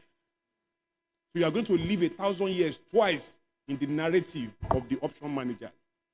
Because all the choices you made all your life was within what was made available for you by those who create the options. What's the future of life, really? What life are we talking about? The one you are living or the one that is being created for you to live? And this can happen easily without your... Do you know that the companies who make antivirus are the ones who make virus? Are you aware? It's called problem reaction solution. It's the same person who created the virus. He already has the antivirus. He now created the virus. He now reacted that I have a problem. Yes, this is your problem. And that's how the world is working. So when you say the future of life, I'm looking at a technology-driven world. I'm looking at the weight of alternative reality, artificial intelligence, the impact on parallel universes. Now we have the metaverse. A lot of things happening at the same time. In the future, this thing we are doing is very, very expensive. Very, very expensive. Because to have human contact in the future is tough. You are going to be very rich to be able to assemble like this. All the default of experience is highest contact without human contact. Such that by the time you are having human contact, you are going to pay for it. Just like if you go to a banks don't want you to come to the bank. If you come to the bank, they charge you more. If you stay at home and work on your app, you pay less, isn't it? It's going to get more complex in the future. It get complex everywhere. So my advice is that we need to expand our thinking. And maybe everybody will not do that, it's fine. But some of us have to choose what type of game we want to play. And that game is a power play. Educate yourself. Liberate your spirit. Don't just be around, be present. Right? Gain understanding. Plug into those who are changing the narrative, who are building the world. Right? Don't leave this room and going back to your world. When you are done, set up a meeting with pastor or with madam or with somebody and say, come on, what role is available here? What can I serve? I work in social place. I have 3 hours every day. What can I do? Be part of where the conversation is happening. Plug into that. Because there's so much happening that you cannot see with your physical eyes except you join the community of seers, the community of doers who are challenging themselves every day. Nobody sees it all. Nobody understands it all. But as we come together with our weakness and our strength, somehow we birth some type of magic that works for the good of all. I think that is the way we should think. There's too much activity going on, high resolution, that we don't even see where we are. People are busy creating. So all kinds of things are being created. We are not even sure if diseases are not being created. But what is true is that we are going to be recipients of all of these creations. The best thing you can choose, the best scenarios in front of you, for example, would be to choose to believe God to be able to afford a ticket to be in a plane, or to go further to own that plane, or to be on the board of the company making that plane. Because when you do that, you join those creating the option. Come on. So let's keep thinking like that. All right? God bless you. Ladies and gentlemen, Please give them a round of applause. Thank you so much for your time. I'll ask this way. Yes. This way now.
Thank you very much. And I think this was a well time spent, right? If you believe so, just put your hands together for all the speakers. And our panelists, please do that. Let's do that better. Very intentional. And let's appreciate the wealth of knowledge. Trust me, what we've this conversation is a start of many that we have. And it's a discourse. It's not going to end. It's going to continue. Just like Kule Soryinyo said earlier, that the best way for us to plug into the future is by aligning with the doers and the seers. So, and I'm sure that a lot of us here are people who are very conscious of the future, and you plan to hold your stake in it. They also said something that nobody gives you anything in this world. Nobody gives you anything. Nothing is given to you. There's nothing like let the older generation leave and the younger ones come in. Nobody's going to give the younger generation anything. The younger generation has to find resonance with what the options that exist, and they be part of those who create that options, and they take the bull by the horn. And those are the things that we've learned today. This is Virtuous Life Foundation. You can check us up on virtuouslifefoundation.org to be a part, a volunteer. And you can see any of the men in the blue suits, white shirts, and the red tie if you would like to be a part of what we're doing. We've come to the end of the program. I want to especially thank everybody for coming. On behalf of the President, Virtuous Life Foundation, we're so sorry to keep you waiting. We have refreshments, food, and drinks for everybody just on your way out. You can just pick that and then, have fun this evening. I want to thank you very much on behalf of the President for coming, for staying till this time. Many are called, but few are chosen. Many were present, but few remained. And it's with honor that we say a very big thank you. On the brochure, if you have the brochure with you, you will see a leaflet of our missions, our objectives, what we do, how you can support and how you can partner. Like we heard one of the speakers says that the organization is ready to partner. It's a conversation and it's a discourse. We need to keep this conversation going. What transforms Nigeria really is the decision that we make from today. Coming to this conference and going home the same way might be a waste of the day if we don't take action. Examples of the actions that we need to take is how we want to be a partner with Virtuous Life Foundation, how we want to volunteer, how you want to sponsor, how you want to be part of the initiatives that exist under it. At this time, I'm just going to, wish us a safe journey back home. And thank you so much for coming. We say something. Till I see you next time, please remain God's bride. Thank you. Please, you can take pictures. There are pictures outside. And there's your food. Your food is outside. Please pick up your food before you go. Pick up your food and your drink. It's just outside. The ushers will direct you. And you can take pictures with the backdrop as well. And you can take pictures. This is Marriott Hotel. Don't worry, we paid for it. You can take pictures around it and enjoy yourself. God bless you. Thank you very much.